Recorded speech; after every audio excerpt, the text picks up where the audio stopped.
Hello, everyone. Welcome to the Bread of Life channel. Thank you for those of you who have joined me, even though there's some other popular people streaming right now. So I appreciate some of you guys being here. Hey, Jerome. Hey, Peter, and whoever else is here. So my guest, Taylor, is not here yet. If he doesn't show up, then I'm just going to put the link in and let anybody join the chat. So atheist, Christian, whatever, whoever wants to talk, we can just have a chat. So, and I hope you sleep well, Jerome. I know it's kind of late for you. So, and by the way, I don't know if the atheist of the month knows he's the atheist of the month. Travis, you're the atheist of the month, and I would love to send you your gift. So please contact me. Hi, Roya. Thank you, Sister Roya, for your faithfulness. So, how's everybody doing? Well, tonight, oh my gosh, I'm so sorry. Hey, Dave. So while I'm waiting for Taylor, I just thought I would mention a book that I just read that I think is really good. And if you're like one of the atheists that's like, oh, I don't really see any design in nature. I don't see that as a reason to believe in God. Then I want to recommend this book to you. It's Darwin Devolves, and it's by Michael Behe, and he's not a young earth creationist. So if you think that my young earth stuff is crazy, well, then you can listen to what he has to say, because he does a very good job of exposing the insurmountable problems facing the theory of evolution in all its forms. And so he really, he believes in the long ages, and he even acknowledges that there's strong evidence for common descent.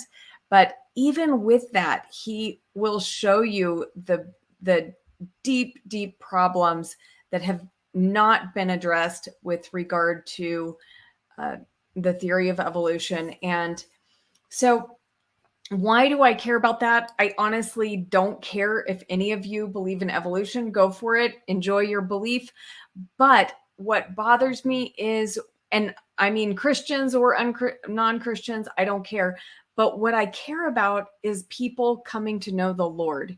And I do believe that the theory of evolution has kind of dimmed people's vision. It's made it harder for people to see the obvious work of an intelligent mind that has created all things. So I think that once you realize that this theory is not what it's not the scientific fact that it's presented and drilled into us, but it actually has so many problems, and it really cannot happen without an intelligent mind behind it. And so this is the reason I care about preaching against evolution, is because I don't want people's minds to be dim and foggy and unable to see the things that the Creator has clearly given us as signs for his existence. And I think, unfortunately, that's what has happened. And oh my goodness, Ethan's here, and I'm just probably upsetting him so much right now. Ethan, if you want to come in, my guest hasn't shown up, so I'm just gonna let you guys come in the stream if you want to. I haven't heard anything from him, so I don't know what's going on. But to answer your question, Jerome, Michael Behe he's a biochemist. He's been around for many years. He's written several books, including one, I think he wrote it about 20 years ago, called Darwin's Black Box. And it really upset the evolutionary community. He was a scientist that believed in evolution. He had no reason to disbelieve evolution. He was, thoroughly indoctrinated into it, as we all are, all of us who are Western educated. But the thing was, he started realizing the problems with it that are just insurmountable. So he has, written quite a few books, and this is his latest one, and it's very good.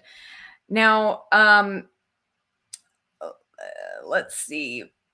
Bob says, Bread of Life, explain the recumbent laryngeal nerve. I don't know, Bob. What do you want me to explain about that? I don't even know what that is. So let's see. Man Bear Pig says, Rebecca, have you seen the Nova documentary on the Kitzmiller versus Dover court case?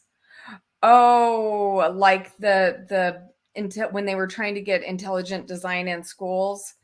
I do believe I saw this a long time ago, but I don't remember the details. But I know that the court case didn't go well. But because a court case doesn't go well does not mean that therefore evolution's true, or that, therefore Michael Behe's ideas are not sound. And so, I mean, if anyone wants to challenge the ideas in his book, they're welcome to. I think they're going to have a hard time, though. So, yes, Jerome, Behe deconverted from evolutionism. Exactly. Okay, so since my guest is not here and I haven't heard from him, I'm just going to go ahead and put the link in and invite whoever wants to come in and talk. So all are welcome. Ethan, you're welcome to come in and correct me. And anyone else, Jerome, if you're up to it. I do have to say this. Whoever comes on, I have to see you on camera before I can let you on the screen, okay? And if you're someone I know, then I don't care if after that you turn your camera off, and that's fine. There's only one exception, and that person knows who he is, but everyone else I have to see, and I think most of you know why by now. We had a little incident with someone coming on and doing stuff he shouldn't have done. So I have to see your identity before you come on, okay? And so you guys have the link, and I will pin that link. I just have to get the thing opened in a new tab. So give me just a minute. Bear with me, please, guys. So let's see. Yep. So I'm pinning the link now. If anybody wants to come in, be happy to talk with you about your reasons for believing in God or not believing in God. And Ethan says, give me a minute. I may jump on, but I don't know that much about evolution. I just don't see any scriptural reason to reject it. Well, that might be fun to talk about. So, but we can also talk about other topics that we've wanted to discuss, Ethan. So I'd be happy to hear, your thoughts on your favorite subjects regarding this. I think you really like to talk about universalism. So love to hear your thoughts on that. And if any atheists want to come in, you guys are welcome to come in, and we will. Bow and Arrow says, jump on how? Okay, Bow and Arrow, what you do is see the link that I've posted at the top. You click on that, and you just need to have a camera and microphone ready. Like if you're on your phone, it'll automatically do it. And it's better if you have headphones, because that way there won't be an echo for us. Jerome, you said you'd want to join, but you don't know of anything new to ask you. You know what? You told me you had 5 questions for me when I was doing the stream the other day. or like last week. I think it was the stream I did. And this would be really good to talk about because I've had so many questions about this. I'm going to talk about this right now until someone else gets on. People have been going nuts over that video I made about does God need blood to forgive? And people have been, some Christians have been really angry with me about that. So I will I just want to clarify. Hi, Titan. Good to see you. So I want to clarify that what I was doing in that video is answering a very narrow question. Does God need blood to forgive? Like, does God have to have a blood sacrifice like the animal sacrifices in the Mosaic covenant or in the new covenant, the sacrifice of Jesus Christ? Does God need that in order to forgive? And people, I've heard complaints about this idea because, it's kind of like, well, God expects us to forgive people without a blood sacrifice. So why would he need one? And I think the answer is he does not need a blood sacrifice. Hi, Greg. Well, hello. How are you? Good. So your name is Rebecca, just like my wife, right? Oh, great. Nice to meet you. Yes. Oh, very good. Nice to talk to you. Thank you. Hi, Jamie. Hi, Otangelo. Do you guys want to come in? My guest didn't show up. So, and Nidamos, good to see you. If you want to jump in, please do. We're just going to discuss whatever you guys want to discuss because my guest isn't here. So, Greg, what's on your mind? Well, I went to Hiles Anderson, and that was a long time ago. But it took What's me Hiles about Anderson? that's a Baptist fundamentalist college. I think a lot of people would know about that. Okay. And so that was from '97, and I'd already gone to Clearwater for 2 years. So from '97 to 2004. And it was not a good experience at all, and caused a lot of problems. So, very strict, very strange, to say the least. And one of the things they did was they would give you offenses for tiny infractions. Like they'd say, well, your bed's not made all the way, so they'd give you a 10 offense infraction. And every time they'd give you a 10 offense infraction, like, even if the sheet was just wrinkled a tiny bit, that would be 10. Or if the drawer was slightly open, that'd be 10. Or they found a few crumbs on the floor, and they would look very carefully for these things. And every single day Wow. they would give you offenses. And I literally had to adjust my schedule just to have time to work off the offenses. Greg, can I pause you for 1 minute? Because I think, okay, good. Otangelo's, okay, I see him now. Good. Okay, here we go. Otangelo's joining. Hi, Otangelo. Yeah, hello. Hi, your sound is really bad. I'm going to mute you right now while Greg's talking, okay? But work on your microphone, please, because it's like a lot of static and stuff. Go ahead, Greg. So they were like checking the most like specks of dust and everything, and it was Sure. like a really rigorous environment. Sounds like the Right, military. right. It is. It's a lot like that. And then they would have me do things like move wood piles from one side to the next, and then just take it and move it back to the other side, just to work off the offenses. And one day I dehydrated and collapsed, out in the sun, just doing these stupid things. And it took years and years to graduate because of stupid things like that. Not a good place. So if anybody's considering going to Hiles Anderson, I strongly recommend against it. But so, that caused a lot of depression. It caused a lot of issues with how I understood women. It caused problems in our marriage for a long time.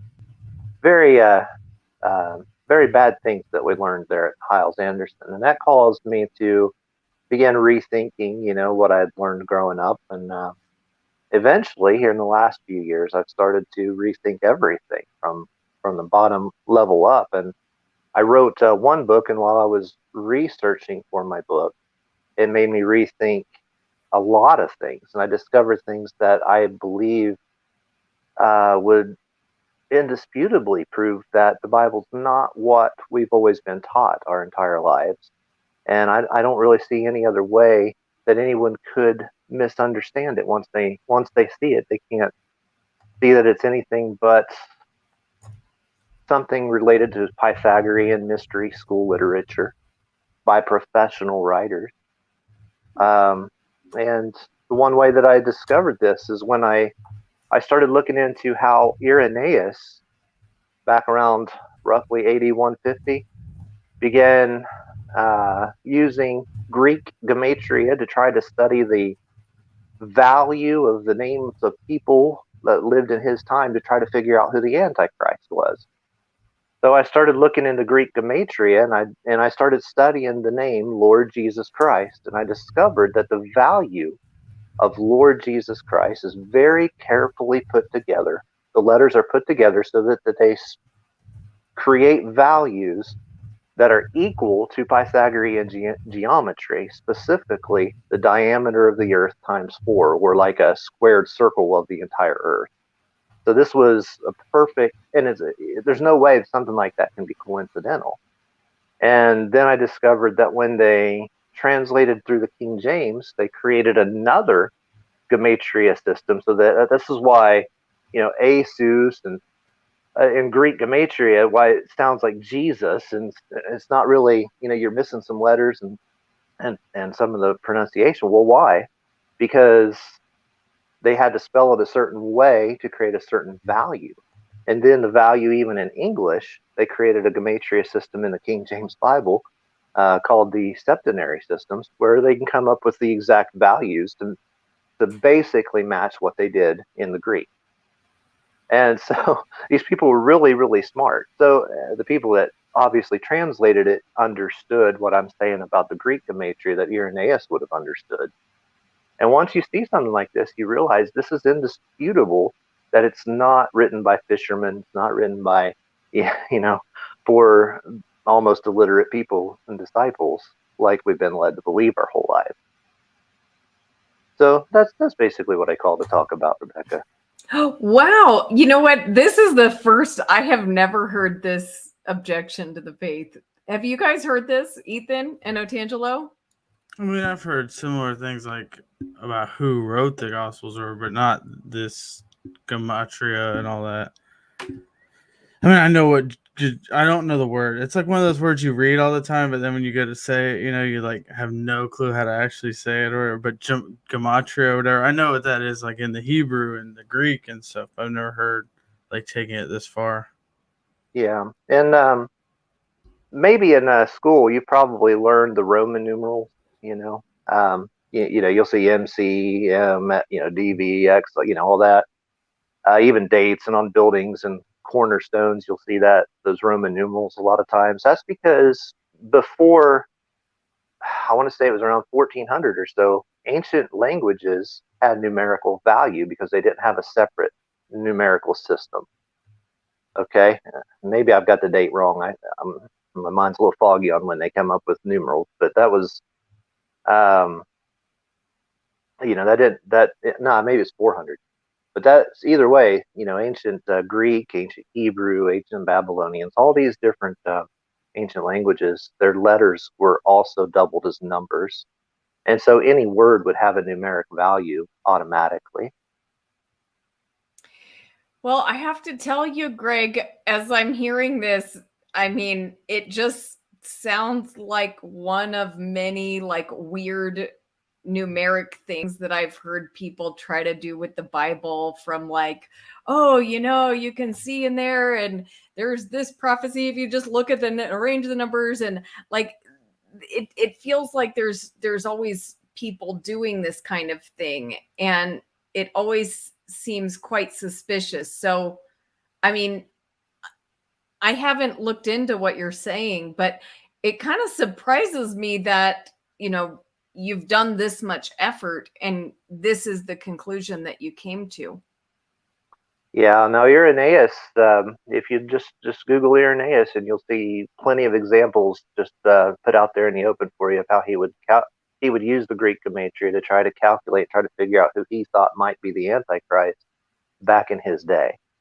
So this was a common practice even back in 150. So what are you? I'm just confused. Like, what your conclusion is from this, though. That The conclusion is that the people who figured out the name Lord Jesus Christ using Greek letters had to have done it to come to certain numeric conclusions that are congruous with geometry that was known to Pythagoreans.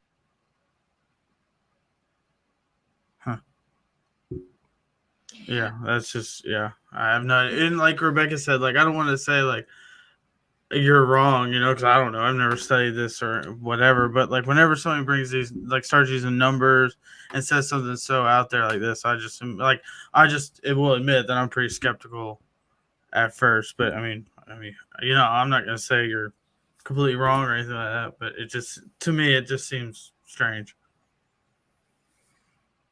Sure, there's all kinds of examples in the Bible of Pythagorean math demonstrated within the text that's not gematria as well. Yeah, but what Everything does from that mean? Like, what is well, I don't even know when Pythagoras was around, or I mean, obviously I know he's ancient, but he was before, like he's BC, like way right. before. So I just don't understand what we're getting at still. The conclusion is that the people who figured out the name. Okay, I had a little echo there, but well, I guess the conclusion is that the people who actually wrote the Bible were familiar with Pythagorean teachings, that they would have understood geometry, that they would have been extremely literate, that they would have been very well educated at the time, something that probably fishermen and shepherds probably wouldn't have been. And they would have had to known how to do this sort of math the same way Irenaeus did. And that this was common practices in mystery schools like Platonic schools and But this is not why you stopped believing, though, is it, Greg? it made it very, very clear that what we knew from the Bible growing up and what we were taught in fundamentalism is not the case. That this the way that the Bible should be understood is that it was never meant to be literal. That these mathematical symbols and through gematria and other things, just for example, they were meant to provide illustrations of bigger concepts related to the cosmos, related to constellations. That's why you have 12 disciples. You have 12 symbols of the zodiac. This is also interesting. Why in Revelation 21:16 you have the mention of the New Jerusalem, and if you look at the dimensions of the New Jerusalem, and a lot of Christians will say, well, you're going to heaven. Well, you're not really going to heaven when you die. You're actually going to the New Jerusalem when you die. Well, and then the New Jerusalem descends in Revelation, right? So you'll see that it's actually a cube. It's 144,000 cubits, or not cubits, furlongs by 144,000 furlongs. That number 144 is extremely loaded and very important, and is very important to Pythagoreans. Okay, yeah, Greg, I agree that there's a lot of symbolism with the numbers, but even if the Bible was supposed to be taken literally, which you're saying it's not, even if it was, it's still not a good enough reason to believe it's true, right? No, I'm saying it's not meant to be taken literally. I know. I understand that's what you're saying, but I'm saying even if it were meant to be taken literally, even if it was written by eyewitnesses, it's still not sufficient evidence to believe the claim. Would you agree? No, yeah, right. No, I don't think that. Yeah, I don't think it's credible either way. I agree with that statement. Yeah. Yeah. So that's But why I don't just bother with it. to finish the sentence I was making, that 21:16, that it explains that the New Jerusalem is a cube, and then you look at how many degrees are in a cube, and it's 2,160. And then you go to ancient temples all around the world, and you see that number 216 just all over the place in their temples. You see the 108s from in India a lot, which is half of 216, and you see the 216, and it's related to the moon as well, because the diameter of the moon in ancient Pythagoreanism was 2,160. So the moon and the cube kind of work together. That's why in Islam you have the symbol of Islam is the crescent moon. Okay, but then you have the Kaaba, which is just another word for cube. Okay, and it is a cube, and those are the symbols of Islam, because the moon, the diameter of the moon, and the angles of the cube are the same. And that's why you have the New Jerusalem being a cube in Revelation in chapter 21, verse 16, or 216. It doubles the one, but it's 216. And that's just a clue. And there's all kinds of things like that in the Bible. The 153 fish, and there was anciently 153 constellations and so forth. Why did it count the fish? What was that about? Yeah, well, and just basically 12 disciples, the 12 tribes of Israel, simple stuff like that. Mm-hmm. Greg, what have you what is your actual spiritual belief now? Like, if you're taking this interpretation of the Bible, what does that mean for your belief in God? I don't know if I should ask this with the devil present.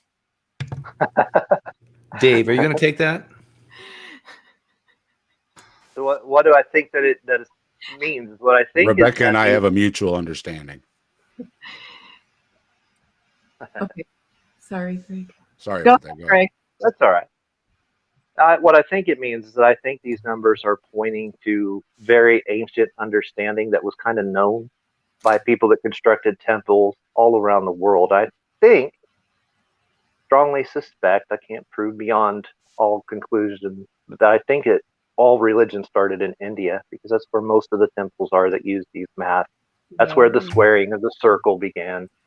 And then you see the squaring of the circle presented in earthworks all over North America. You see the 216 and 108 in temples in Mexico and Guatemala, and even in China. It's all over the world that they use this math, and I suspect that it all came from India.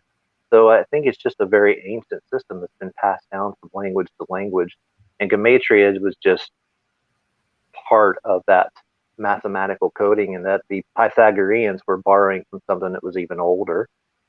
So that's how I think they constructed the Bible, was by using that mystery school. I think those concepts and that math is what was being taught in the mystery But Greg, school. do you remember Rebecca's question?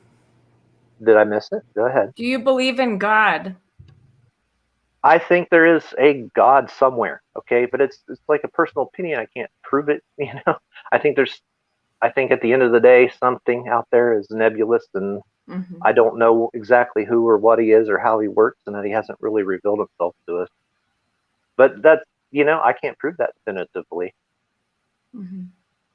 How does your wife feel?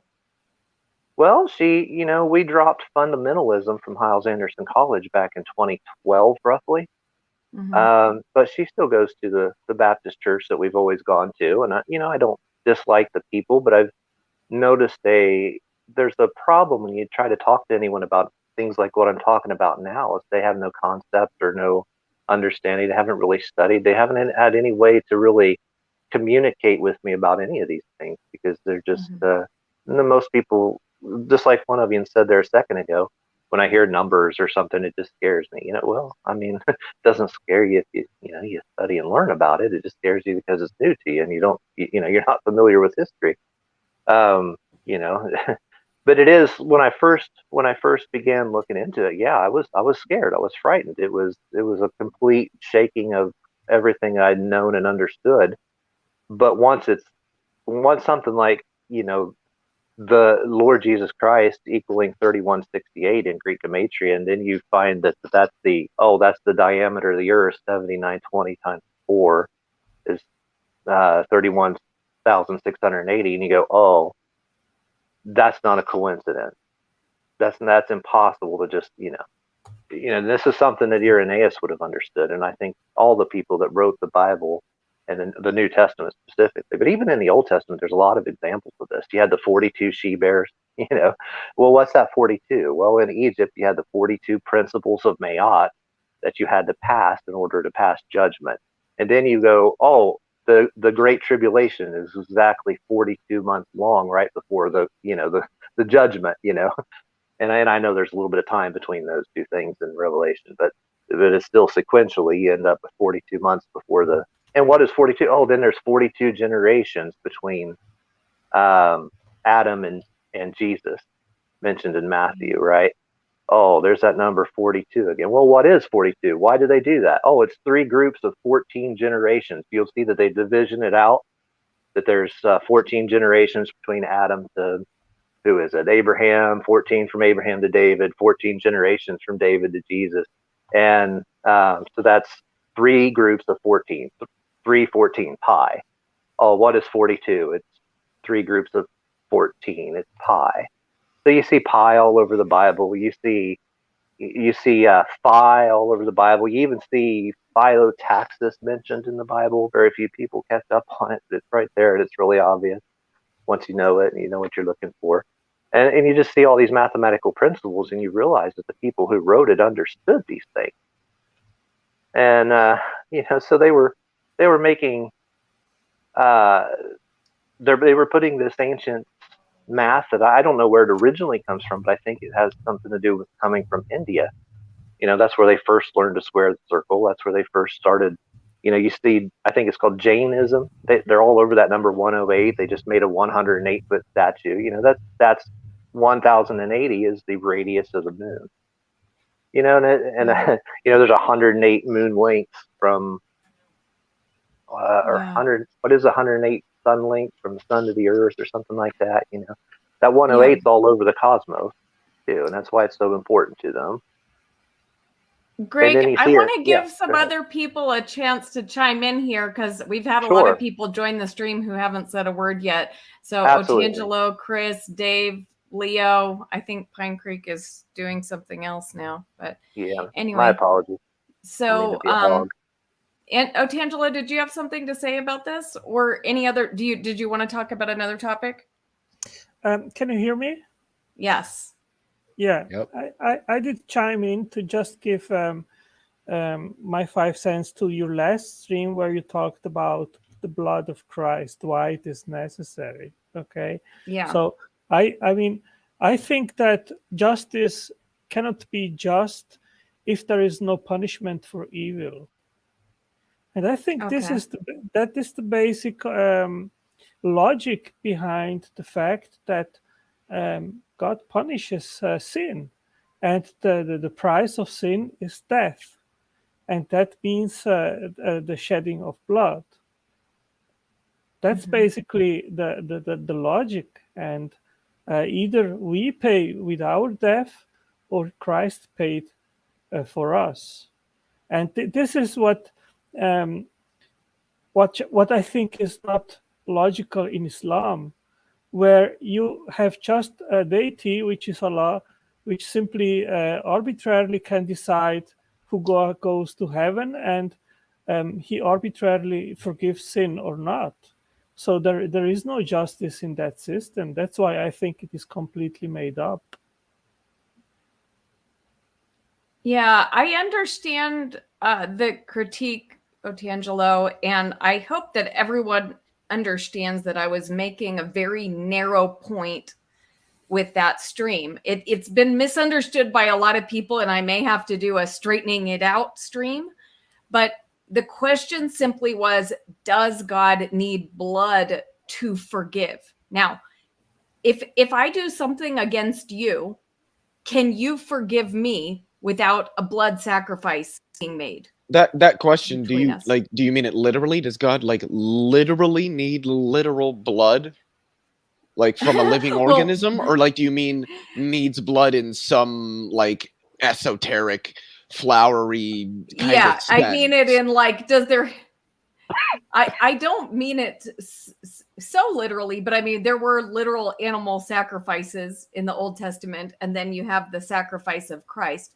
But the question is, does God need that sacrifice to happen in order to be able to forgive people? And well, I don't see why he would. I mean, right. God is omnipotent, isn't he? Yes. And Okay. this is the point I was trying to make, is that like humans, we are capable of forgiving each other. Like, Leo, if you offend me right now, I can forgive you. I don't need to punish you. Right. Now, it costs me something, right? If somebody offends me or does, but I can forgive without, some sort of thing. And so, Otangelo, I was not meaning to make light of the sacrifice of Christ, but what I was trying to say is, as I looked at all the verses of the New Testament, I did not find anything that would lead me to believe that God can't just forgive people without a sacrifice. Now, Jesus' sacrifice is necessary, but is it necessary for God to forgive? And I don't think it is. There's lots of examples in the Old Testament, long before the covenant was established with Moses, of God forgiving people where there was no sacrifice involved, and no punishment involved. And the same is true. There's other things in the New Testament, like you've got John the Baptist. He was doing baptism for repentance, for the forgiveness of sins. There was no sacrifice involved. There was no punishment involved. And so what I'm trying to do is resolve this idea that, like, God, that's often promoted by evangelicals, of which I'm one. I am an evangelical. I'm not a progressive Christian. But that this idea that God couldn't forgive us without the sacrifice of Christ, I don't think that's true. I think God can forgive anytime. And just as he expects us to forgive, if somebody sins against you 70 times 7 times today, God expects you to forgive them. And so God is also forgiving, and you don't get to punish them, right? So, So Rebecca, do you think God chose to forgive people through a sacrifice then? I think forgiveness is part of the package of what Christ accomplished. Part of the package of salvation, but it's actually not one of the main features of salvation. As I'm looking at all the verses in the New Testament that describe our salvation, there are not many that describe it in terms of forgiveness. There are some, but there's many more that describe it in terms of righteousness, holiness, purification, like an actual removal of sin rather than a forgiveness of sins. Hi, Chris. Did you want to say something about that? Yeah, sorry about that. The problem with the God needs blood thing is it's part of the human condition. You take what's me and mine, basically. It's just, if you count for all the stuff of the history, it's kind of like a reaction of, well, at least for me, it's more on a sociological level, where how do humans behave? And usually they want to have permission to do stuff scot-free. So blame it on God, Deus Vult, basically. And that's kind of a powerful thing that usually, like, if you pre-Renaissance Enlightenment, that's how things went. So yeah. But I also have other things about your question about what's the reason for unbelief, or at least in. Cool. Okay, hold on to that for a minute. Let's see if there's any other responses to this topic, and then we can move on to that. Were there any other responses? Yes, okay. I would like to add something, Rebecca.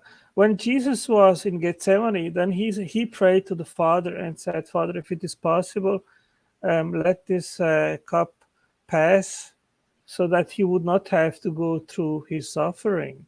Mm-hmm. And he went through it because it was necessary. So why do you think it was necessary? Why was it necessary that Christ would suffer so much as he did? Well, the question was if it is possible, but according to the Father's will. And so it was the Father's will that Christ be sacrificed for us. And it was also Christ's will, remember, because now in that moment, he was having a moment of weakness, but he said at other times, no one takes my life from me. I lay it down, and I have the authority to lay it down and the authority to take it up again. So, Rebecca, you're a Trinitarian, right? Sorry to interrupt. Yes. Yep. I had a really quick question. If God willed it and Jesus is God, then wouldn't Jesus necessarily will it himself as well? Absolutely. Okay. Yes. Okay. And that's why this, when people kind of pit this, and part of what I'm trying to do with all of this discussion about this isn't God punishing Jesus on the cross is because that absolutely makes a mess of the Trinity, because you have the Father as this mean guy that needs to punish, right? And then you've got Jesus as the nice guy that's like, good cop, bad cop. And it really does paint that picture. And I think that's wrong. It was the will of the Father, Son, and Holy Spirit for this to happen. Right. And but why, Rebecca, do you think God willed it? Because he desired. That's the right answer. Well, I think, it says in, Romans, it says, this is how God demonstrated his love for us, right? Is that while we were sinners, Christ died for us. And I think I would like to it would take a much longer conversation to talk about all the ways that Christ's sacrifice is, the most beautiful and wonderful plan, which I do think it is. I think it's an absolutely perfect plan. I love the plan of salvation that God made. But the point I'm trying to make is this wasn't about needing punishment or, Can I ask a quick clarificatory question, Rebecca, that I think might help summarize? So are you saying that the reason Jesus suffered as he did on the cross was not done because God needed to do it, it was necessary, that it was more God saying, look, this is what I'm willing to do for you? It was more God willfully saying, this is how far I'm willing to go for you, that it was a demonstration more than a necessity. Okay. Beautiful. Yeah, I think that's how I probably would have looked at it when I was a Catholic as well, that this wasn't like the God had to do it this way. It was more God saying, this is what I'm willing to do for humans, for you guys. Yes, exactly. I don't know. I mean, in Hebrews it says, for without the shedding of blood, there is no remission. So that sounds like that God would very much require it. Well, and I discussed that verse in the video because in the New Testament, that is the only verse I can find that would seem to support the idea that God needed that to happen. But actually, if you read it in the context, which we should always be reading in the context, when it says without the shedding of blood, there's no forgiveness of sins, that is specifically referring to the Mosaic covenant. And in the Mosaic covenant, the way you got your sins forgiven was through animal sacrifice. So in that covenant, without the shedding of blood, there was no forgiveness. But there was lots of time, people, cultures that existed that never had that Mosaic covenant. And there's been lots of times God has forgiven people without animal sacrifice. So that verse in Hebrews is specifically talking to that. And I'm glad Pine Creek is here because this is one of his things that he likes to do on people is this, why did God, I can just forgive you. Why can't God just forgive? Why does he? So Pine Creek. That's almost an exact impersonation. Well done, Rebecca. Really? Rebecca, can I you know just what? I'm gonna get in so much trouble because when I called you the embodiment of Satan, Pine Creek, do you know how many people were so offended and yelling at me? It was like I had insulted the prophet. Pine Creek, peace be upon him. Do not insult the prophet. I tread on holy ground. It was so frustrating because I'm like, dang, Pine Creek wasn't offended with me, but everybody else was. It was like, how dare you call Pine Creek this? Rebecca, can I give you a reminder? Really? Yes. I think Chris was wanting to talk a little bit about unbelief if we have time to get to that at some point. Yes. Yeah, Rebecca, I would like a quick to respond to your assessment here. And if what you are saying is true, then there are some versicles in the Bible which simply do not make sense to me, and I'll quote them to you here.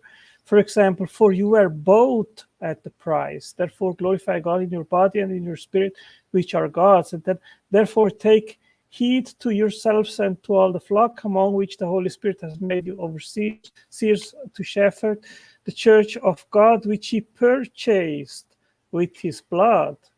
And here, furthermore, just as we, the Son of Man, did not come to be served, but to serve and to give his life as ransom for many. And knowing that you were not redeemed by corruptible things like silver or gold from your aimless conduct received by tradition from your fathers, but with the precious blood of Christ. So there are three keywords here. One is purchased, and that we were redeemed through his blood and bought through his blood. So how do you take that, Rebecca? Yeah. Well, okay. Otangelo, there's lots of things that Christ accomplished for us. So this is what I feel like they're like conflating a bunch of ideas. I believe Christ is our salvation.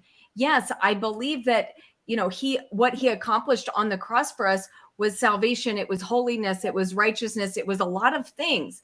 But what you will not find anywhere, not a single verse in the New Testament, and only one verse in the Old could be used to support this.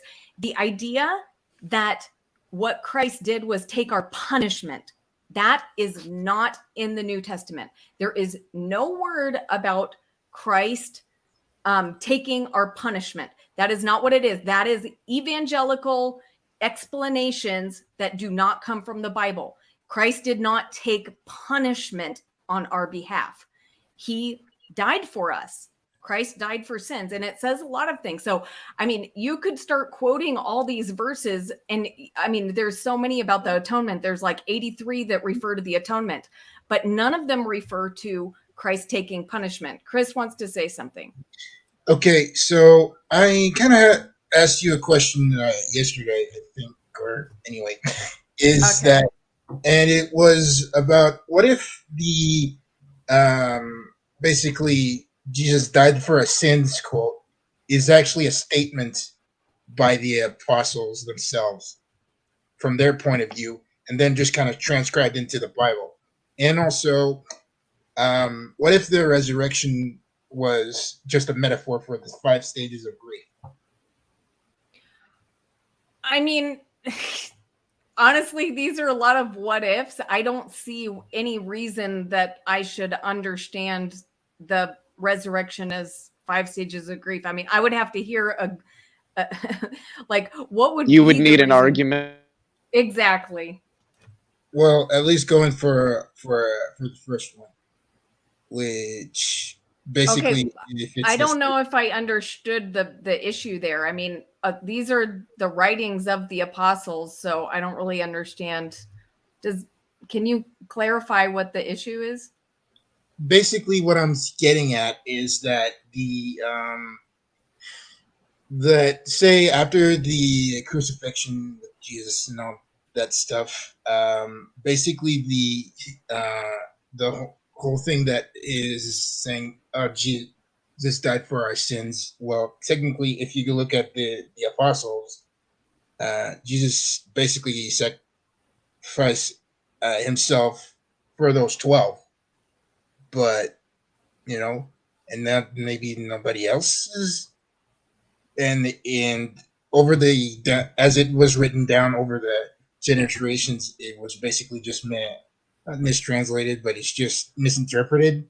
as if it was just like divine word saying that it's for the everybody. It included like every believer as scripture, basically. Okay. Is this what you believe, Chris? For me, it's more like if you open that scenario, you go through those doors. If you believe in something, then you have to basically have a number of doors that you have to go through to open and stuff like that. But if you okay, I'll just kind of cut it short and sweet. For me, if the when it comes down to is why my biggest non-belief thing is because of free will. Even if even some people say it doesn't exist, I do. But or at least you have to work for it. And basically the existence of God kind of contradicts that, or as basically goes in conflict with this, because you have an omnipotent, omnipresent being, which basically just kind of exists out of the certain universe, and you're supposed to think that in his presence has automatically is benevolent, and so on and so forth. But because that, if you kind of go with colonization and all that stuff, you always get to the, well, by history is that the superiority colonial power basically squashes the inferior, which, and by that standard, that's how I see it, like the power dynamics about free will. And yeah, I don't know. Chris, you're losing me. What do you believe about God? Basically for me is that it's a written story made The by Bible? men. Yep, the whole thing. Every Okay. Do you scripture believe in God? Hmm? Do you believe in God? Nope. What's the reason for your unbelief in God? Because if, for me, if free will exists, you cannot have a God, basically. I would actually be interested in having that hashed up. So hold on, because this is a common argument that I hear against the existence of God. Really? Hold on here. Are you? So Chris, are you saying something like the concept of free will would negate God's omniscience, because if He knows what we're gonna do, then we can't do otherwise? Yeah, Is pretty that much. sort of the argument? It's going to be always in conflict and stuff like that. And it's basically, it's also ties to the benevolent, the quote unquote benevolent nature of God. Because if you have an omnipotent, omnipresent, and all knowing, all wise, and all those adjectives to this being, it's not guaranteed that it has the best like the best intentions in mind for you, or that, does that clear up the air? So there's two things there. The second, with respect to the second one, I like where you're going, and I'm going to get to that in a second. But with respect to the first one, the argument that free will conflicts with God's omniscience, because, well, if He knows what we're going to do in the future, then how could we choose to do otherwise, doesn't work. And the reason for that is because God's knowledge of an event happening before the event happens is not the same thing as determining for that event to happen when it does. And by determining, what I mean is that God intends for specifically that event to happen when it does. Yeah, He just knows that this is the way things will go, but He's not making them go that way. Yeah, but then we turn around and say we have free will. So yes, we do. We could have done otherwise. I'm going to stick up for Chris's thing here, and this is one of the reasons that I lean toward open theism, where I don't think God knows the future, is because I do think it kind of limits what you will like. Right now, do I have a choice? Like right now, can I make a choice? If God already knows what I'm going to do, then I cannot right now decide to like pick up this pen or put it down. Yeah, you can. You did decide to do that, and God knew that you would, of your own free will, choose to do that. His knowledge isn't making you do it. His knowledge doesn't lie on the event happening. It lies on your choice to make the event happen. For me, it's not about if he knows who, like the future or whatever. That's irrelevant. It's just a being that can somewhat control you. It's the effect of control. Well, I don't think most Christians would say God really controls them. I'm an atheist. I know. But the second thing that you kind of alluded to there is what I was going to say for my reason for unbelief in it. That was seemed that you were starting to allude to the problem of evil, which I think does a pretty sufficient job for showing that at least the classical theistic, generally Christian theistic God can't exist if you run a logical problem of evil like I would.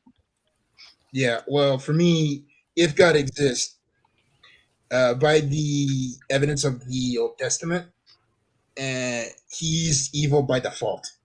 Like if you take account with the Old Testament and even the New Testament, that qualifies as being evil, if not apathetic. I guess I would need to know what you mean by evil, because I don't think a Christian would grant that. Okay, yeah, sure. Sorry. I love this. Leo the evangelist today. Leo's an apologist. Yeah, go for it. Yeah. Leo, I agree with everything which Leo today is saying, so that's quite surprising. Well, then I have to disagree, Leo, because I do think Chris is on a point, and why Rebecca's open theist is because they realize that if the future is a set object, and God knows that set object, what he knows is going to happen. So it's not the phrasing making it happen, I don't think really applies. It's just the fact that it's fatalistic, because when God, before he made the foundations of the universe, before he did it, did he know Rebecca's choices? Did Rebecca's choices even exist? And in some sense, I think some Christians have to say, yes, they did. And that's why Molinism exists. And so therefore, whatever God knows to happen in the future will happen. Otherwise, he knew wrong. Well, and how can you make a promise if you don't know what's going to happen? I am the Lord, I will perform it. Well, so how can you be sure it's going to happen if you don't know the future? Because God is still the most powerful actor in the universe, right? Like he can make stuff happen. He still has more power than anybody else, So I mean, but he knew what he would do. How he knew how he would interact with the world that he was going to create. But I think if he wouldn't know the future, then there couldn't be prophecies in the Bible, and especially not prophecies which actually fulfilled. Well, the way around that is that he sometimes, like the open theist would say, that he he massages things in a way to make his prophecies come true while still allowing free will. I think that's what an open theist would say. And he also knows all the possibilities. So, he knows the possibilities. So there's some things that have a very strong possibility of happening. Wait, but isn't that just Molinism, that God has counterfactual knowledge? I wanted to go on what Pine Creek just said. Okay. You said he massages what happens in order to have it go his way. What's the limit of the massage power? Like, at what point does massaging become guiding? You lose free will. Yeah, that's a good question. I mean, that's a good question. Why should he have to be limited? I know it's not. I don't have a problem with him interacting whenever he wants to, and I do think. I mean, there's times when he, intercepts people's free will. I mean, like if he puts them to death, then they don't have any more free will, right? So it's not really a problem. I guess I went into a slippery slope argument where wouldn't any level of massaging therefore grant what he wants and at the end goal? So isn't all massaging just guiding and you no longer have free will then? Like, how do you massage something a little bit to get what you want and not just completely 100% direct it?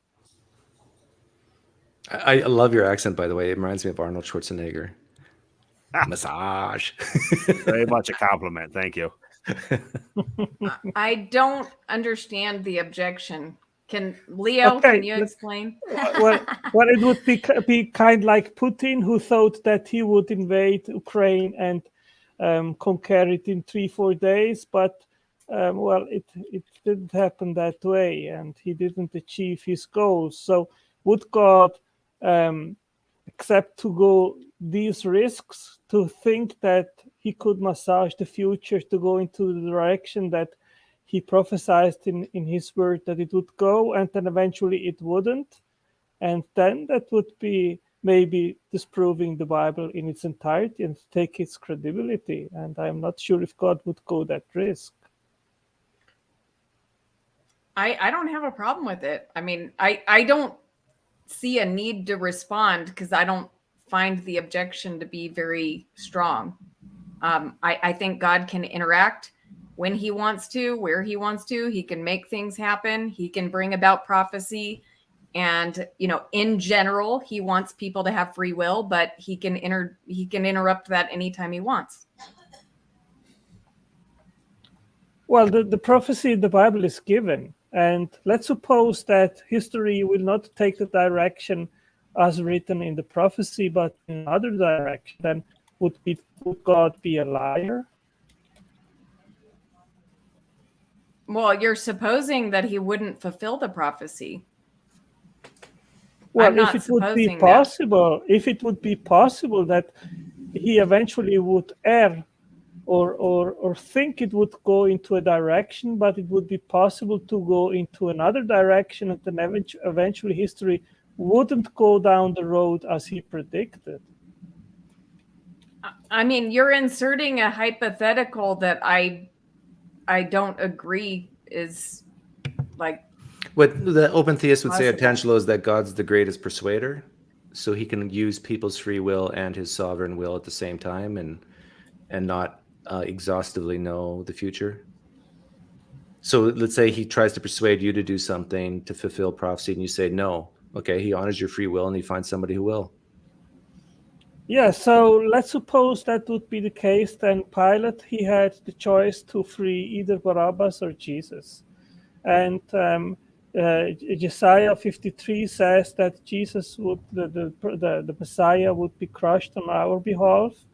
And then eventually Pilatus would choose otherwise. And he would say, no, I'm the ruler here. I want Barabbas to be freed. That, of course, would... Well, the prophecy doesn't mention Pilate, let's be honest, right? No, but it mentions that the Messiah would be crushed on our behalf, right? You mean punished? You hearing this, Rebecca? Crushed is not punished. Well, but here, that there in Isaiah 53:5 says, but he was wounded for our transgressions. He was crushed for our iniquities. I believe that. Upon him was the chastisement that brought us peace, and with his stripes we were healed. So yes. I understand that as that he did that on our behalf. I and you, we should be there and have that punishment, but he took it on our behalf. Okay. I believe that Christ was crucified on our behalf. And yes, the punishment, who was the punishment coming from? There is another way that you can interpret that scripture, and that is the one verse that I said is present in the Old Testament that could be used to justify the idea that Jesus was punished for us, okay? But do we usually build a whole doctrine on one single verse? That's what we're doing when we say that Christ was punished for our sins. We're building it on that one verse, which has another reasonable interpretation, which was, who were the ones doing the punishment? It was us, the human beings, right? We were chastising him. He suffered at our hands, right? Were we massaged to do that, or did we choose to do that? Well, we chose to do that. But the point is that I believe all of this stuff in Isaiah 53, Otangelo. It's just this idea that God punished Jesus for us. It is not biblical. It is simply not in the Bible. Well, Find it. Rebecca, in fundamentalism, we had this principle that you always go back to the very first recording of what something happens to set the precedent to interpret everything else, that comes after it in the Bible. So if you go back to Genesis, well, what happened? Well, God punished a animal to take the skins to cover the nakedness of Adam and Eve after they sinned, right? No, it does not say that God punished an animal. That is not in the scripture. So let's stick with what the scripture actually says. It also doesn't say that the animals sacrificed in the Old Testament that they remove sin. They cover the sins, but they don't remove them. And I believe that only the blood of Jesus removes sin, not only of the future generations, but also of the generations which lived before him. And Otangelo, isn't that a dispensationalism argument that the first animal to be killed to clothe was like a representation of Jesus and all that jazz? Right, that's a dispensationalism argument, right? So it was blood covering their sins as a representation of Christ. Yeah, it sounds like a punishment. That's the church I grew up in. Guys, it's a very different idea. The idea of Jesus cleansing us from our sins and the idea of God punishing Jesus. Those are two totally different ideas. I believe the blood of Jesus has cleansed me and purified me, right? I don't believe that the Father punished Jesus. That makes an absolute mess of the Trinity. The Father is all mean and has to be all wrathful and angry, and Jesus is nice, and Jesus. No, why does the Father have to punish? That makes. Do you believe God sense, punishes and it's anyone not in the Bible. do you believe God punishes anyone in the Bible? Yeah. Oh, yeah. Yes. Okay. Well, Rebecca, I never thought as you are saying right now. And Jesus himself said that he is giving his life freely. He and the Father both decided to go through this plan. So I agree with you in regards of this, that it's not that the Father is the bad guy and Jesus is the good guy.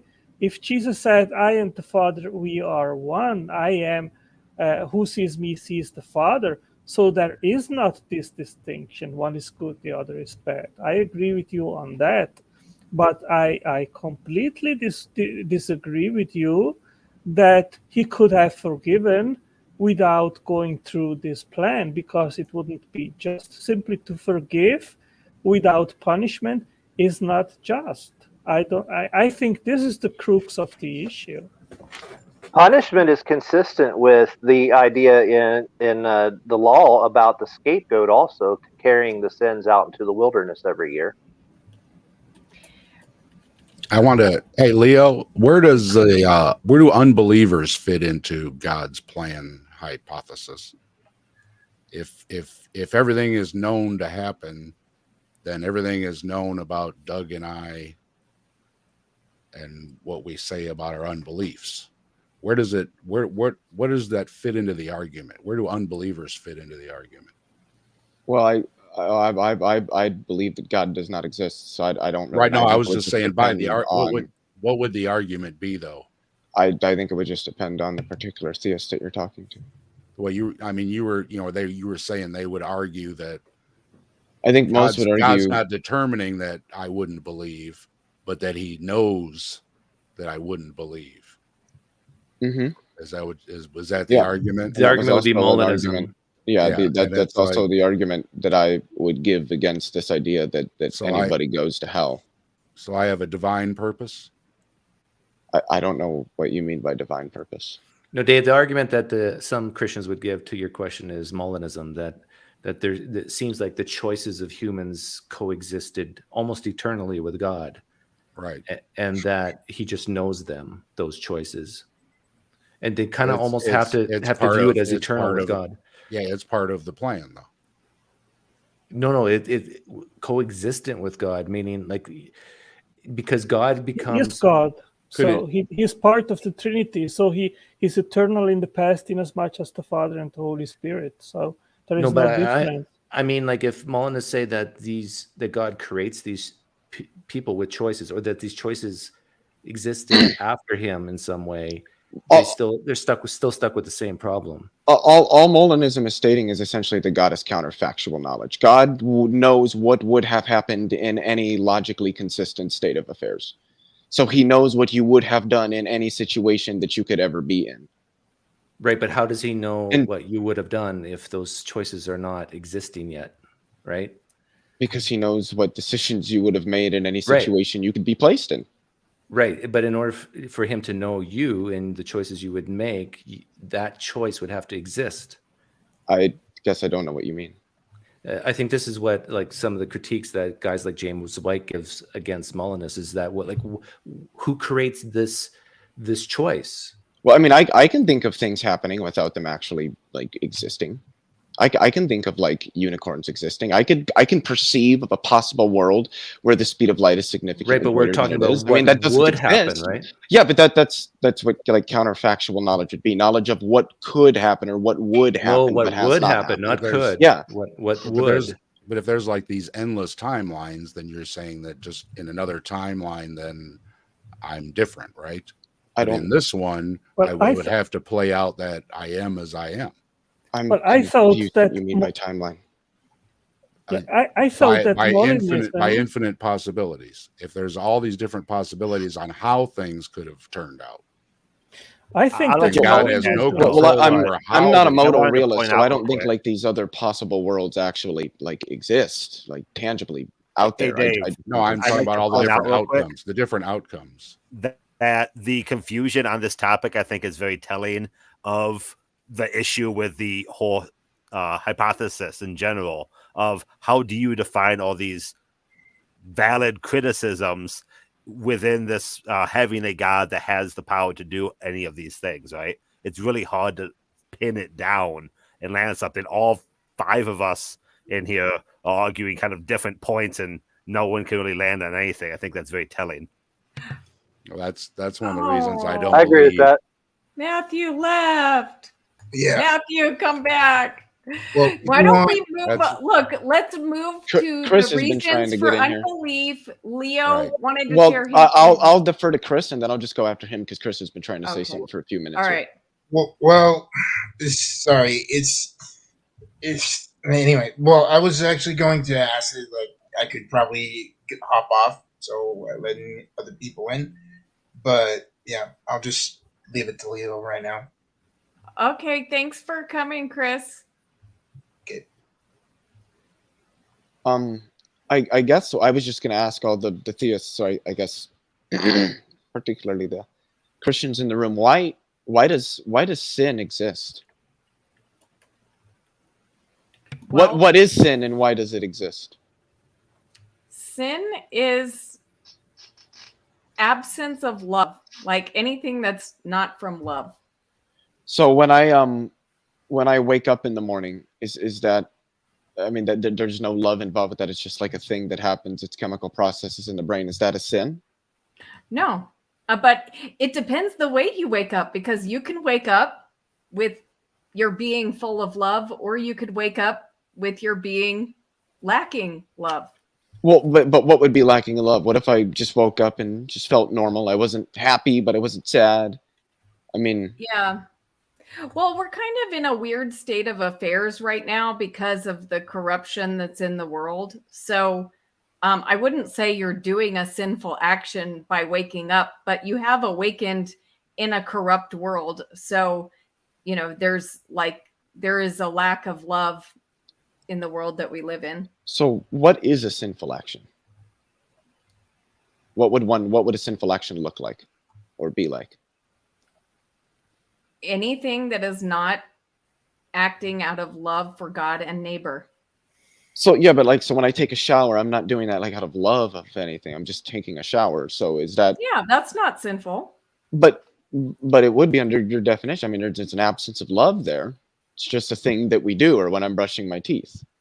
I feel like sin is something a little bit more Yeah, that's than too that. nebulous. I think in fundamentalism we always said it was a transgression of the law of Moses. Okay. Sin is the going against the nature of God. There you go. That would also qualify, I think. Yeah, sin is missing the goal or missing the target. It means that God created us for a specific purpose, and He gave us free will, so we can choose to follow His will or not. And as Rebecca rightly said, the first commandment is to love God, first of all, and then to love our next. And when we don't do that, then we miss the target. Mm-hmm. So you're saying God's will ultimately not be done because people are going against it? Yeah, Well, you'd have to conclude that.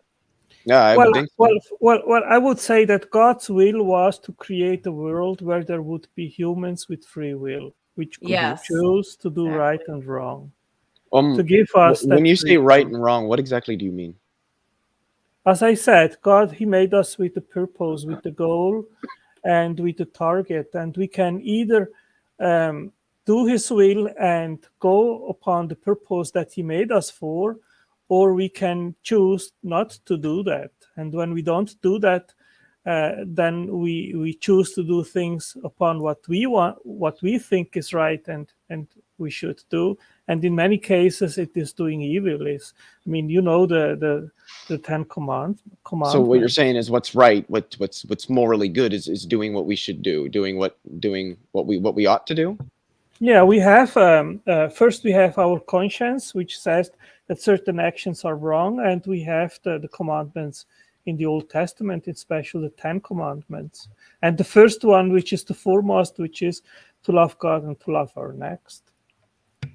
So you agree that do believers sin?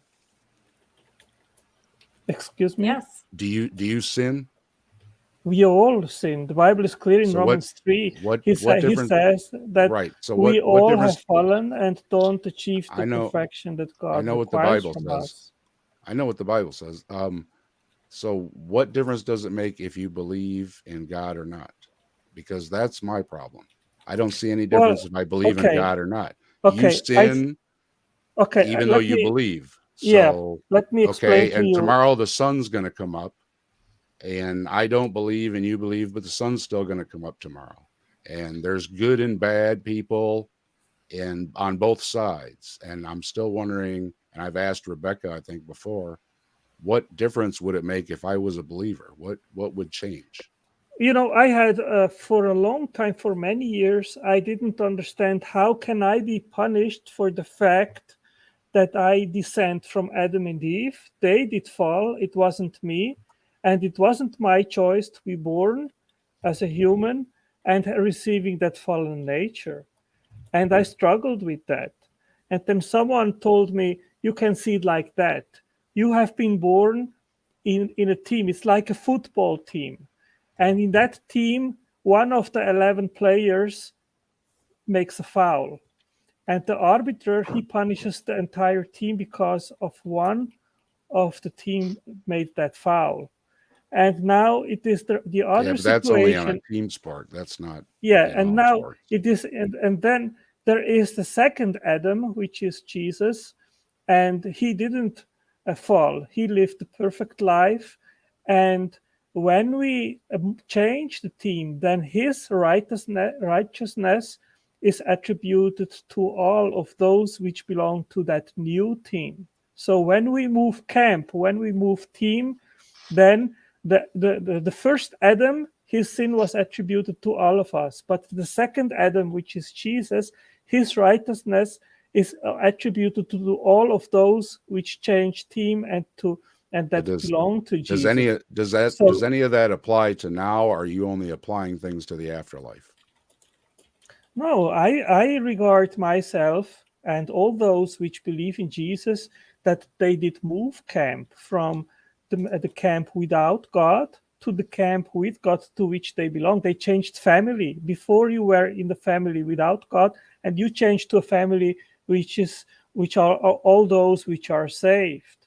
And I am not saved, and I'm not saved because I did certain things right, because Right. I am a sinner, but I am Right. saved because I changed team, and the righteousness of Jesus has been attributed to me. Would you say and you to all changed of what? those.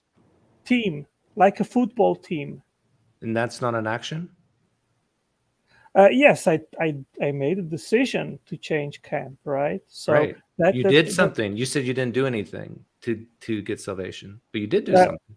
yes, I didn't do something in the sense of doing good deeds, but It's I not made good a to choose decision. God? Well, I made a decision. I think it is part, right? So Yeah, this is I what know, I always I know yeah. where you want to go with Arminianism and Calvinism, and of course, Like, this is a I'm in plot the hole in middle. Christianity. Yeah, What is the plot hole? I don't understand this. Well, what Tell me Arcangelo what is the saying plot is hole that he's saved by through grace by faith, right? And Yeah. and he's done nothing good. Like there's nothing that he did to get salvation. And then he's describing how he made a decision and changed teams. Well, that's something. And not only is Right. that something, but that's a good something. Yes. So I agree. you ought to boast, Arcangelo, for the good thing you did. Speaking of, Pine Creek, Pine Creek, I say that I took this decision because God, he promoted it to happen, So so that's the most important thing. It wasn't free. Speaking of good, Rebecca, would it be possible? I don't want to dominate the room, but I was trying to run down a line of logic with Arcangelo. Would it be possible if I got back to that? Yeah, go for it. Arcangelo, what I wanted to ask was, you agree then that we can define good as that which we ought do, or that which ought be permitted, that which we have most reason to do? Does that jive with you? Yes, I think it. I mean, God, He gives the oath to bees, and He gives them through our conscience, which is in us, and through the commandments in the Bible. Okay. So didn't I take it? And correct me if I'm wrong, but I would take it then that you would agree that evil would just be what we ought not do, what we have most reason not to do, what ought not be permitted. Sure. So why it is missing the target. It is missing the point, the goal that God has set for us. Right on. Is God reasonable? Does God reason? Does he use reason when he makes his decision? Does he accord with the rules of inference and logic? Well, if we can do it, I guess that the one which created us, of course, has much more that capacity, right? Okay. Would you say that if God is omniscient and omnipotent, then he's also essentially like maximally rational and maximally reasonable as well, correct? Maximally wise, all that stuff. It's a trap. Absolutely. So why does evil exist? Evil exists because God, He didn't want to create a world of just robots which are pre-programmed to exactly do what He wants us to do. It would be always right us. But He wanted to create free beings which can choose if they want to do right and wrong, because they can also exercise love. And love cannot exist if there is no free will. So they can Could it spend also be eternity God's with nature? Hold on here. So they can spend eternity. So are you saying that it's not possible for there to be a world which possesses rational moral agents who possess free will, and in which none of those agents ever choose to do evil? I know where you want to go with this, Leo, and the question would be, in heaven, will we have? No, that's not where I'm going. Okay. I'll say I think it's possible that it's possible to have a world in which rational moral agents possess free will, and there exists no evil. Yes. Yeah, I would say it's possible too. I don't see the contradiction. I'm just wondering if Arcangelo thinks it's possible.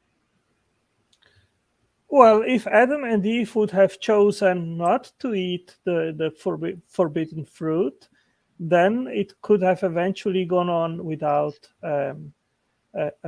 being a fallen world, without sin in the world. Right? So it is possible for there to be a world with rational moral agents who possess free will, and there exists no evil. Yeah, they would choose only to do good. So why is that not the world which exists? Well, because Adam and Eve, they didn't choose to obey God. Yeah, but why would God create a world where they wouldn't, where they would disobey him? It seems like if God is going to create a world, if God is like maximally rational, God always does what he has most reason to do. And so it seems that if any form of evil exists, God didn't do what he had most reason to do, because it's entirely possible for there to have been a world where there are rational moral agents who do possess free will, but there is no evil. So then the question is, God has most reason to instantiate that world. So why is that not the world which exists? I guess he instantiated the world where he knew that evil would come to the world, so he could display his love and his power of redemption and grace. It's not possible to do that in a world without evil? Well, then there would be nothing to save, right? The important thing why was would the something need to be saved? possibility. The important part was the possibility of being able to do something outside of God's will, right? If no possibility exists for people to do things that are outside of God's will, then everything But you've already you've already granted that there is that there exists a possible world where there are rational moral agents who possess free will, and yet none of them choose to do evil. So we both agree that the possibility for such a world exists. Now I'm asking you, why doesn't it? It seems that if God always acts in accord with reason, and that's the most reasonable world, why not though? Why would God have created a world where things that ought not occur? Leo's that cheating seems like what God is doing is God instantiated a world that he ought not instantiate, and then thereby God does not always act in accord with his reason. So then God is not omniscient. God is not omnipotent. I think Leo's cheating God by assuming his sinful world is the more reasonable one. I don't know why Leo's version would be more reasonable than what we have now. I don't know what you're talking about. What makes one more reasonable than the other? What makes one more reasonable than what? What is your Leo, you want to say that a world where sin would not have Okay, I can't hear two people talking at once. Orge, what is what more your reasonable hypothetical world you just gave? I can't remember the exact phrasing. Where like no one sins or whatever. Because sin is what we ought not do. That's why. Why is that more reasonable than the world we have now? Because sin is evil, and evil is what we have most reason not to do. Good is what we have most reason to do. So if God always acts in accord with reason, then there's one of two things is true. Either there is no evil, or God does not exist. But evil is what we ought not do. Why would God create a world where things ought not to occur? If that's true, then God is not acting in accord with reason. He wouldn't be a maximally reasonable agent. Leo, you would lose two of the omnis and he ceases to be God. Where would free will fit in this world? Just strictly out of curiosity. The fact that it's possible for there to have been a world in which there are rational moral agents who possess free will, yet there exists no evil, and we've all agreed such a world is possible. Well, since that's the world where the only things which occur are what ought occur, then and God only does what he ought do, he's maximally reasonable. He only instantiates the world that he has the most reason to instantiate, then that would be it. And the reason for that is because, well, think about this: if we are, if the world reflects God's nature, and we're both good and evil, we have good and evil natures within us. That stands to reason that God has both good and evil natures, and this is reflected in Scripture. God is described both as light, and He's also described as dwelling in the thick darkness. Well, God is not; it's only light. He is not evil or sinful or in darkness whatsoever. But to respond to Leo, I think that God brought out a greater good by permitting evil to come into the world by executing his plan of salvation. And so then everything that occurs in the world ultimately conduces God's ultimate will and his desire, right?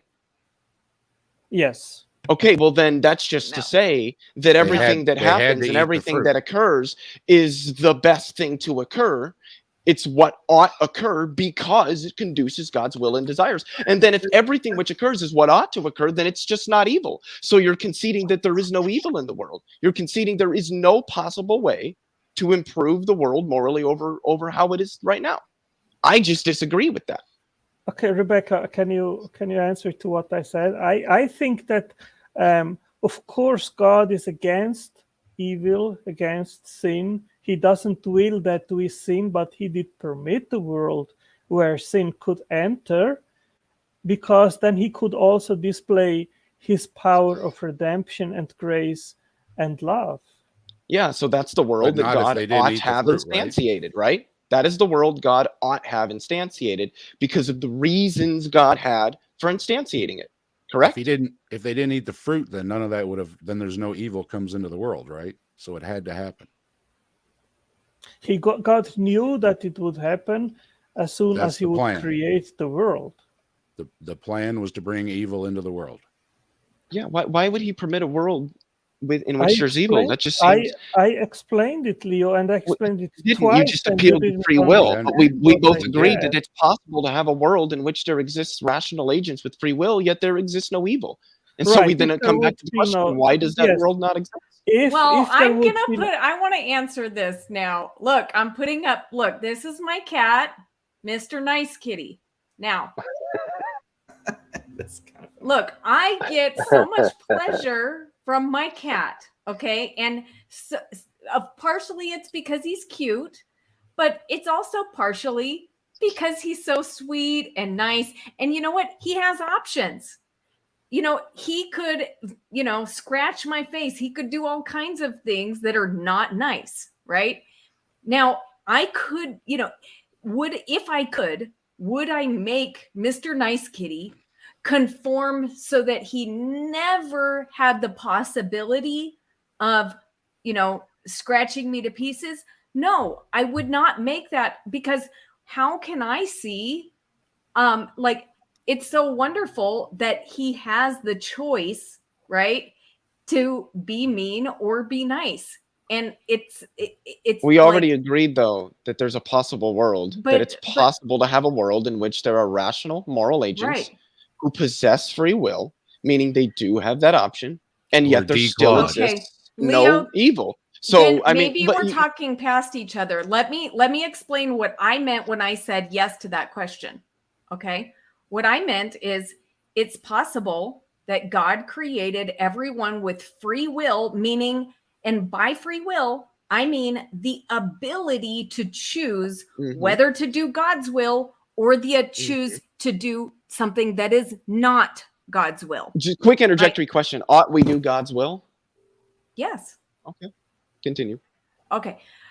But so God set it up so that we could choose to do his will or not his will. And that necessitates that we have to be able to make that choice. You asked, can it exist that we have free will and a world where nobody does evil? Yes, that is possible. If no human beings chose to do evil, then we would have a world with no evil. We would have a world where all beings are freely choosing to do God's will all the time. But that's not the world we live in, because human beings don't. Why don't we live in that world? Because human beings don't choose it. Why not? Why don't? Well, hold on here. Why don't humans choose it? Why would God create a world with rational moral agents? That's up to them. So God wanted a world where agents could choose that. Yes. Okay, God so then we ought to have a world. So then we ought to have a world where agents can choose to go against God, right? Yes, absolutely. Well, then I don't understand how going against God is evil. The world ought to be that way. It ought to be done. So then there's no evil in the world. Checkmate. All right. And this is why they call it the logical problem of Leo, evil. that's a good Either there's no evil or God doesn't exist. The free will theodicy doesn't get you out of this. And the oh Lord, what's the other one? Or the skeptical theism theodicy doesn't get, because if we can grant that there's a world, the free will theodicy doesn't work, because we can grant that there's a world where it's logically possible for there to be rational or moral agents who possess free will, and yet there's no evil. And God, acting in accord with his reason, would instantiate such a world. So why doesn't that world exist? Well, because either God doesn't have the power to do it, which would mean he's not omnipotent and he isn't God, or he loses some property and ceases to be godlike, and then the conclusion is that God doesn't exist. Or people will say, well, God permits these evils because ultimately everything, they conduce to some greater good. They allow for some greater good to happen. Well, then that's just to say that that previous evil ought to have occurred because it conduces some greater good, in which case if it's what ought to have occurred, if it was the best thing to have occurred, then it's just not an evil action. And then there's just no evil in the world. Rebecca, do you think that after the judgment, whatever heaven is going to be like will be a world in which there is no desire or possibility to sin? I think there's a couple of possibilities. The one I lean toward is that when we get to the kingdom of God, we will have fully realized how awful sin is, and we won't want to do it. And we have been like truly transformed, like to be in the image of Christ in his righteousness and holiness. So like, I wouldn't go as far as to say we will no longer have free will, but like I said, I leave open the possibility that that's true, because it's possible that our free will time is right now. And, at that time, we will have made our choice about where we're going to be. But the possibility that I think the most strongly is that we will still have free will. It's just we will all have thoroughly realized how awful sin is. Can I say Are you talking about in heaven, Rebecca? Yeah. In heaven. Why would God have not just created that world now? Yeah, I was going to ask that too, but I was also going to say that one of the problems I have with your answer, Rebecca, is that you said that God has transformed us so we won't have that desire to sin, right? Yes. And then that leads to Leo's question, why not just create people with that desire to begin with? Right. Yeah. Well, Rebecca, you've really boxed yourself in a corner, Rebecca, when you said that there's no punishment. Look, okay. She answered to that. You can win the argument and I'll still be right. Okay. But, no. I'm not trying to win an argument. I'm trying to show a conceptual issue with classical Christian theism. I like your answer. If God exists, evil does not exist. Evil exists. Therefore, God does not exist. And I don't think that anybody in the professional literature or otherwise has provided a meaningful objection to the logical problem of evil. Okay, Leo, I answered to that objection twice already, and I think you didn't understand it. If God would have created a world where never there was evil, he couldn't display his love and his grace. Yeah, all you're saying is that the world where there's evil, so God can display his love and his grace, is the world which God ought to have created. That he had most reason to create that world. He ought to have created that world so that he can display his love. And at that point, you're just saying that that's the best world then. And then I don't understand how you can answer both Leo or Pine Creek. I want to respond to what Leo and Pine Creek said. Why didn't God just create it that way now? Why didn't he just make it so we'd never see it? Why not heaven now? Because I think there's something important about having the experience, about experiencing it, that's just to say you ought go through the experiences. And if you ought go through the experiences, if that's what ought occur, then I don't understand how it's evil. So this world, again, then there's just no evil in this world. Rebecca, what about babies? Leo, how do you know that good is good? It's a good point. How do you know that, Leo? What did you ask? How do you know that good is good? I just don't understand what you mean when you ask that. I just take good to be that which ought be done, that which ought be permitted, that which we have most reason to do. Based on a standard, Otangelo. Yeah, I take a normative view. And at the beginning of Otangelo, it seemed that you agreed with that you agreed that what is good is what we ought to do, is what ought to be permitted, what we have most reason to do, and that the evil was not contrapositive isn't the word I'm looking for, but the sort of the opposite of that, what we ought not do. And so I'm just saying, any world which God has reason to instantiate is thereby it's the best world. It's the world that ought to have been permitted. I just don't see in what sense you could say it's an evil world.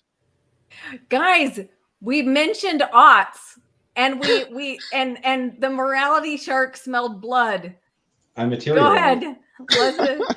I wasn't even listening before. I showed up somehow. Every time someone says ought, I just know to look. I just want to say really quickly, if I may, I've watched like 3 of Lance's discussions over the last like 2 days. I saw his one with Ben Watkins, and then I was just like, okay, I'm really liking what this guy has to say. I gotta go see more. So I just wanted to tell you, I really like a lot of the stuff that you say, Lance. I like a lot of the work that you do. Thanks, appreciate it. I wanted to respond to something Otangelo said, that God had to create this world so he could demonstrate his love, right? Right. And but couldn't God just demonstrate his love amongst the Trinity himself? I don't understand your question. In other words, do you think God has to demonstrate his love to humans? No, I think that whatever God does, he does it for himself. And he didn't create the world for any other reason than to glorify himself. And he glorifies himself most by displaying his love. And the best way to display his love is the plan of redemption. Okay, but if he doesn't display his love, is he any less? No, it has nothing to do with that. Right. So there's no downside by not creating, correct? When it comes to love. No. Okay. But there is downside to creating, correct? i.e. sin? What do you mean? I'm going to disagree with Otangelo on this. I'm going to disagree because I don't think God, he created us just for himself. He is, created us. I mean, yes, for having a relationship with us, but if he's loving us, then that means he's not doing it for himself. Love is not self-seeking, right? So, but he doesn't need your love, does he? No. Okay. So there's no downside by not creating, and there's downside by creating. So why do you think God created? It's a beautiful question. It was better. No. Can you get better than God alone? Otangelo thinks no, I think. Well, Pine Creek, I think that he wants to expand the joy that he has had since eternity to a bigger family. That's why he made us, and he gives us the opportunity. No, it has nothing. Well, I mean, since he is a triune God, he was never alone. The word want is synonymous with lack. It means he's lacking something. Didn't God have all that before the fall? Like when he had all his angels praising him all the time at the beginning of creation, like before Lucifer fell, didn't he have exactly what you're saying God wanted? Creatures to adore him? When you're saying God wants something, you're saying that he lacks something. The word want and lack are the same word anciently. What? Do you understand that? When you say that God wants to do something, you're saying that he lacks something, therefore he has to do it. That's literally the word want and lack are the same word. Yeah, you leave somebody wanting. Yeah, I get that, but that's just not. I don't think that's what this means in this particular context. I think what want here would just refer to desire. But even desire, then you could say he desires to do it. Yeah, I wouldn't say wants. But I mean, God knows the beginning and the end are going to be this exact conversation that you're having. So, as Pine Creek and Leo saying, why do we have this middle part where people get thrown into a lake of fire?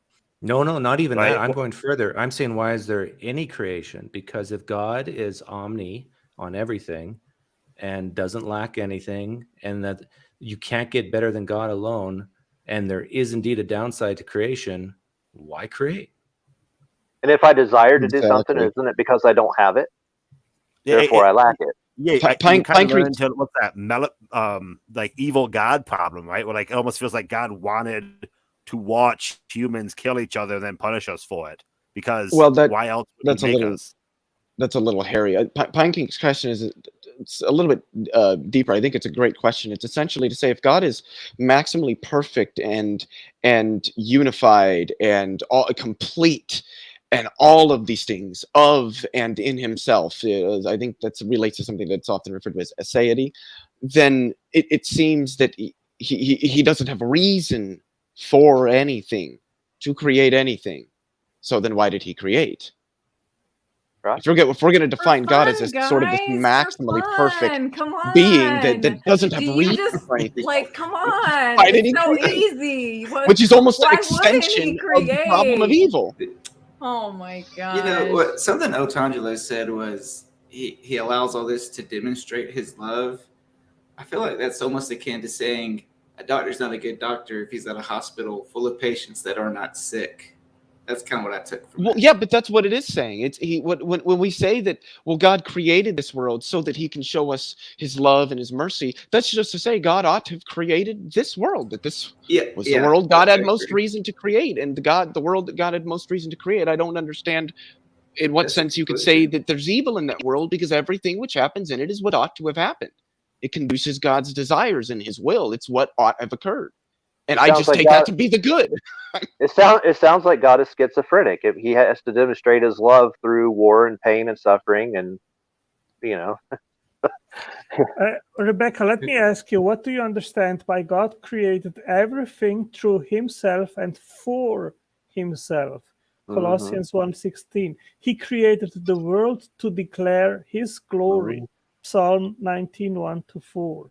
He formed and made man with the same intent.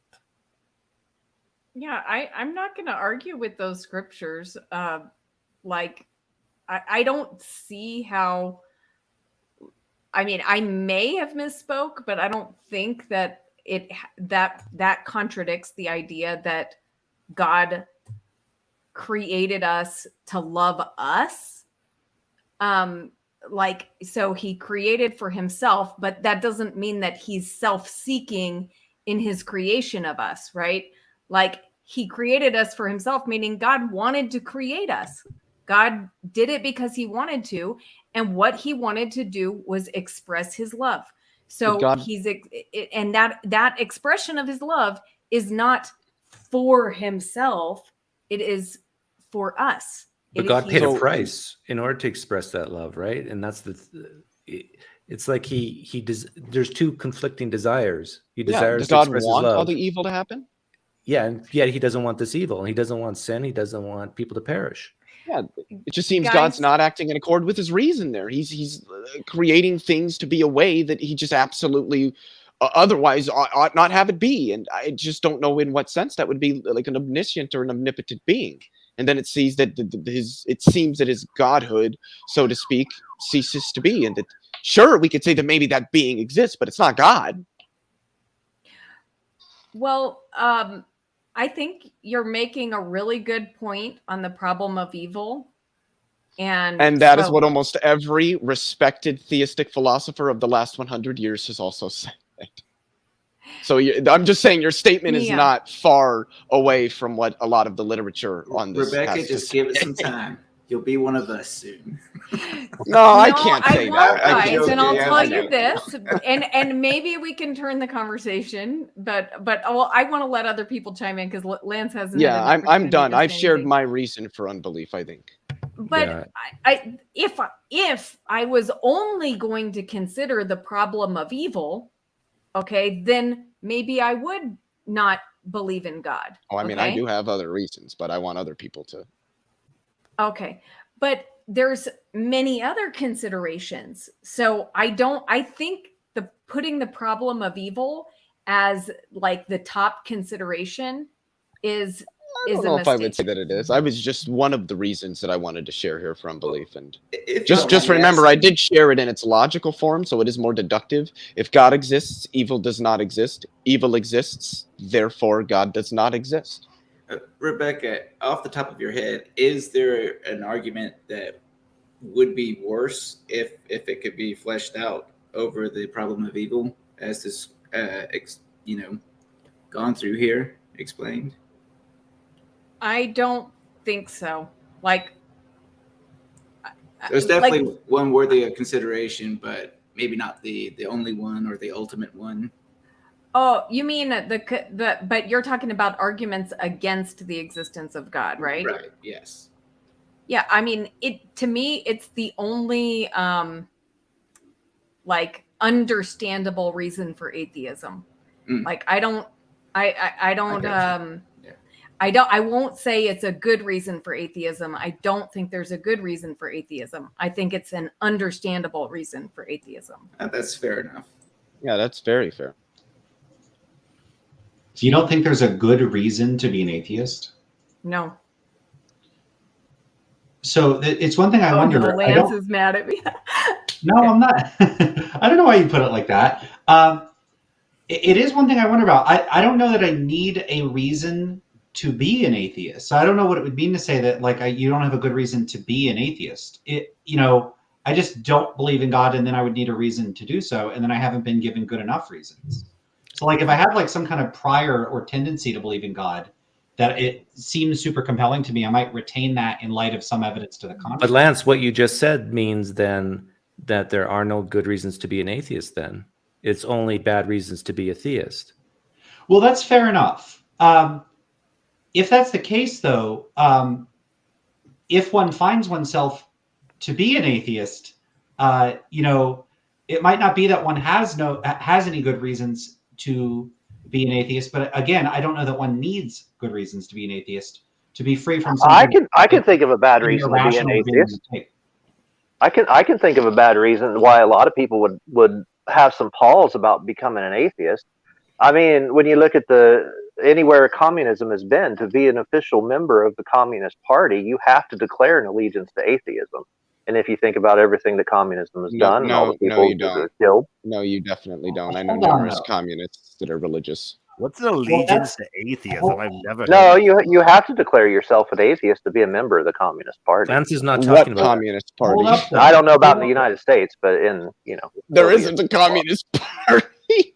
So some would say the Democratic Party, but that's no. I'm not talking about in America. I'm not talking about in the United States. This seems I'm talking to be about the Communist Party in Asia. But the fact that there can be bad reasons to be an atheist is a little different than the point that I'm making. So, I'm going about my business, trying to understand the world. At no point in my attempts to model what the world is like, to have the sort of my best explanation of what's going on, have I ever needed to posit the existence of God any more than I've ever needed to posit the existence of like precisely 17 intergalactic cosmic purple floating hippopotamuses in space that only sing Kumbaya all day. Like I don't need that to explain anything, and I don't need God to explain anything. And so I've never had to include God in my ontology. And so if someone wants to come along and says like you don't have good reasons to be an atheist, I'd find it to be a little strange, because it's like, well, first, I do think I actually do have a good reason, which is like God is not a useful posit in any explanatory, like our best scientific explanations of what the world is like. God isn't useful. So like abductive inference, I think, favors not positing the existence of God. But it often seems like theists think that like atheists I'm gonna have to go, guys. In order to see you later. It seems as though people think atheists need a bunch of arguments to like justify being an atheist. And I think all we need to do is like not consider there to be particularly good reasons to believe that there's a God. I completely disagree with that, Lance. And I see that all the times, atheists trying to avoid the burden of proof by saying I just don't believe in your I just don't believe in your assertions. I just disbelieve what you're claiming. And I always say, no, atheists, they also have the burden of proof. And when you claim that naturalism explains our existence. Atheism and naturalism are not synonymous. Lance didn't mention naturalism. Please? Sure, but now you're straw manning him.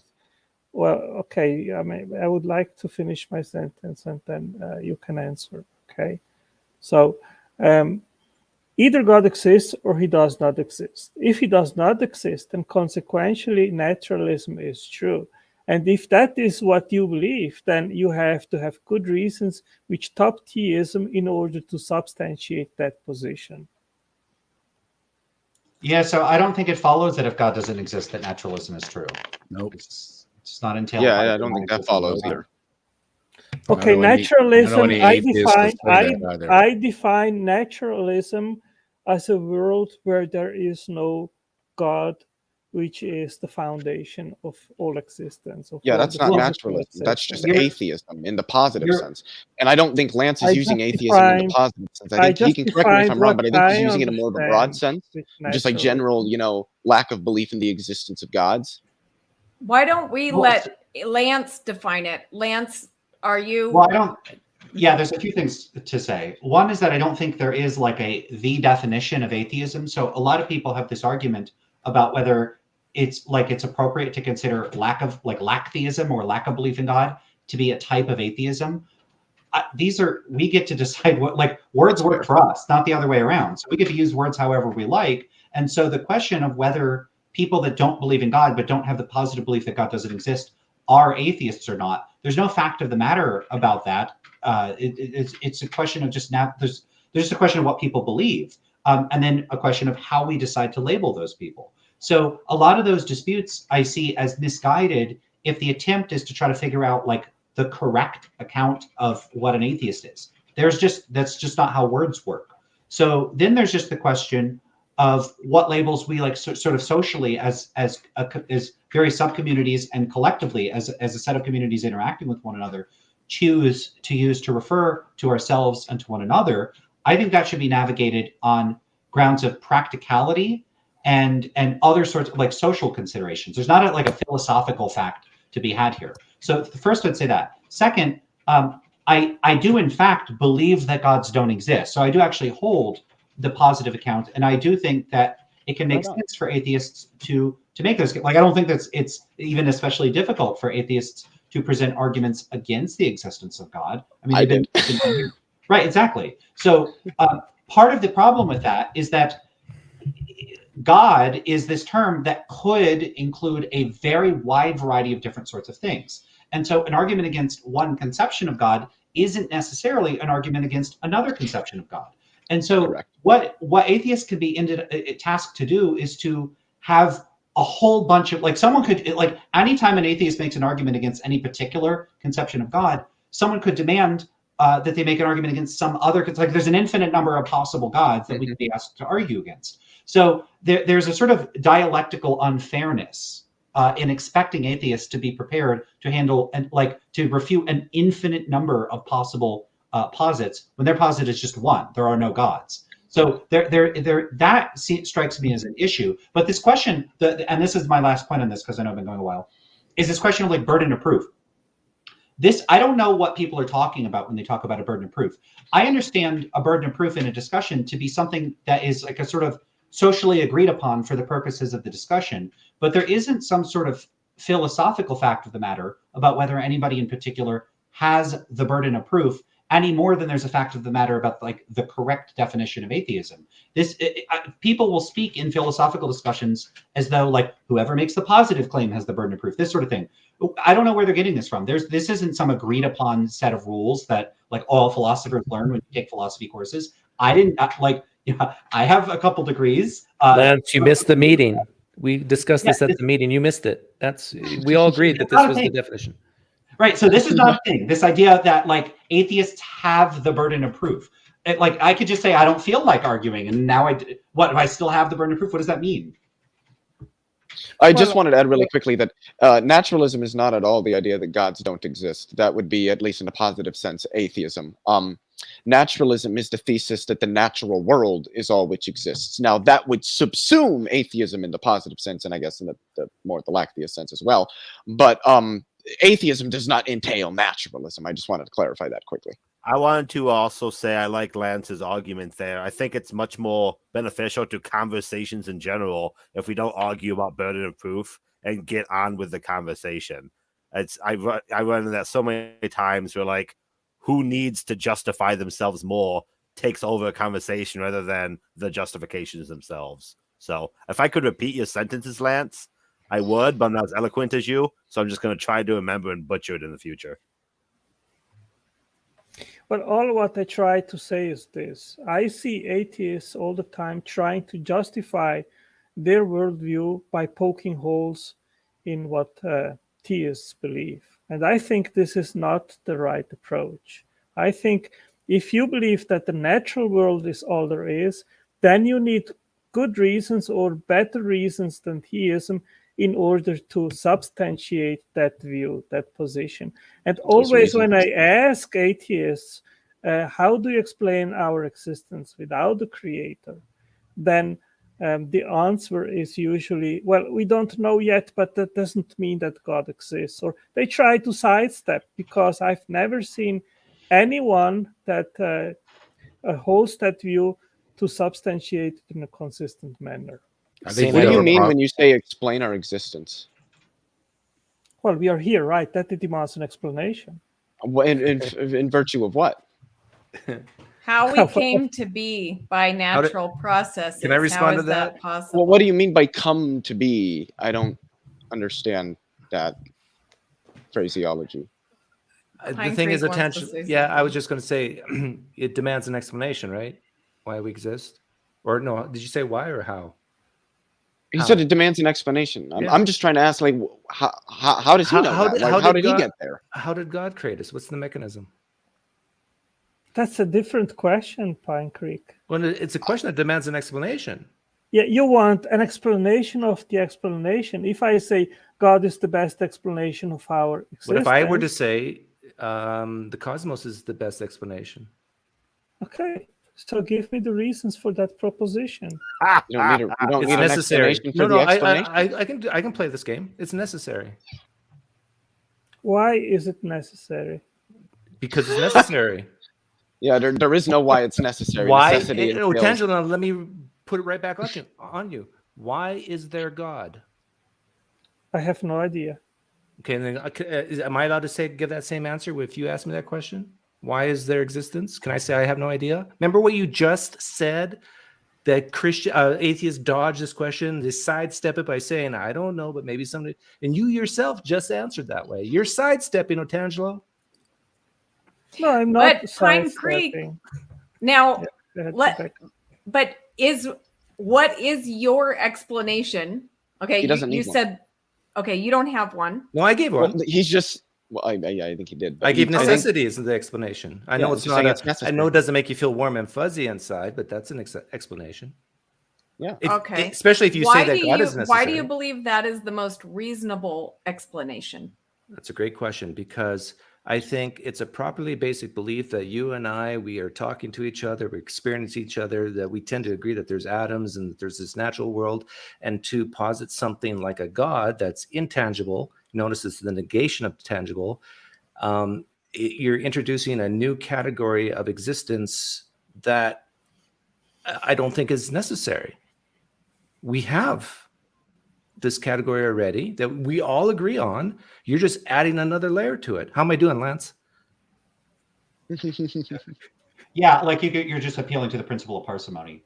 Yeah, I don't know the philosophical jargon, but yeah. So we can explain the idea here would, I suppose, be we can explain all observations without appeal to the existence of a God, and so we don't need to posit one to explain things on grounds of principle of like simplicity or parsimony, like that positing God is superfluous for explanatory purposes. So you can say something like that. But like you're tying in some necessity stuff here. I don't know if you're being facetious about that. I wouldn't do that, like in a literal sense. But if it's supposed to show a parallelism where you could just make an appeal that bottoms out and just saying it's necessary, I think you're trying to show is just if someone then goes, but why? You could say, hold on, but why for God? And then they're going to have to say the same thing you would. I don't know, which is exactly what Otangelo was doing. And notice, as you said, he said, I don't know. So this accusation that atheists end up dodging, I think all that Christians end up doing dialectically is taking it one step back by saying God explains everything.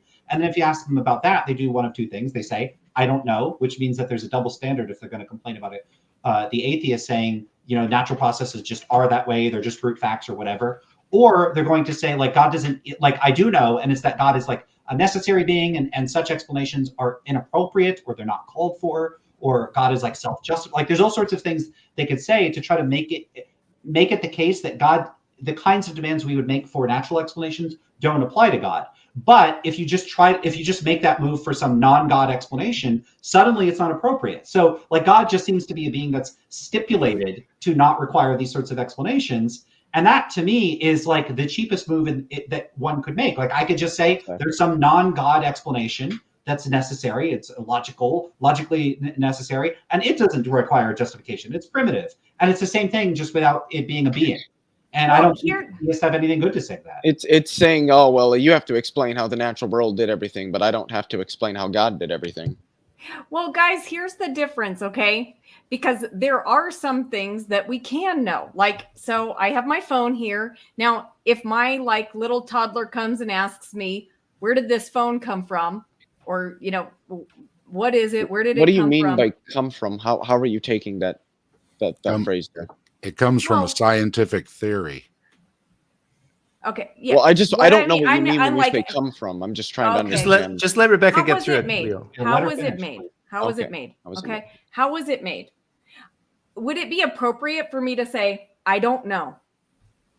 No. Like, Yeah. I mean, if you don't know, aren't there some things that I know about this? I may not know exactly what machine assembled it, but I wouldn't like make it, it just is. I wouldn't tell my toddler, it just is. It just appeared, right? There are some things I know. Yeah. I don't know exactly who or what machine made it, but I can tell that this was something made, and I can tell my toddler, well, it was made in a factory. It was, there are some things I know. So for me, where did God come from? All these things, I don't know. And I don't know if I could go any farther than that, right? There's a limit to where I could go with the phone. But what I think Otangelo would agree with is that what's frustrating for us is for you guys to look at the incredible creation, the incredible things that you see around you, your ability to think and feel, and all the things that you experience in life, and just say, I don't know. I agree. That There are seems like a explanations for total most of cop those out. things. It I don't seems know. But I like also you think that could there's a know some category things. error here. The reason that we can pick up our cell phone and say, I might not know the processes how or all the parts, but I know that this was made by a person, by an agent, is because of our prior knowledge about cell phones. We know that humans create cell phones. That's how we can look at a cell phone walking on the beach and say a human created that, because that accords with our prior knowledge and our prior experience. We don't have that with universes. We've never seen a universe get created. So this is just a category error to take that same concept and assume that it must apply to the totality of physical reality itself. I just don't share that same intuition. Yeah, let me add to this. I agree with Rebecca that we don't know where God came from or why he exists rather than not.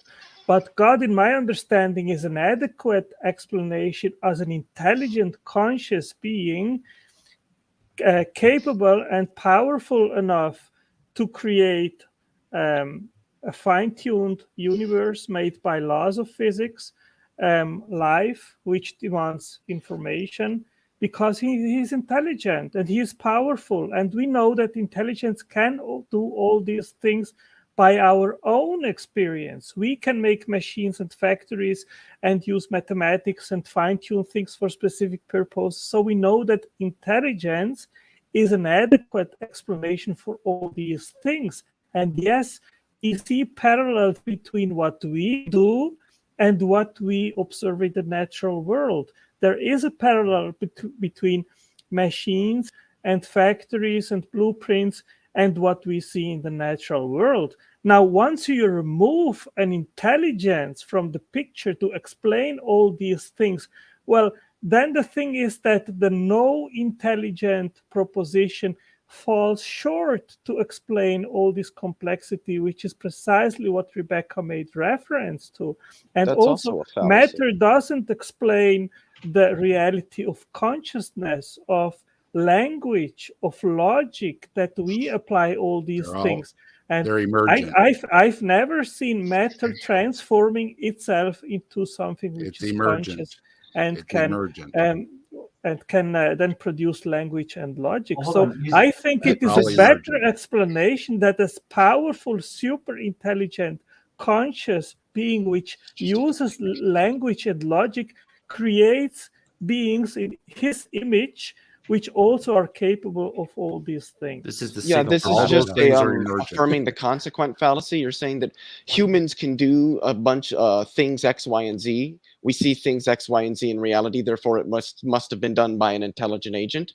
That's just affirming the consequent. A implies B, B therefore A. That's not how it works. And there the are fact answers. that we know that humans can do these things doesn't mean in and of itself that that's the only way that it can be done. Because we also see a lot of these things occur in ways that don't have anything to do with intelligent agents. Well, there's no answers, but there are everyone's talking at once. So who wants to go? Okay. Yeah, can I answer to this, please? Well, there's a bunch of us here, Otangelo, so maybe some other people should respond. Sure. It's just incorrect for him, Otangelo, to say there are no answers. There are lots of answers. You're just plain wrong saying there are no answers to these things. There are, and a lot of it's loaded. there are books language is written on loaded these too. things. Okay, let me Plenty of answer this. answers. I think fine-tuning requires a fine-tuner. What do you mean when you say fine-tuning? It means nothing. Well, hold on. What I mean by that is that many different features which we observe in the universe need to be in a very precise, limited range in order to have what we have. Like the expansion rate of the universe must be in a very limited range in order not to be too fast or too slow. If it would be slower, then it would recollapse into the singularity. If the universe was different, it would be different. Can I finish, please? But I mean, it's pointless. If the universe was different, a lot of people wanted to respond to what you said earlier, Otangelo. So, try to finish up your point and then let everyone respond. Okay, so to answer to Leo in regards to fine-tuning, if the universe would be expanding too fast, then there would be no atoms, there would be just a void universe. Okay, if it would expand too slow, then it would recollapse into itself, into the singularity, and then there would be basically no universe. So this is just one example of fine-tuning. That doesn't tell me, that was an example, not a definition. That doesn't tell me what fine-tuning is. It doesn't tell me what you're referring to when you say that. Okay, so when you have basically an infinite range of possibilities, but only you get a specific functional outcome if you select a very specific restricted range, then you need a fine-tuning in order to get that function. Well, but you're just using the term in the definition. I don't know what you mean. So there's two ways I understand fine-tuning. What physicists mean, which isn't really a fine-tuning, that's kind of like a misnomer, like Big Bang. It wasn't big and there was no bang, where it's just that there are fundamental parameters which possess constraints and we don't know why they're constrained. The other one is what a lot of other people, particularly apologists, mean, and they mean that the constraints that are on those parameters were put there intentionally by some agent such that specifically life would arise as a desired outcome in the universe. So I don't know if you mean one of those or if you mean something different. Yeah, I give you an example. If you play lottery, and in order for you to get jackpot, you need a sequence, a specific a sequence of 6 numbers, and you hit the jackpot. Okay, fine. Now you play a second time, and you hit the jackpot again. Then you start to think, hey, it's a little bit strange. I mean, once, okay, but twice. Then you play again and you win the jackpot again. And then you play 5 times and you hit the jackpot again. You play 100 times and you hit the jackpot 100 times. Then you start to think, hey, someone is cheating here. Something is going on. It is not normal that someone hits the jackpot 100 times. Would you agree with that? Well, when you say not normal, by what standard? By the odds. I don't understand. Like the odds could allow for that to happen, albeit it's astronomically small. It's still possible. Before you guys continue, can Orge chime in because he needs to go to bed? He wants to say what his point was. Yes, I need to sleep, like the rest of you. So, yeah, my piece is real brief. I think we've walked by it a little bit, but to me, I've never heard an argument for irreducible complexity outside of I don't know how it works. So those things never fly, right? The more we learn, the more irreducible complexity goes away. And 2, the fine-tuning argument only seems to work for the exact universe that we have. Who's to say that if we change things, we won't have some form of existence that's not what we have today? So to claim fine-tuning as a property of some magical, we exist only in this one universe, well, that's not allowing everything else to exist. So again, you run into these issues where you're trying to, and all these to me are trying to sidestep the fact that we have mechanisms that answer the questions Otangelo's bringing up, right? The complexity of geology, we have an explanation of that. The complexity of biology, we have an explanation for that. Some of these things are not as robust. Consciousness, I don't quite know as well as, say, evolution or geology. But that's not to say a mechanism can't exist, and that's not to say a mechanism is not in its infancy right now. So yeah, we've went over this 1,000 times, Otangelo. The arguments you're making have really landed well with me, but it's still nice to have the conversation. So thanks for having me, Rebecca. Take care, guys. Thanks, Jorge. Nice talking to you. I say, Otangelo, if the universe was different, would the universe be different? Yeah, sure. Well, there you go. Can I ask a deeper question? Then there's no tuning, because if it was different, then it would be different. There's no standard to tune to. If you could have a different universe, then you could have an endless amount of different universes. There's nothing to tune to. There is no standard of. Exactly. There's just how the universe is. Okay, and this me is the explain thing. that. This is what I mean when I say fine tuning, is that they have to center it on life. But that's just a convention. There's no reason why we have to center life when we determine what the universe is supposed to look like and supposed to do. But we grew veggies on the space station without gravity, and we ate them. Okay, you see, can Dave, have life you without have gravity. Okay, so your Dave, fine you have. tuning Let's is also suppose that out the window for life. Okay, Dave, let's suppose you have two possible explanations for X. Okay, and one is intelligence and one is not intelligence. And you know that intelligence can do certain things because we have experienced by ourselves that we as intelligent beings, we can instantiate certain things. Okay, but then you have the alternative that no intelligence created the same thing. And you have to evaluate which of the two propositions is the better. Which of the two propositions is the better explanation? Right, I understand the argument. And I would say, the bigger the odds to have a specific outcome, the less likely it is that random, unguided, non-intelligent events created X rather than. Let me ask you real quick. You run a company and you hire 2 engineers, okay? The one engineer, almost everything he makes, no problem. Goes through the line, no problem. The customers do not return it without any complaints or anything. Whatever you make works fine.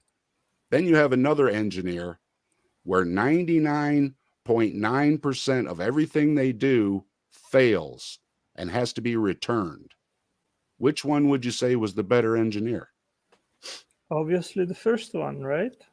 Well, 99.9% of all life on this planet is extinct. Would you say that engineer was doing a good job or a bad job? Dave, the question is, why is there life? Can I answer, please? Can I answer, please? Dave, you are not letting me answer. Dave, you are not letting me answer. Okay. So I appreciate if you let me finish and then you can answer. Okay.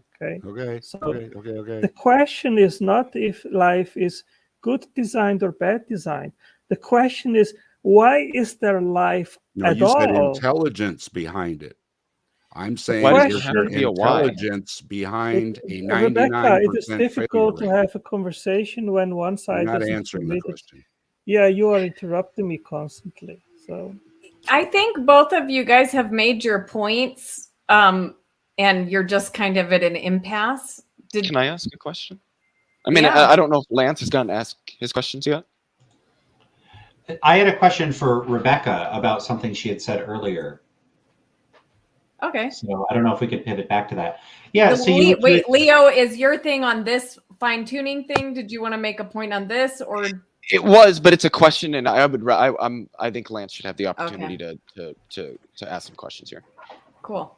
Okay, thanks. I appreciate that. Yeah, so Rebecca, you made some claim, because earlier we were talking about, because there was like the Pine Creek analogy to saying God is an explanation and then saying, the universe, something about the universe is necessary or whatever. And you made some sort of objection to an atheistic perspective on explaining what's going on in the world by saying that at a certain point and let me know if this is an accurate characterization, that we might appeal to saying we don't know, or it just is that way or something like that. And that you described that sort of maneuver as a cop-out. Is that correct? Yes, I think it is. Okay. So can you elaborate on that? When you say it's a cop-out, what is the objection? Well, my objection is that, when we look around at the world, we can see things that are influenced by a mind, right? So like, okay, you might spill some paint in the garage, but and maybe it would form in a pattern. You normally you wouldn't say that was a design, right? But if you saw like a beautiful painting on the wall, right, in some art gallery, you would know that there was a mind behind it. You might not know who the mind was, but you would recognize that there was intelligence at work. And I think it is the same when we look at, okay, let's just use the cliche one that everybody likes to make fun of, but look at the trees. Look at the trees, guys. Look, there's this little seed is capable within this tiny little seed. It has all the capability of forming a full-grown tree. And when that tree that can reproduce itself, and then all it needs is a little sunlight and water. It makes its own food. It's amazing. This is an amazing system. This tells me there's a mind behind this. And to just say, oh, I don't know. Like, now I can say, I don't know which God or I don't know which mind created this thing. Could it be alien? Yeah, it could be. But then we'd have to figure out where the aliens came from, right? So what I'm saying is I do think it's a cop-out with all of our experiences in the world and our minds. I mean, the fact that you have a mind, that you can think, that you can experience, that and you have a mind that's capable of processing all this information. Like, your brain should be enough for you to know that there was a mind behind that mind. And so, like, to me, I think you guys, your minds got foggy because of evolution. This is what I think. I mean, maybe it's not your fault, but because you've, got this idea that, oh, it all happened through this glorious natural process, but it is the process that you're believing in is not capable of what you think it is. But you've allowed it to cloud your judgment about like what should be obvious. So I see. That's so, Rebecca. So one of the things is, so you're saying that like we're cloudy headed on this, but what I actually think is that evolution is what allows us to explain minds, not vice versa. In other words, something like a mind I see as the sort of thing that would itself be explained by something other than a mind. So minds ultimately tend to come about at somewhere in the causal chain through non-mental processes, through naturalistic processes that were themselves not mental. Now, that doesn't mean minds can't create other minds. I think humans could create an artificial intelligence. So minds can create minds, but I don't think a mind is necessary to create a mind. And I don't think a mind is necessary to create other things in the world. But I want to address this thing about, because like when you see the world, I think that you see things that you analogize to design things. Like if I show like a cup or something, like you look at a cup and you go, wow, this is not the sort of thing that could arise through naturalistic processes. But I have a question about that. If there were no God and we lived in a universe that was not designed, what would that look like? I wouldn't expect anything. I would not expect my own existence. I just do not see a possibility for this. Okay, so this is a concern for me because the typical way in which we infer that the presence of something being designed is in part predicated on our ability to distinguish things that are designed from things that are not designed. And so if you see literally all things as designed, I don't know what the point of comparison would be. For example, how could you distinguish potatoes from non-potatoes if you couldn't actually say in principle what a non-potato would even be like? It's just what's the point of comparison? Okay, well, I would say there's lots of things that I can look at and say, okay, this doesn't look like the product of a mind, right? A rock. Okay, now it is still a mystery. Where did the rock come from? Why is there matter? Like, why would there be matter instead of no matter? But I can leave that to the side and say, a rock does not look like the product of a mind. right? So there are things within our world and within our universe that don't look like the product of a mind. What's the difference between a rock and the glass that Lance was holding, if I may ask quickly? What's the difference in it that tells you one is designed and one is not? Well, he used the example of the glass. I didn't, but I would. Would you agree that glass was designed?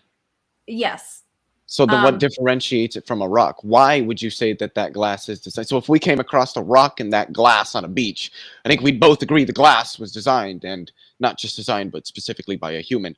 Why is it that we would say that about the glass, but not about the rock? On that one, I would probably be drawing from my past experience with glasses. Exactly. Right? So it doesn't have anything to do with the physical attributes of the object. It has to do with our prior experience. With glasses.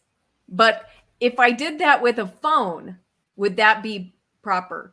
Like, if we come across a phone and a rock on the beach. Let's say a machine that I've never seen before. Okay, so I've seen a phone, but let's just suppose there's, some machine that I've never. What does this machine do? I would need to know what the machine does and what it looks like and what it's made out of, I would think, to be able to determine whether it's designed. Instead of trying to do that difficult assignment, because I don't feel like being that creative, let me just be a person who's never seen a phone, okay?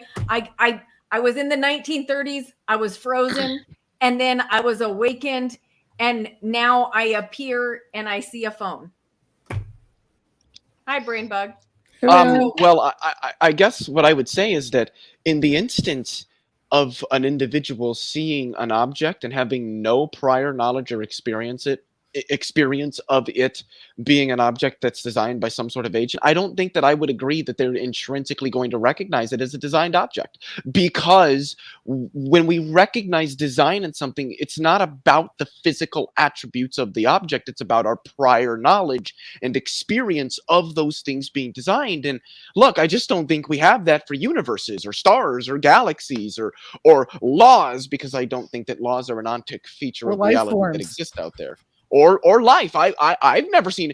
We always hear that agents, intelligent agents, humans can't create life in a lab. So we have no experience of life being created by an agent, yet we say that it is. And I just ask, in virtue of what? And any feature you give me, whether it's complexity, I can point to things that aren't designed which are complex, and things which are designed which are not complex. You can say, well, it's specificity of function, and I can point to things that have functions which are not designed, and things which are designed which do not have functions. Any feature you give me, I will be able to show things that are not designed that have that feature, and things which are designed which do not. So it can't be the physical attributes, the complexity, the structure, the order, the function, any of that about an object from which we infer that it's designed. It has to be our prior knowledge and experience. So I just don't understand how we can infer that life is designed, because it's complex. Many things are complex. Black holes are complex. We don't know what black holes are. We don't know what's inside of them, but we know how they're created, and we know they're not designed by an agent. So when you see something in nature, Leophilus, which is analogous to what we make, what do you make out of it? Well, but that's the key word there. It's analogous. A star is analogous to a nuclear power plant. But that doesn't mean stars are designed. What about the machine or the factory? Lance, I think he was in the middle of his argument. So let's return to that for a minute. But I do have a question for you, Leo. But I want to hear the rest of Lance's train of thought, because I don't think he really got to the meat of what's bothering him about my statement. I just want to say something about what Leo was saying. We do have synthetic life forms that we've made. So people have patents on them, different organisms that have been synthetically created in laboratories. But go on, Lance. We used life to make that synthetic life, though. That's the thing. We didn't start from scratch. We've never seen intelligence make life. Yeah, I don't know if I have much more of the train of, like, maybe you're imagining a lot more to what I was going to say, but I don't think that there is. I guess I would just reiterate my concern, which is, I think, simpler than the other concerns that are being raised, which is, but similar in many ways too, which is that if everything is designed and you cannot conceive of what it would be like for something to not be designed, then you can't even conceive of any sort of reference of comparison for judging one thing to appear designed in the first place. Because if the only way anything does or could appear to you is as designed, like then you're just saying all things necessarily appear designed. So again, if you cannot say what it would look like for something to not be designed. Now you responded by pointing out that rocks don't look designed to you, and I think this is where the conversation moved on from that point, because then it appears that you are saying some things don't look designed. And then if we're going to ask what criteria you use to judge that, design things from non-design things, I think it is going to bottom out in some sort of specifiable set of characteristics. And that's going to draw on typically background knowledge about what sorts of things are designed versus what sorts of things are not designed. Because in principle, someone could very carefully design a rock that's indistinguishable from like a non-designed looking rock, and it would in fact look not designed. So what would actually allow us to know whether something is designed or not? It's nothing about, as was pointed out, the characteristics of the object in and of itself. It's something about knowledge about the likely inferences about what could have caused the object. And again, if the point of reference is background knowledge about things that we do know were caused by intelligent beings, but you think that the entire universe, including rocks, was caused by an intelligent being. Now I don't know what you're comparing it to, because I don't know what a universe would look like if there weren't a being that created all the things in it. So it looks like you kind of want to have your cake and eat it too, by both not specifying some sort of criteria of distinction and thinking you could draw distinctions. So I don't know if what I'm saying is coming out clearly, but like rocks are designed on your view. God actually designed rocks, but also they don't look designed. So your distinction about what is and isn't designed doesn't seem to track facts about what is and isn't designed, because on your view, everything is designed. So it looks like your criteria doesn't match the reality. Well, Lance, the thing is, we are pattern recognition machines. We can recognize patterns, and upon this recognition, we can make sense if they are most likely the product of an intelligent agent or not. And if you see Mount Rushmore, then you see the faces sculptured there, then you intuitively, know that which part was sculptured by people. Yeah, but that doesn't hold up long term, Otangelo, because there's natural formations that we name after things that they look like. Oh, ship rock looks like a ship. Elephant rock looks like an elephant, and they're not designed to look like that. That's just the way that the oceans and the winds have sculpted them. Yeah, I agree. But all what I am saying is that inside of the universe, we can actually make a distinction and recognize things which most likely are the product of intelligence from things which have a structure, which are just a product of natural forces like wind, rain, and so forth. So we know how to make that distinction. So the question is, when you have an object which you know that was made by humans, which we know the source, where it was made from, and then you have an analogous object where we don't know the origin of that analogous object, then in my understanding, it is the most reasonable one inference to say, okay, probably it was the same agent or a source which made that thing, which we don't know where it came from, but it is similar to the other thing which we know where it came from. Hold on, but don't think like rain and natural weather patterns and stuff were designed by God? What I am saying is that there are forces which are not determined by a direct action by God. I mean, each raindrop which falls from the cloud to the earth, it wasn't directed by God to have that specific trajectory from the rain. From the cloud to the earth. There are natural forces operating in the universe which do not require constant direct action from God. Because he set it up like a Rube Goldberg machine to do it automatically, but he still controlled that raindrop was going to hit that at that angle and take off that much of the calcium and cause that kind of wear each drop. And he knew what it was going to do, right? I mean, he created everything.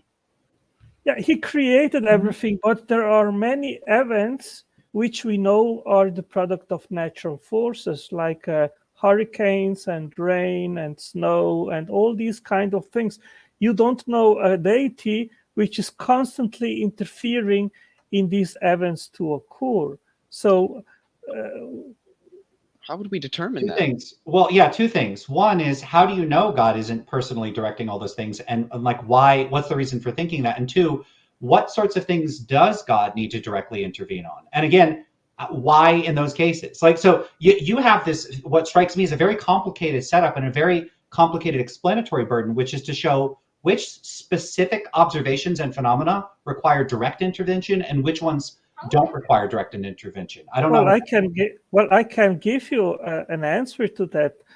Listen carefully. Cells have a codified description of themselves in digital form stored in genes, and have the machinery to transform that blueprint through information transfer into an identical representation in analog 3D form, the physical reality of that description. And we can use Bayesian probability or abductive reasoning, and an intelligent cause is then the best explanation, because we only have observed that intelligence does such things. Affirming the consequent. Intelligence can do X, therefore when we see X, it must be the result of intelligence. That's just affirming the consequent. Yeah, also, if you're going to be a Bayesian about this sort of thing, I'm just going to, there's a good chance I'll just have different priors than you. So like my priors on, God did it are pretty low. And then my priors on Christianity are especially low. I don't know how you're going to end up giving me some sort of analysis of the evidence that causes me to update in favor of those, even having like a 1 in 100 million chance of being true. I don't know what kind of evidence and reasoning you would be possibly pointing to that on Bayesian grounds would make Christianity come out looking likely, unless you have. Well, I didn't bring Christianity into the inference. All I said is that an intelligent agent is a better explanation, because we know by our own experience that we do make blueprints, and upon these blueprints and information transfer, we make the 3D reality of that device. So we have experience that intelligence is a capable mechanism to instantiate this, but we have. That doesn't make it the only mechanism, though. Didn't we just How did you isolate intelligence as a mechanism? We have never observed unguided random events to create all these things. And if we have two competing hypotheses, and I have to choose, then I prefer to go with the one which I have experienced that it is capable to do this, rather than the other one which I've never observed capable to do and to instantiate this. Didn't we just go over the fact that there are things that look like they were blueprinted and then things that don't look like they were blueprinted, though? I mean, I thought that was part of the conversation we were having with Rebecca, right? Lance's point was completely missed. Like Otangelo just like went around it. So it seemed to me that what Lance was getting at is that if you're going to ultimately reduce everything to being designed by God, then you don't seem to have a criteria to determine what is designed from what is not. So what do you even mean when you say that something's designed? And it's even worse when you're going to say that something's designed, but it doesn't look like it is. What standard are you using to determine something which is designed from which is not? And if I can give sort of a thought experiment to I hope paint the point that Lance was trying to make. Say you have a rock, just a rock, and now say you have another rock, but a human took this from, say, a nice even brick of stone and chipped it to intentionally make it look like a rock. How would you determine which one of those was designed and which one wasn't? Yeah, I want to build on that too, though, which is, we keep being told that like an intelligence is the best explanation or this sort of thing. Now, explanation typically in science, like a good scientific theory, a proposed explanation is it's sort of not only is it able to account for all of our observations, but typically it has a few other properties that make it, an especially good account. One is that we're able to make predictions with that account, and the other is that we're able to sort of do work with that account. So we could actually apply it in ways where, like, we could achieve surprising and otherwise unexpected results. Like in other words, a good scientific account is one that like you could do something with it. The kinds of accounts that we're getting with like God explains things, they don't have these characteristics. They don't really allow us to make predictions, and they don't really allow us to build things or do things. They don't have the kind of productivity to represent functional research programs on which people can build and make, produce new things and make new predictions and understand the world in a better way. Science has consistently shown, when it's applied to solving problems, that it has this capacity to actually, I can do more given our contemporary understanding of physics. We can make better predictions. We can cure diseases with our modern understanding of biochemistry. Nothing about God did it type explanations has ever shown the faintest bit of capacity to produce a single innovation, not one. So if one of the scoreboards for science versus God did it is the ability to have useful innovations, it's literally 100 million to 0. And if we're counting up the virtues of different explanatory approaches to things, science wins by such a landslide here. I don't understand why that doesn't strike people that say God did it as oh no, there's something seriously wrong with the sorts of proposals we're doing. They don't achieve anything. They're always this hindsight account that can never be used in a fruitful way. Lance, the competing mechanisms are not science against God. Science isn't a mechanism. Science is a faculty which we use to investigate things.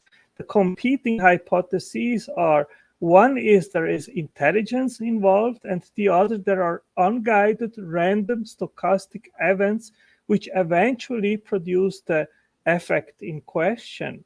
And we know by experience that we as intelligent agents, we can make blueprints, machines, factories, computers, transistors, and energy turbines, and all these sort of things.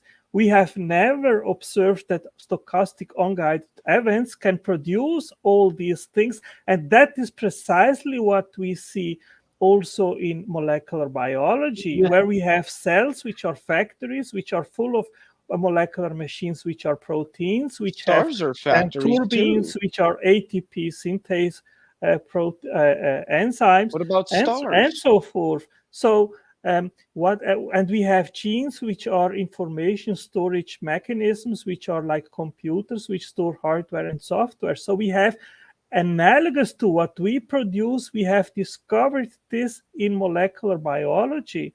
So I think similar effects have similar causes. Well, I mean, ultimately, you're just analogizing to those when we've never seen the actual structures designed by an intelligence. But stars are factories too. I mean, there where all the elements are forged. Who creates stars? Is it the star fairies? Well, of course, we believe God created the stars too. Are you sure it wasn't gravity that creates stars?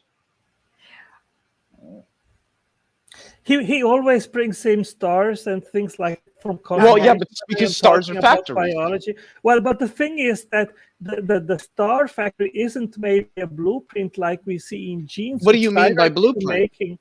Where's the blueprint at? The blueprint is stored in genes. So is it just life that has a blueprint, or all things? What do you even mean by when you say blueprint? I don't know what you're talking about. I don't know what you're referring to. Okay, I am referring to the information which is stored in genes, which is the sequence of nucleotides, which direct the making of proteins, which direct the assembly of the amino acids, which then fold into 3D form and form proteins. That's cool. I could say the same thing about atoms. Can I finish, please? Yeah, you've made your point already. No, I didn't. Yes, you did. It is the sequence of nucleotides which directs the sequence of amino acids. Yeah, so I could say the same thing about atoms. The sequence of electrons in the electron cloud around an atom is the information which prescribes how atoms are going to behave and interact with each other, and which atoms are going to behave and interact with which other atoms. And this prescribes the creation of the manufacturing of elements. And not elements, molecules and other things like that. So yeah, the electron clouds, the orbitrons, you could say, of atoms are the blueprints for essentially all of the higher order matter in the universe. So we know exactly why this is the case. We know why it is electrons that determine the chemical structure of any particular element, and why the elements interact in the ways that they do. And we know that it doesn't have anything to do with intelligence. So we can see that there are in fact blueprints in nature that aren't the result of intelligence. Like I said, any feature you point to, I can point to where it also exists in reality and where we also know that it wasn't the result of intelligence. It's careful wording too. Using a blueprint suggests that there was a blueprint prior to all these things, and that's not how it was. There was the word is there was no blueprint to the universe or anything else. And these are used tricky the word. words they use to infer that God sat down and drew out a blueprint, but they can't produce the blueprint. Well, guys, I mean, even said analogize, and they're analogies. But the design words are prevalent even in, you watch some science documentary on TV, it's going to say nature has designed. Yep. Nature is inanimate. It doesn't design. And so, but even in the speech, it's very hard to avoid this language. Right. Like erosion is a good example of that. The way that the wind erodes rocks down to make it look rounded or what have you, or a glacier strews boulders across the plains. It's it can look like a design, and it's in these natural processes could be said to have designed it, but not with any kind of intention behind it. I just wanted to say, we also say that stars are factories which forge the elements. Yeah, the elements up to a certain point, but nobody thinks that stars are like a literal factory where people are like clocking in and clocking out, and that there's like some sort of being in the star going, "Hi ho, let's make some carbon." Like that's not how it works. Weren't the angels when the stars? ideas? What's that? Weren't the angels the stars in Christian theology? Is that a thing? Who Rebecca, knows? you're more versed in this than any of us. Anyway, the point that I wanted to make is that yes, analogous language and simplified language is used all the time when professionals are trying to communicate rather complex ideas that oftentimes require a fairly technical understanding of a subject to understand properly to a lay audience that does not have that formalized education and training. And Lance is pursuing a PhD, correct me if I'm wrong, and I'm sure that he could probably attest to this, that sometimes you have to summarize things in a way that's not like necessarily inaccurate, but uses analogies and certain figures to help get the idea across, because that the person you're communicating it to simply doesn't have the type of knowledge. I mean, we can see this all over the place in physics, particularly with quantum mechanics. Well, I could build on that, because the issue here, Rebecca, is that of course people use the language of things being designed, and they also use anthropomorphic language. So people will say like a gene wants something, or they'll say like the weather is like trying to get us. Like, so people use language like that. Now the question is, what's the best explanation for why people use that kind of language? Well, we evolved as a social species, and we rely intensely on theory of mind and the attribution of intentionality in mental states. And we can attribute intentionality in mental states to phenomena where they aren't. And we have instances, like verifiable instances, of people not only attributing agency, but like personhood and other sorts of characteristics. You have pareidolia, and you have various types of apophenia. So we have documented cases, like when people see Jesus in toast, or they see like the water stains and they think it looks like the Virgin Mary, this sort of thing. People are well attuned to thinking in the language of design, and they're well attuned to thinking in the language of intention. And we rely on that kind of metaphorical language to convey our ideas. So you could look at somebody like Hofstadter, or Surfaces and Essence is one of this book, where human cognition relies extensively on analogy. And what I think is happening with you and with other Christians that find like creation or like intelligence has to explain things is just taking an analogy too far. If the thinking here is like these things look, these things like these non-natural things that are designed by people look designed. By analogy, these other things that share some superficial similarities must be designed. And that analogy is so bonded tight in the minds of people that think this way that alternative explanations just sound baffling and weird and implausible.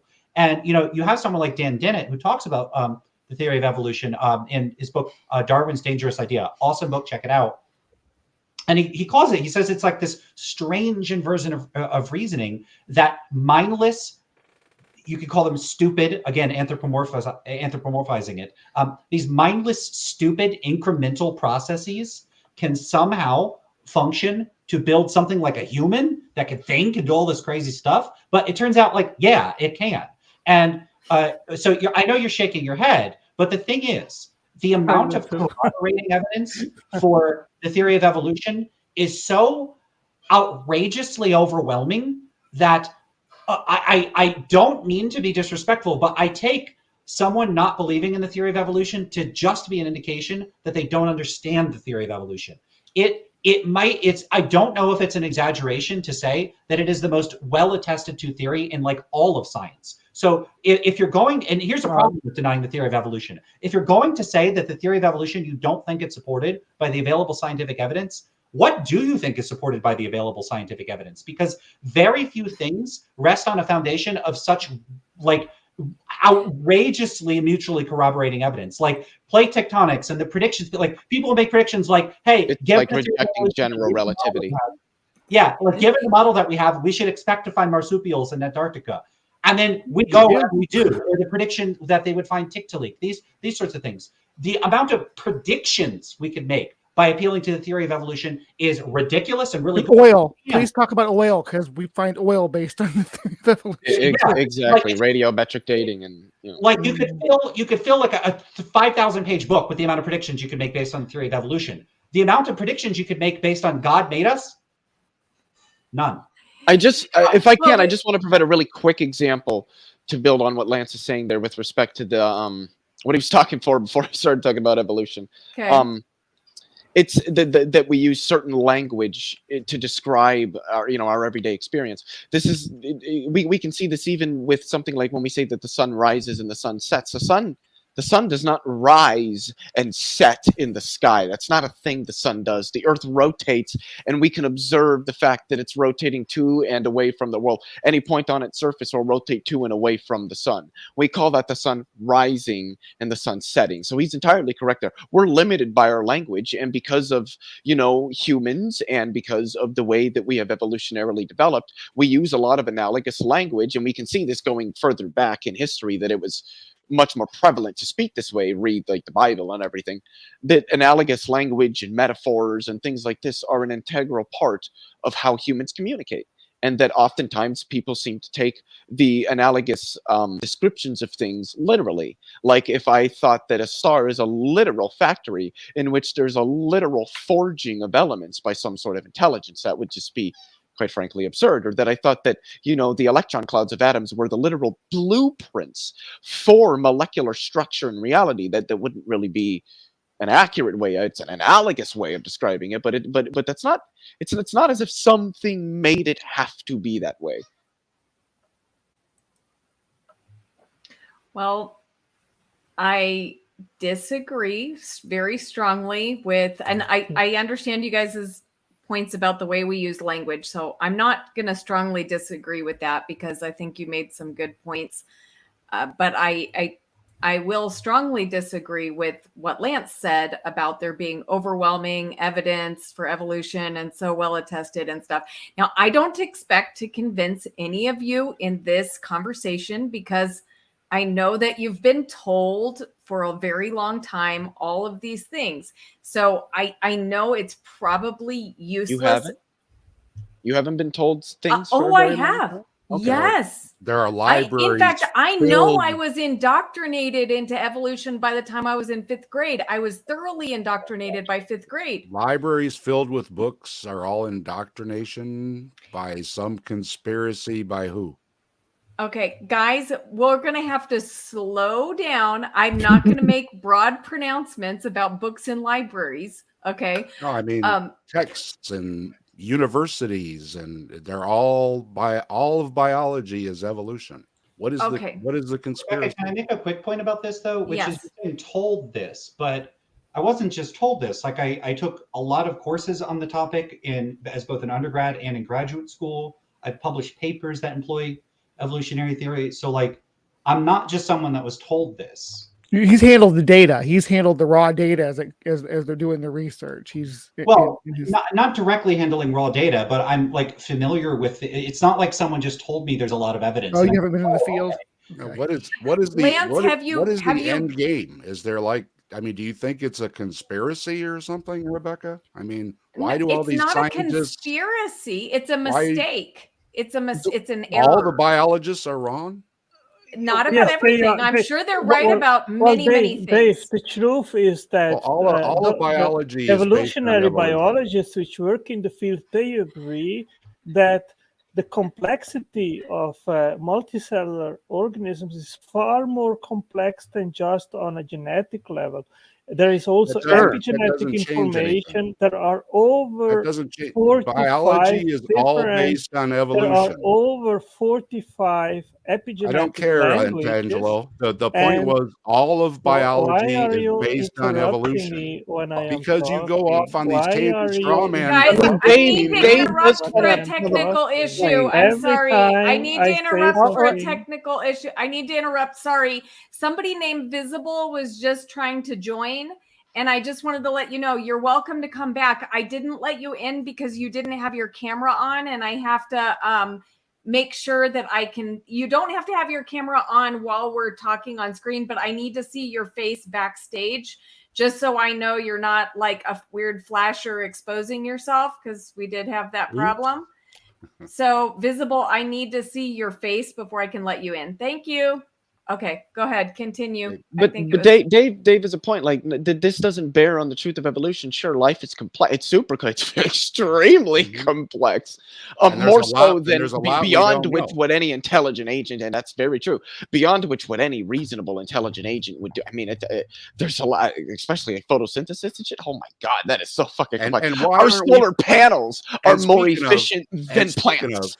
And we are intelligent agents. We're the fuck God with plants. Wouldn't a loving God give us, a little green stuff on top of our heads so we didn't have to kill to survive?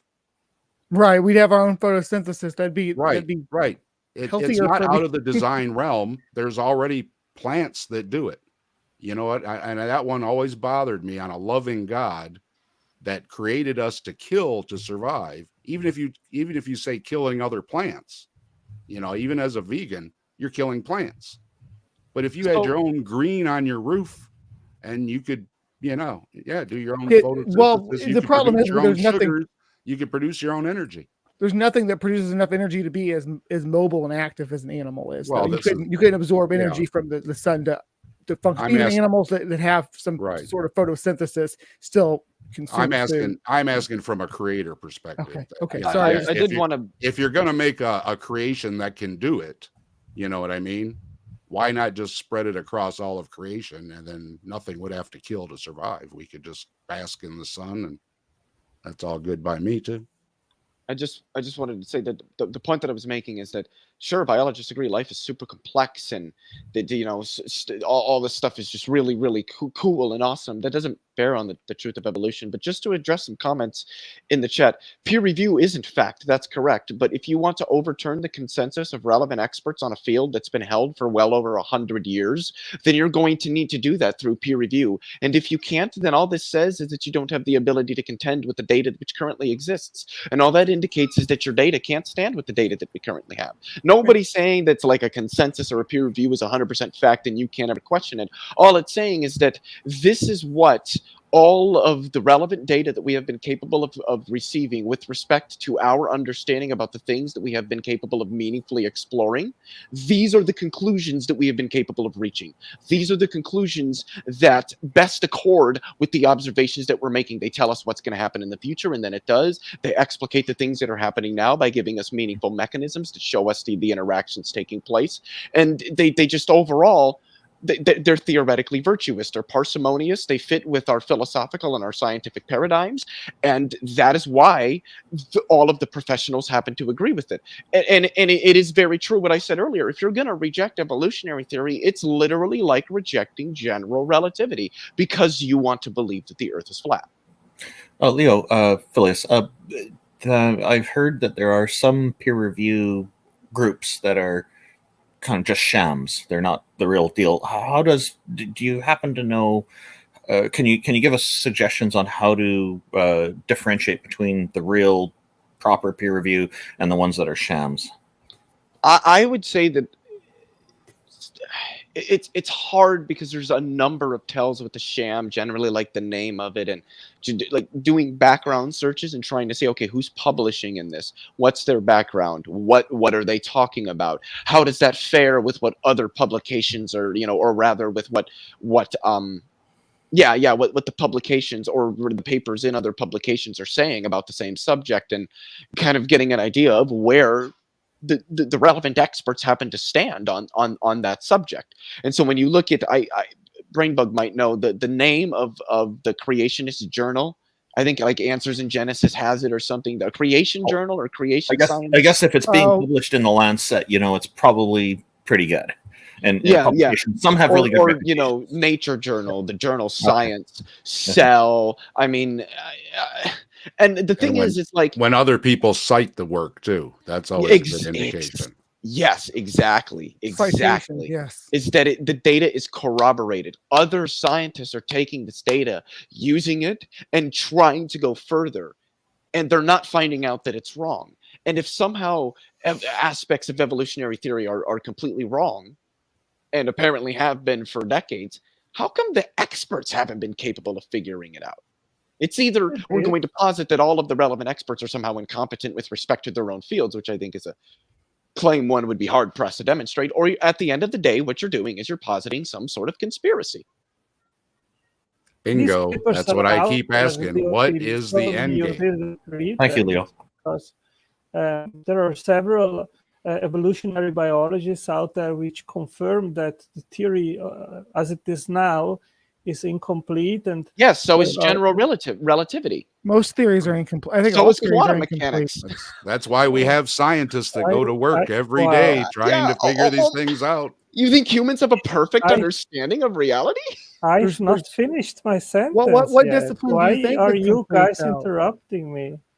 Wait, can I interrupt really quick? I just wanted to say hi and congratulations to Travis, because he is the Atheist of the Month, and he wasn't at the stream where he won the award. But Travis, please send me I don't think I have your email. If you send me an email, I'll send you your prize. Thanks. Atheist of the Month. Well, congratulations. Yep. Atheist of the Month wins a $50 Amazon gift card. Oh. Wow. I had no idea such a prize was even available. That's pretty cool. That's a lot of hornworms. I assume you also have a Christian of the Month award, right? No. She does. Oh. Whoa, so much bias. What? Hey, Christians already have an eternal reward in heaven. I'm gotta give the atheist something. Oh, that's a good answer. So, okay, but back to you guys. I think you guys, Otangelo was arguing with you guys. So I think Otangelo was about to make a point. Yeah, just to finish, I think you have to figure out when is the threshold reached where you have to say, well, the complexity which we are observing in biology is so much more than science has figured out yet. It seems that just evolutionary mechanisms, or when we are talking about abiogenesis, random stochastic events, are simply not sufficient to bring forward what is being unraveled. It seems that intelligence is a better explanation. I think most atheists, they have not figured out what that threshold is. And at what point should we stop looking, Otangelo? At what point should scientists say, you know what? This is too hard, and we're just going to stop right here. What's that? What else have we ever done that with? And Dave, what would be wrong to actually, rather than to start with a naturalistic premise or presumption, to start with the beginning? God did it. We tried to find out how He did it, because that is how do we test? What if we would have done that pre-DNA? We wouldn't have discovered DNA then? We should have just stopped. Approached science. I don't understand when scientists are supposed to stop. We want to find out how God did it. That's how the science fathers approached science. So then, how should scientists approach it? I don't see from your anything perspective wrong that even today scientists which start with the beginning point, God did it. And No, you don't start with the conclusion. You don't start with the conclusion. Well, that would not be the conclusion. You do not start with the conclusion. That's your mistake. That would not be the conclusion. No, scientists do not do that. Point. We would say, false, dude. We would say God did it. What would falsify the proposition that God did it? Exactly. Tell us. In order for it to be science, you need to tell us what would falsify. We've been asking. How do we test for it? I can tell what you do we what look for, and how do we evolution. find it? What are we expecting to see in the world? And I can tell you what will falsify evolution. What falsifies God? Better creator. I think it's intelligence. Tangela, I think it's much simpler than this. The difference is that nature is readily accessible to us. We can change things in it. We can move rocks around. We can do all kinds of things and see immediate results. It's something that we can set up tests for and deal with. That doesn't seem to be the case for us with the deity. It doesn't seem to be accessible.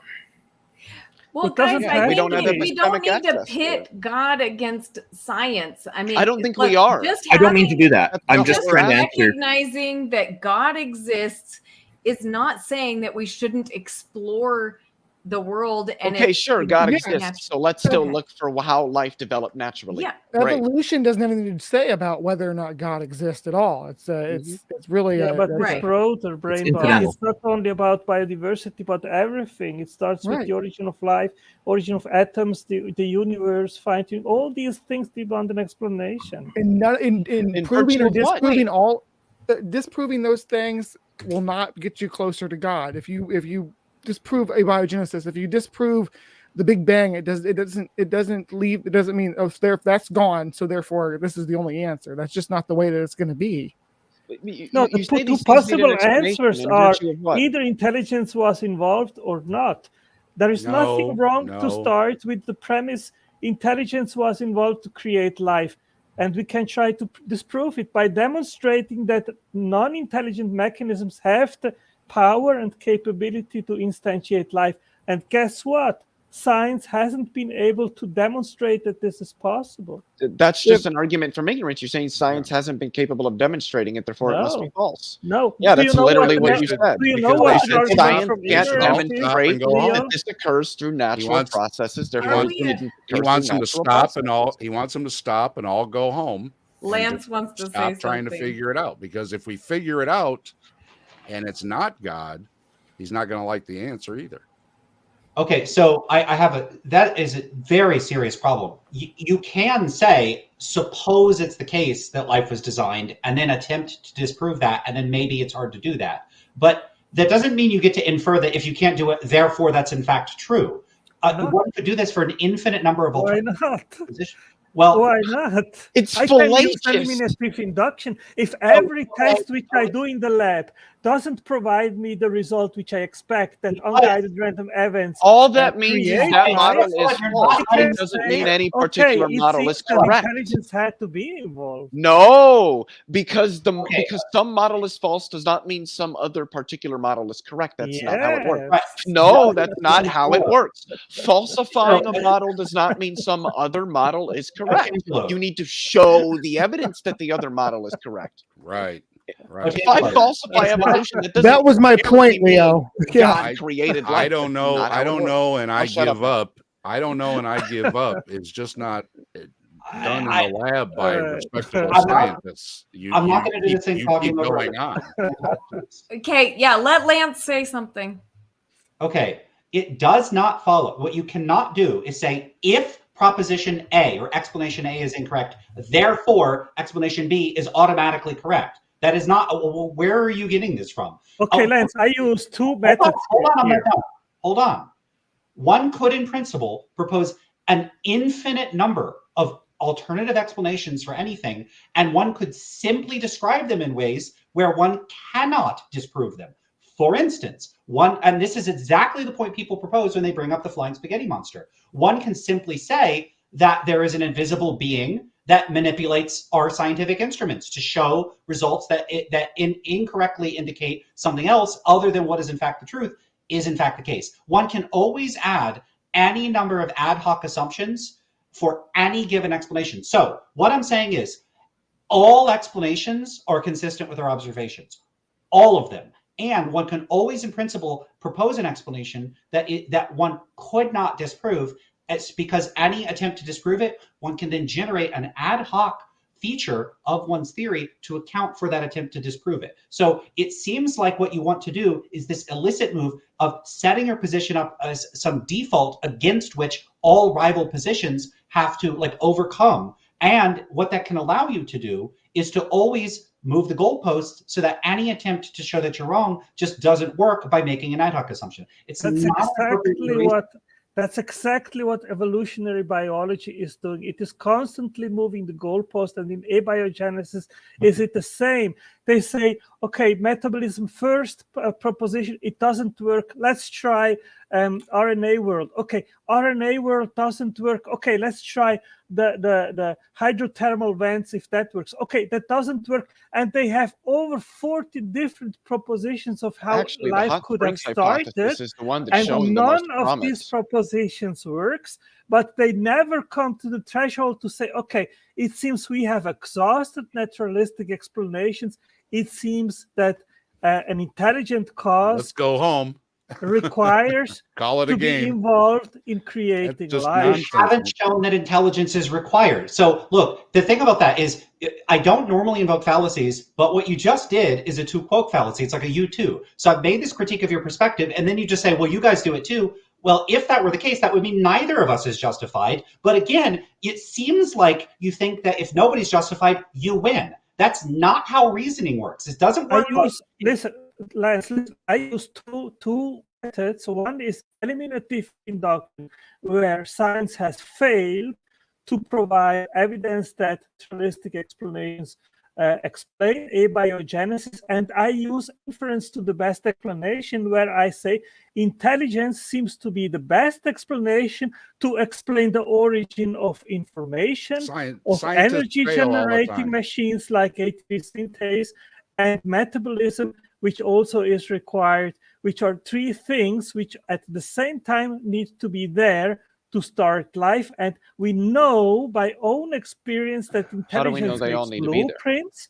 We know that intelligence makes energy failures add to the and knowledge. We know that we're just reiterating claims at this point. Yes. Failures add to the knowledge.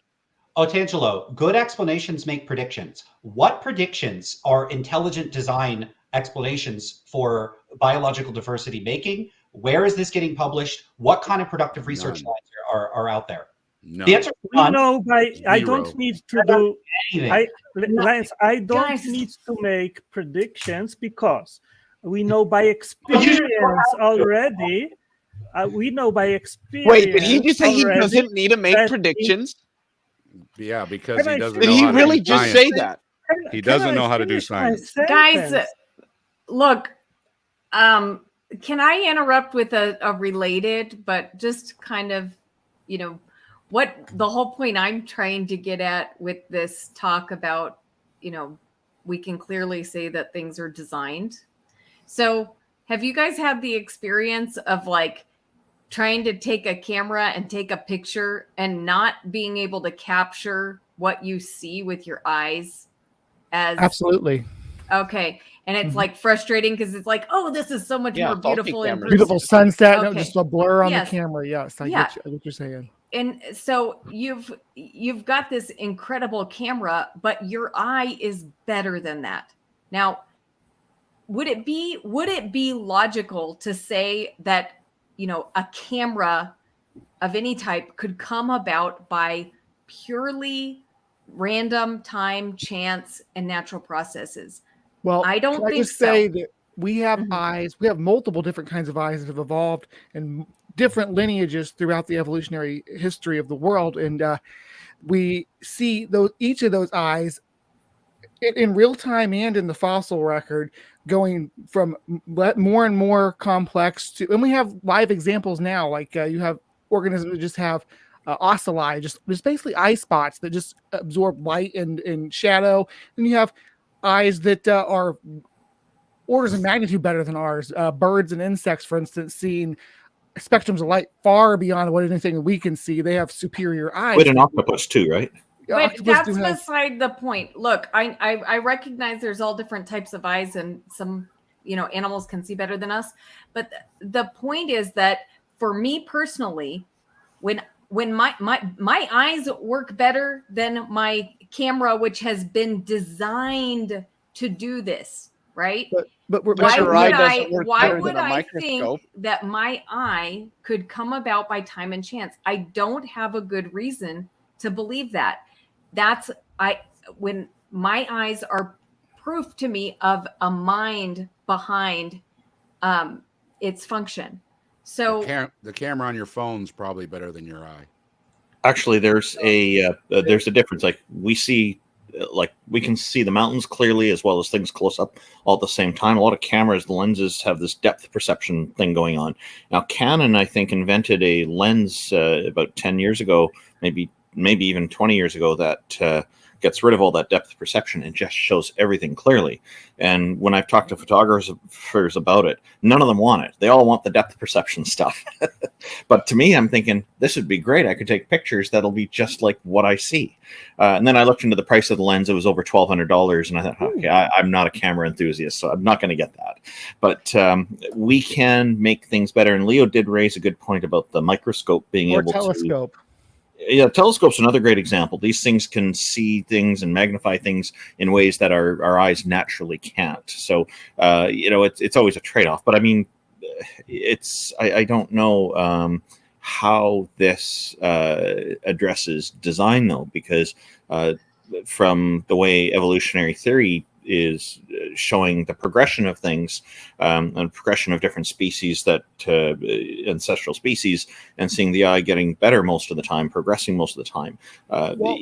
Can we ask Rebecca what feature about the eye specifically is where she draws the line and says this could not have come about naturally? Good question. I like your butterfly neon light back there, by the way.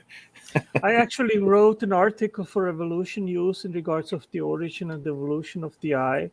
And the main protein which captures photons is rhodopsin. You know that probably, Brainbug.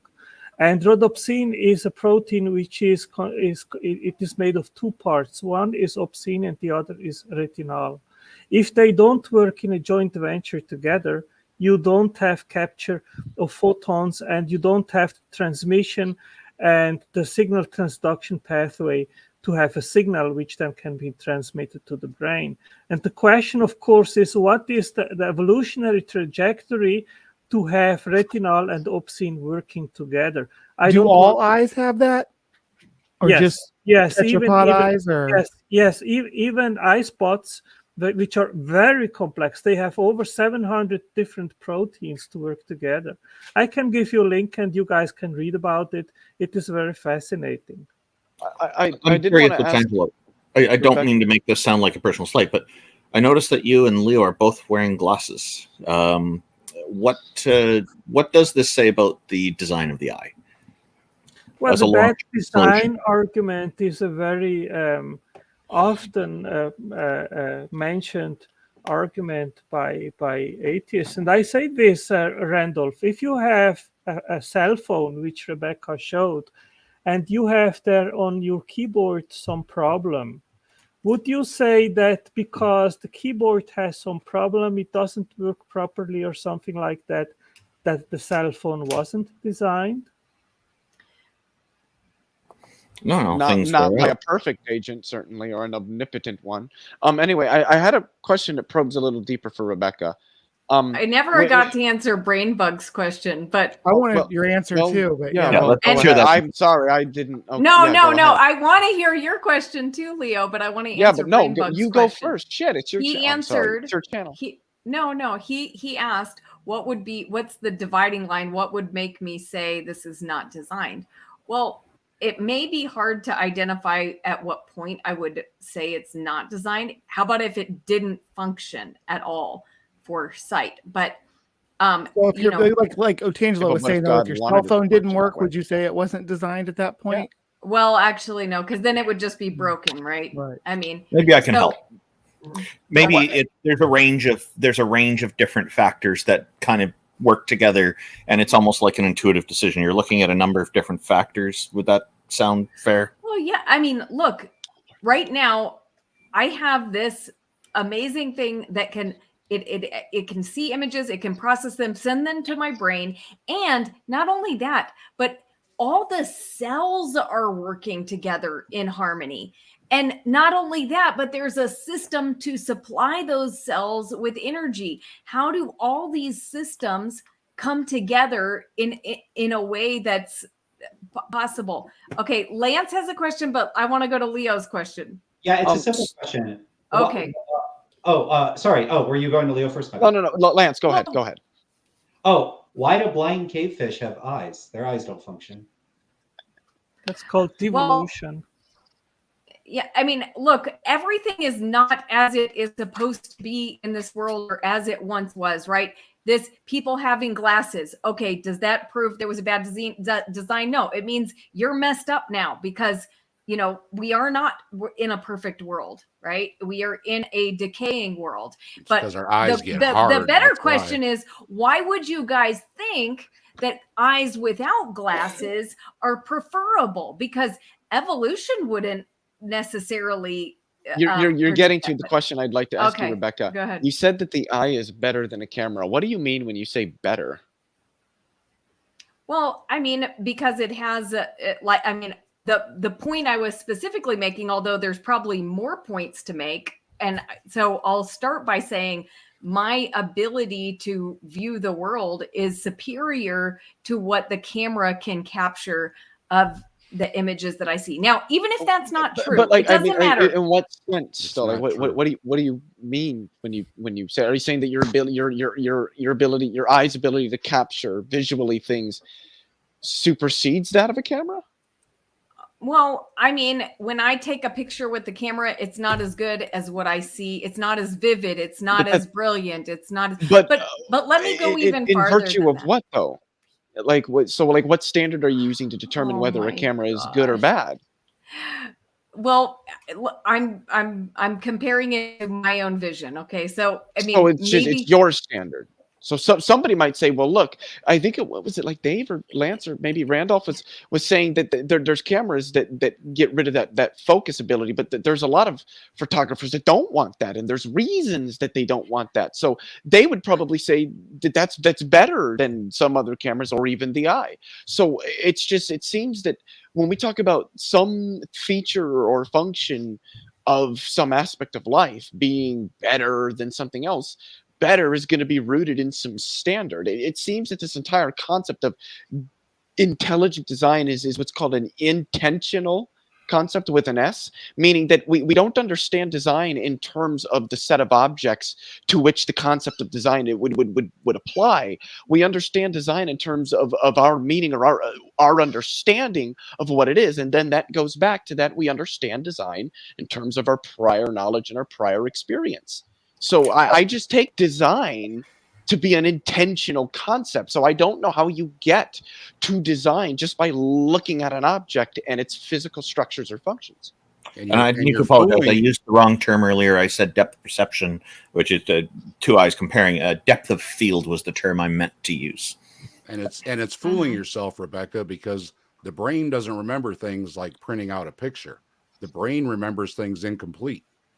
So actually, your analogy is really bad because the brain doesn't produce a better picture than you could print out. It's the brain remembers things fragmented, and then it pieces things together. It doesn't remember every fine little detail like you think we do. Yeah. Also, by the way, Wesley's trying to come on. Wesley, I need to see you on camera before you come on. Is it Wesley Curry the third or Coleman? The second or something? Wesley Coleman. Oh, I think I know who that is. Yeah, I'm pretty sure Wesley Coleman. Yeah, I think you can trust him, but it's your channel, so if you want to see them before they come on, that's fine. Yeah. The people came on were using fake names. So, I mean, like, well, what I mean is, I don't want to risk it. I don't need to. You don't have to be on camera on stream. I just want to see your face before I've seen people come on using people that you think you know's avatars and names too. So yeah, you got to be careful with that. I think it's a reasonable policy, and continuing to be impartial with every guest is a good policy. Yeah. Hi, Sam. Hi, Rebecca. Okay, Wesley is showing me a picture of like a fish or something. I don't know. I can't see what this. Okay, I still can't let you on, Wesley. Sorry. All right, well, You said I don't yeah, have a good camera, but I will real quick. Sorry, I'll one catch sec. you. I'll catch you tomorrow, Rebecca. All right. Y'all have a good All night. right. I'm taking off, Bye, Dave. Dave. Thanks. Easy. Yep. Okay. All Good night, right. Dave. Okay. All right. Yeah, I know, Wesley. Okay, cool. All right. So, anyway, look, guys, arguing about which camera is better kind of misses the point of what I'm saying. It's about these types of complex things do not assemble themselves. We don't see that happening. How do you in know nature. that? That's not part of our Well, if you scientific don't see it observation. happening, then how can you conclude whether or not it happens? You've never seen it happen. Okay, You don't you're know right. that it doesn't. I could. Okay, it could be open to possibility, right? I'm not. I can't. You're right. You could say, well, it Very could, unlikely. but right. But then again, we're entering into the non-falsifiable, right? I mean, if we scientifically do not observe such things coming together spontaneously, assembling themselves and functioning properly. Can I ask why we would expect them to come together spontaneously? That's actually against the predictions of evolution by natural selection. We don't expect things to come together spontaneously in the sorts of complex ways that like creationists and anti-evolution people often propose. Yes, but understand you what need to, but you need to start with the origin of life, and then from there on you can use. That's not expected to be biology. stochastic either. Lance wants to talk about something other No, than it's not expected to evolution. be stochastic. Let's see Not if at we that can level. get one of his. One of the new guys. Did you guys come in to talk about that, or do you have a new subject you want to introduce? I just wanted to talk about that sin thing that you guys were talking about in the beginning of this one. Cool. I missed that. I'm interested to hear what you got to say. Yeah, go for it. Well, people speak, especially Christians, speak so highly of Jesus' sacrifice. Is it really such a big deal? Well, I could propose to God, "Hey, God, you can sacrifice me any way you want. And guess what? You don't even need to send me to heaven. Uh, you can poof me, you can put me in hell after I die. I don't care. But please, as a result of my quote unquote sacrifice, I just want the world hunger to be ended. That's all I ask of you." When I proposed this, my Christian friend said, "No, that God won't do that because you are not a sinless person like Jesus was." And I said, "Ah, okay. Do we really know for a fact that Jesus never sinned? Uh, could it be the case that a good-looking woman was passing by and Jesus was like, check that out, right? We don't know that.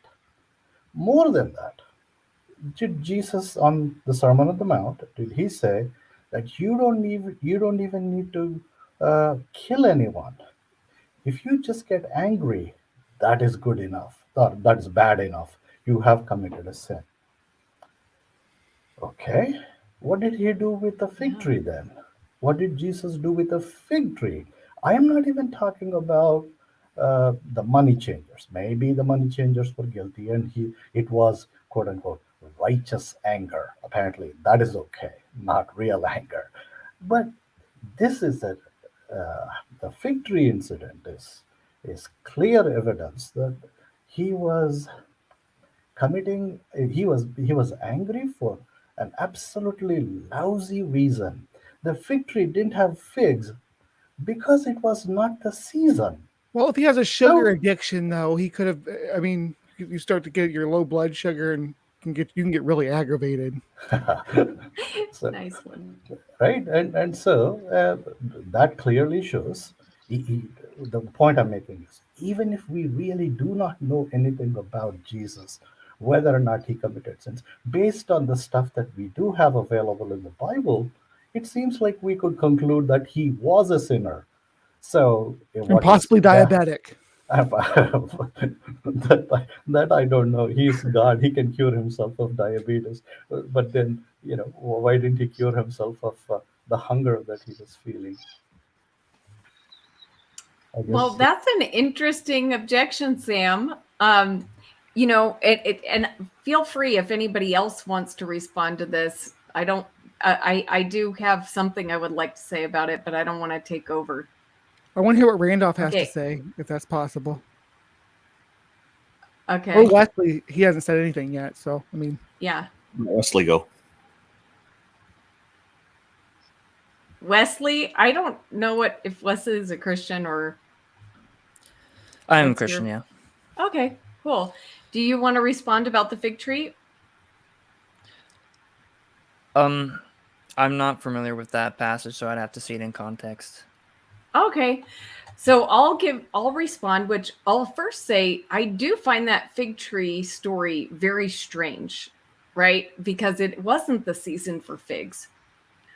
What is really whether or not Jesus sinned, I don't think it is wrong for the creator to wither his creation if he chooses. And we also don't see Jesus rebuking anyone for mistreating plants, right? So, it's mistreating. I will rebuke you if you mistreat plants, though. That's just a blatant thing. Okay, so, but what's interesting about that fig tree story is where it is situated in the gospel, and I think there's two fig tree stories, but one of the they're situated right with Jesus and his encounters with the Pharisees, and Jesus talking about them being replaced, like their position being replaced. Yeah, and I'm so sorry. The one I'm referring to is the one where Jesus is walking with his disciples towards right. Jerusalem, and then he is hungry, and at a distance he sees a fig tree and thinks, oh, there's a fig tree, I can quench my hunger. And when he actually approaches that, he notices that there are no figs on it. And the Bible even says, clear, because it was not the season, and yet he curses it. And I have heard some people say, no, that's not a real fig tree. A fig tree is a metaphor for Jerusalem. And that's not quite true, because on the way back, if you continue to read that, on the way back, the disciples look at Jesus and say, "Hey, Rabbi, look, the fig tree that you have cursed has withered away." So right. I mean, one could give it any twist one wants, but it's not quite that. Well, but what I'm trying to say is, in the passage, if you look at it, this is Mark chapter 11. So, this is Jesus entered Jerusalem and went into the temple courts. He looked around at everything, but since it was already late, he went out to Bethany with the 12.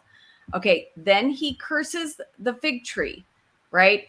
And then when he comes back into Jerusalem, it says they arrived again. And while Jesus was walking in the temple courts, the chief priests, teachers of the law, and elders came to him. "By what authority are you doing these things?" they asked. "And who gave you the authority to do this?" Jesus replied, "I will ask you one question, answer me, and I will tell you by what authority and I am doing these things." So they were questioning Jesus's authority. And this is like what's interesting here is you're questioning Jesus's authority to wither this fig tree, right? No, I'm not. I'm questioning. Okay. I'm questioning whether or not Jesus led a sinless life. What is sin? A sin, I think one of them mentioned that a sin is a transgression in God's law. God says, "Do not do this, do not do this." And if you happen to do one of those, say for instance, "Thou shalt not murder," and you commit a murder, then you have committed a sin. So with the Sermon on the Mount, when clearly Jesus says, if you get angry, you don't need to kill. Just you're getting angry is enough to be called a sin. Maybe the last phrase he didn't quite say, but "you should not do this" is what he clearly said. And to me, he clearly got angry for irrational purposes, and that's how, by his own argument, he has committed a sin. And if he has committed a sin, all his sacrifice is null and void. So none of the Christians is going to be saved. But if the argument is that one doesn't have to live a sinless life in order to sacrifice and appease God, I am willing to sacrifice my life for the sake of curing of world hunger. Thanks for coming, Brainbug. Okay, but remember, Jesus didn't say if you have the emotion of anger, you're in danger of judgment. He's said if you're angry with your brother, right? So it's not a matter. It's the emotion of anger is not a sin, but do you see what I'm saying? There's a difference. I see. The thing is, he said you should not be angry with, if it is the case that he said you should not be angry with your brother, this man was angry with a stupid fig tree, poor fig tree, not even a fig tree. Okay, I think if it is the case that the fig tree didn't have figs because it was the season and yet it didn't respond the way it is supposed to, and Jesus got angry, but I could call it as justified anger. But it is, he supposedly omniscient. He should have known it is not the season. He should have known this tree wouldn't have figs because it was not the season. However, he somehow mistakenly thought that it would have fig trees. And when he approaches, he gets angry. You know, I do find that story quite strange. I have to say I don't fully understand what the significance of the, you know, him, they're not supposed to be figs there, but he's upset that there's no figs. I don't understand that. But I wouldn't call that a sin. Because, right, okay. I was going to say, you wouldn't call it a sin because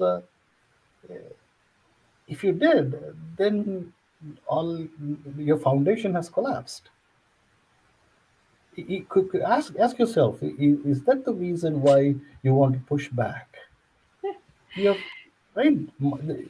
It is these kinds of questions most of us atheists, I think, have gone through and looked at this. This just does not make any sense. And also the obsession with the sin, Rebecca, that just bothers the heck out of me. You are sinful, sin. Oh, for heaven's sake, stop that. Yes, do I make mistakes? Of course I make mistakes. But to call that sin and hold it against you, it almost seems like the whole Christianity and religion is like the quack, the snake oil salesman. Well, Sam, you might be living a moral life in general and making, you know, small moral infractions. But I mean, would you say that, you know, murdering a bunch of people, would you say that, you know, things that are going on in the world that are causing mass starvation, are those sins? People grabbing for power and being greedy and oppressing other people, are those sins? They're not. They are wrong. What do you mean by sin? Exactly. So they are wrong. However, okay, let's use wrong. Sin, let's use wrong. Are they wrong? Of course they are. Well, what do you mean by wrong? That's all we're saying by sin. That's all we're saying by sin, about sin. So when you say sin, you just mean that sin is that which is wrong? That's a good definition. So then, Rebecca, what do you mean by wrong? Not from love. I think that probably that's means really vague. I don't know. I don't know what you mean when you say not from love. Like, no, again, when I brush my teeth, I'm not there. There's no love in that. Are you saying that's a sinful act? It's not from love. I think it's a moral standard based on Christianity is what Rebecca's coming from. Would that be? Yeah, I'm just trying to understand particularly what that means.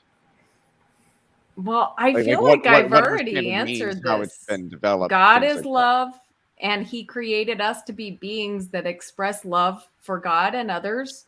But also with free will, we have the opportunity to make choices that are not loving. And that is what we would call sin. So do you think it's loving to brush your teeth? No, I think that's neutral.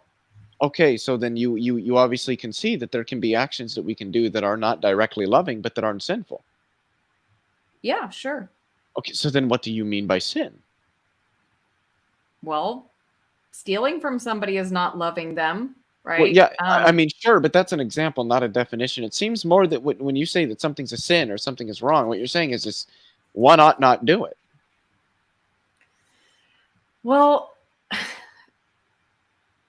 look, I don't know if I should get caught up in the oughts. I'm gonna get sharked here by Lance. But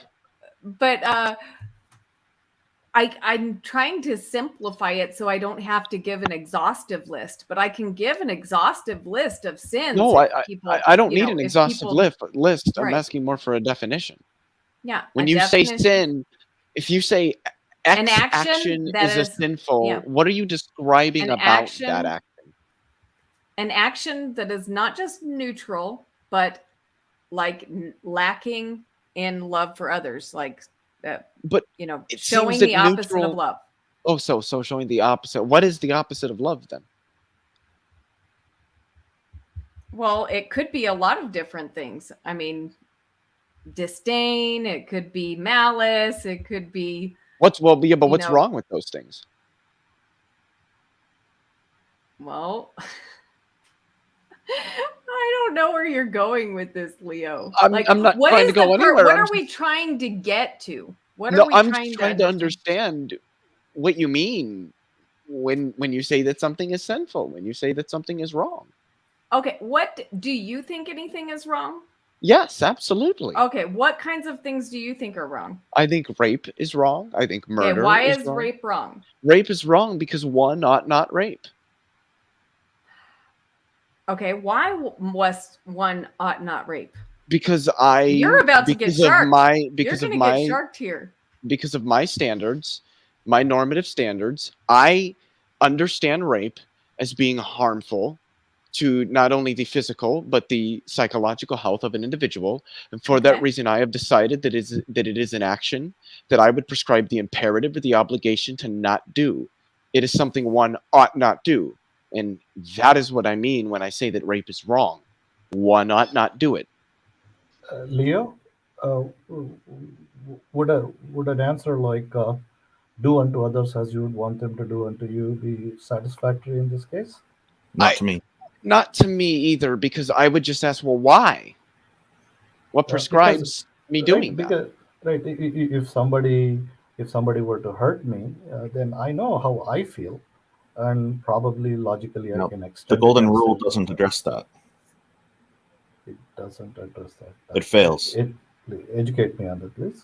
So the problem is, like, think about a situation where somebody doesn't want to be treated in the manner that you like to be treated. The golden rule fails because it's not compatible. I propose a better alternative to that, which I call the golden preference, which is to strive to treat others in accordance with their preferences. Yeah. So, and I do complain about the golden rule because it does fail in another example would be heterosexual intimacy. We don't have to go into the details, but that could be very problematic to treat other people the way you want to be treated if you're involved in heterosexual intimacy, for example.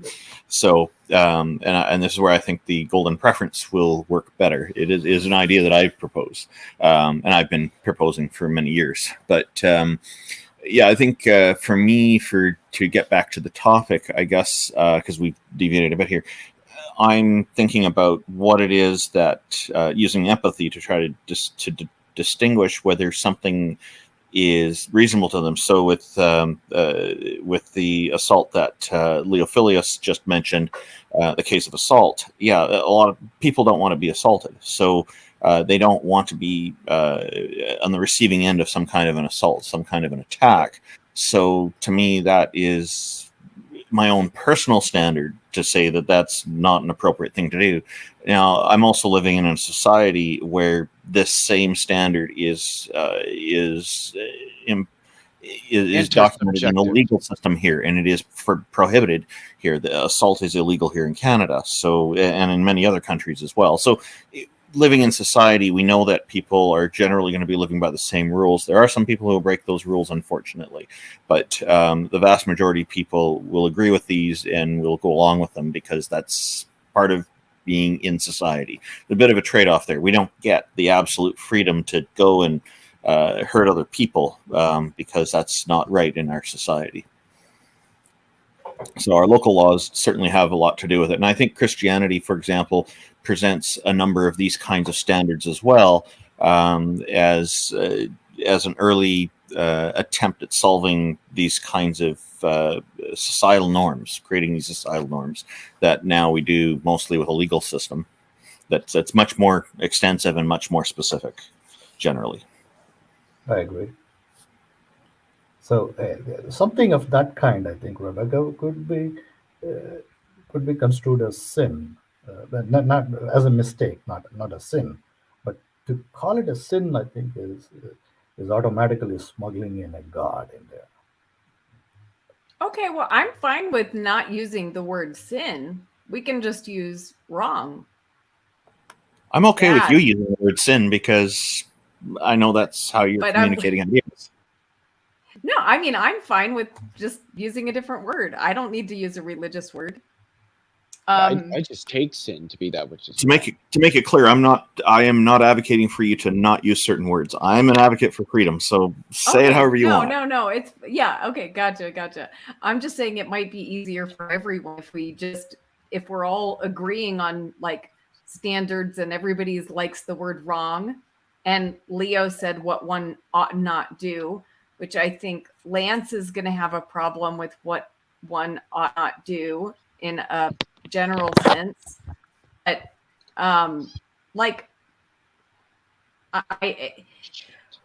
what one ought not do, I don't what is not good to do, but I guess that's just So you're defining good as what one ought not do? I don't know if I'm doing that because I've been down this road. I just think it's I think what would sum up, the things that Jesus taught us, right, is that we should do good to others. We should bless them. We should not curse them. We should not hate them. We ought do these things. These are things we ought do. Yes, these are things we ought do. Would you say that makes them good? Yes. Would you say that good things are things we ought to do or that we have most reason to do? Well, that depends on who you are. Because if you're Satan, I mean, there's a sense in which I can agree with that. I mean, so if you're a person who wants to be part of God's kingdom, then you ought do a certain thing and not another thing. But so if you would call those Satan, things good then things, you right? might want to do the opposite. What? Yeah, but the things that you said with respect to you ought, like follow God's desires and will, wishes for you, you would call those things good things. It's good to do what you ought to do by using essentially God's desires and will as a standard. Exactly. Okay. Because I do think, it's good that, God is the standard for what is good. So wait, so it's goodness is just arbitrary. It's whatever God says. Well, it is. Oh my gosh, I'm getting myself into all kinds of trouble tonight. Here we go, youth pro. All right, just where did you originally go with the point, Leo? What do you mean? No, I'm just asking questions. You say God is the standard for good. Well, I would. Yeah, to me, that's like saying that the Pope is the standard for what's good. It's just another person, and what they say happens to be what is good. I just take that it's just arbitrary at that point. The way I look at it, Rebecca, Most certainly, you mean well. That comes across clearly that you mean well when you say these things. But you really do not know what exactly God wants. You, when you really think about it, you do not know what God wants. If it is the case that God communicates and communicated very clearly, then there is no doubt about what it is that you need to do. But the thing is, we don't know what God actually wants, but we pretend that we know. Or, for instance, when you slightly digressing, just a while ago when you said God is love, you want to say that because you are a Christian. But as a neutral person, let me evaluate whether or not this God is truly love. And like Pine Creek always says, did he drown babies? He did. End of the story. There is not an inch that I need to move forward from there. Just the very fact that he drowned babies is enough for me. In mathematics, you always come up with one counter example to prove something to be false. And here is, I don't need to come up with 500 examples. Just one counter example should be enough to prove some theorem is false. The theorem that God is love has been proven to be false because there is one, at least, counter example. People, you know what? It kills me when you guys use this flood example because it does not bother me at all that God drowned people in the flood, even babies. Ought God have drowned those babies? Yes. All right. God So ought then to have drowned those it was babies. good for those babies to be drowned. Drowning Yes, babies who have committed exactly. no Thank sins is you. good. Yes. Thank you. This is Yes. God ought to have drowned babies. Yes. It is good to do. Yes. It is good. Saying if morality is rooted in God and God ought to have drowned babies, and that makes drowning babies good, and that makes drowning babies good. So drowning babies is not morally wrong to do. You drowning babies is different than God drowning but babies. drowning babies is what ought to be Yes. done. God did it. He's the standard for morality, correct? Well, you know, Okay, so yeah, so- actually, yes. Yes, so he drowned babies. I can speak from experience here because Okay. I am a victim of drowning. When I was a young kid, a drunk guy picked me up and threw me in the swimming pool, and he said, "I'm going to learn you how to swim." And I tried, and I hit the water, and I could not. I ended up going to the bottom and blacking out before I hit bottom. I woke up on a cot, coughing out the chlorinated water. It's a horrible feeling. Taking in water rather than air is an awful experience. It's actually quite terrifying, and it's also painful. Like physically painful, and then there's and your lungs just aren't working properly. So when I hear that story of God drowning the entire world, drowning all life on it, I'm thinking that is an excessively cruel way to kill people when he could have just snapped his fingers and made them all vanish without causing all that pain. And that's why, to me, I have a problem with that approach that was used. I'm trying to make it as a legitimate complaint as possible here. And that's understandable, but actually, you know, we actually don't have the details of what each person in the flood experienced, right? It could have been the fact that God put all the babies to sleep. It could have been the fact that, you know, bye Lance, thank you for being here. You know what I'm saying? Like, I think you're making an assumption in this that, like, you know, everyone suffered in the way that you suffer. And I don't think that that is necessarily true. But even so, there is a big difference between humans and the creator. The one who created life has the right to take it at any time, and it's not morally wrong for the creator to take life. It's morally wrong for us to take life. Why? Because we cannot replace that life. God can instantly make it so that all those babies who drowned completely forget that if they experienced any pain, he can make them forget that experience. He can restore them completely. And that is the type of God that we have. He So has God a plan isn't for this restoration for humanity. I am a parent, and my wife and I created 2 children. Because we created them, by what you're saying, does that mean that we have the right to extinguish their life at any time? No. What? That Because, sounds like a double standard to me now.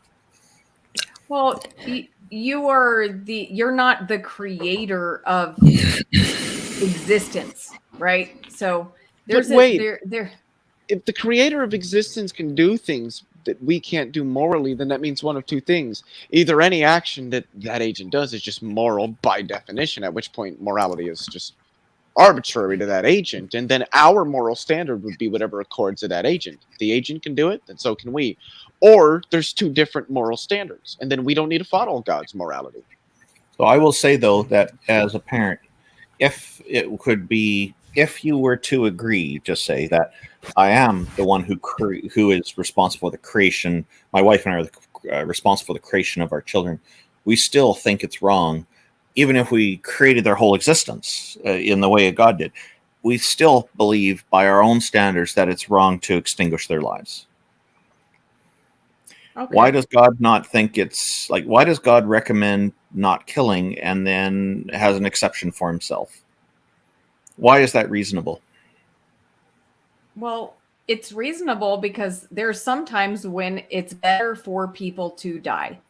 And I mean, I don't, necessarily want to get into a big political discussion, but there are people on earth that probably nobody would bat an eyelash if we took them out, if they were suddenly killed, right? There's probably people on earth. What? Ought we kill them? I object to it. I object to capital punishment. I think that's immoral. Okay. Well, yeah. But I do think euthanasia, when it's by the choice of the person wanting to end their life early, but that's okay. Some would say they're suffering from a terminal disease, and they know it's only going to get worse as they progress. This is kind of thing that is acceptable. But this is a person making a choice about their own bodily autonomy, and that's why I'm okay with it. Yeah, but you also Randolph, can I ask a question real quick? Sorry, Rebecca, go ahead. Wesley, if Rebecca's okay. Yeah, with that. Wesley can go for it. He hasn't said much. Wesley, go ahead. Could I ask you a question, Randolph? You just asked me 2 questions, but go ahead and ask more. You were saying that capital punishment, you're against it, is one of the reasons because said person could be innocent.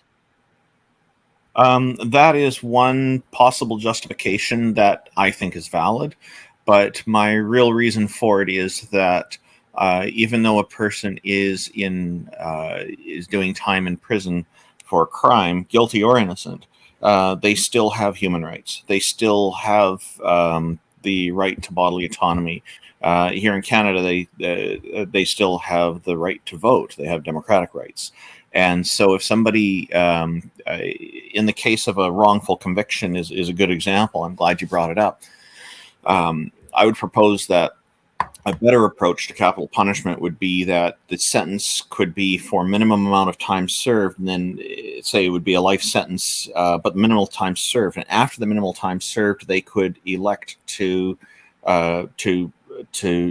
end their life. They would have to apply to a judge and formalize it, of course, so that make sure nobody's coercing them into it. But they would have that option, and then this way their human right to bodily autonomy is retained. And if in the case of an innocent person who's been wrongfully convicted, they just never apply to the judge, and they never have to worry about sitting on death row and have that impending deadline.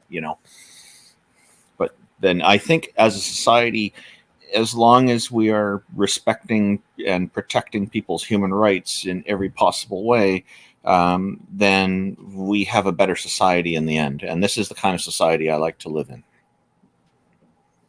I hope that answers your question. Sure, it does. Yeah, I appreciate it. Hey, no problem. And I agree with the society that you're proposing.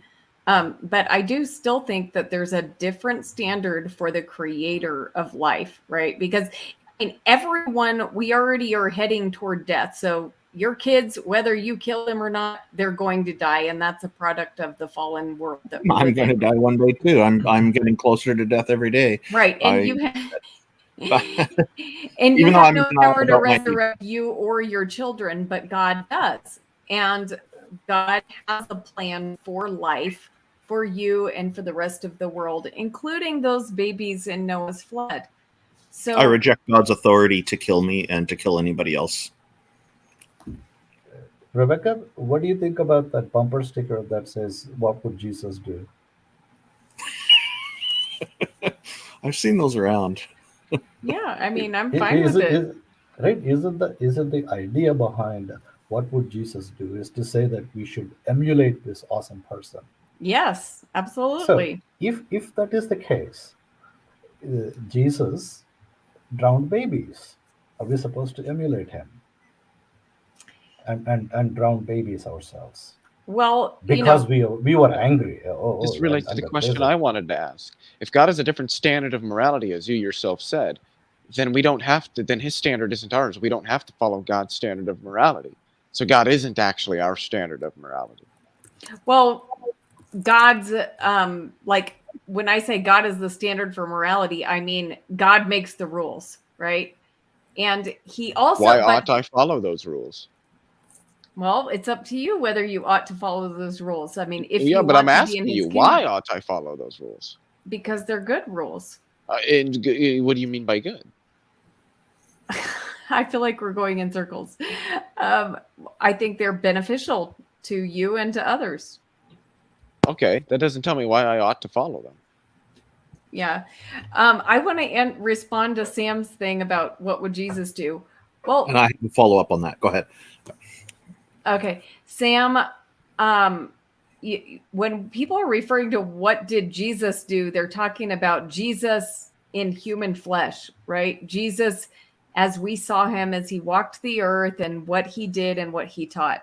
So what would Jesus do? We're talking about the bumper sticker. And so Jesus, when he came to earth and he lived as a human being, he didn't kill people, right? In fact, he allowed people to kill him, and he didn't do anything in response to that. Midnight Sparkle, I'm glad you're here. I have to see your face on camera. Okay, I think both me and Randolph can vouch for Midnight. That Midnight, but you know what? We have to respect our host's rules, and they have to apply equally to everybody. I don't think it would be fair to other people if I change the standard. She starts changing the standard. I don't know if he's going to turn on his camera. He'll probably just end up. But I do know Midnight Sparkle. But that's the rule here. That should apply to everybody. I mean, you got two people saying that we know him, and neither one of us. No exception. Yeah. Okay. I see Midnight Sparkle. Okay, you can turn your camera off. Okay. All right. Hey, Midnight Sparkle. Right. Glad you're here. Yeah. Look. Here's the thing. Not to put myself too down, but literally nobody's gonna make a stock account about me, right? That's nobody gives a shit. I'm gonna make a table reference here. The Last Supper was done on a table. Screw you, okay, Randolph. Nobody cares. Okay, stop using tables. For people who don't understand the joke, Midnight Sparkle makes fun of me for making HTML code on computers for websites using an older technology called tables. Yes. It is atrocious. You should be ashamed of yourself, sir. Is killing babies beneficial, Rebecca? Yeah, let's talk about that. Let's put that up there. Oh my God, no. So killing babies is beneficial. think. In Noah's flood, I believe it was beneficial for God to kill babies because he was actually resetting the world. So he he was saving humanity. The earth was filled with violence, and we needed a reset. We needed to kill babies in order to stop Can we that? think, there's no way God could have reset the world without killing babies? Hang on, I just want to ask him, can't we come up with another moral and ethical problem that doesn't involve babies? I've been dealing with that shit for over 4 years. Well, the issue is actually a little bit deeper than that. Seriously. Because the thing is that, as Rebecca has essentially already conceded, God killing babies is 100% good. It ought to be done. Yes. And I just take that to mean that there is no evil in the world. Everything that happens conduces to God's desires and to Well, God's hang will. on.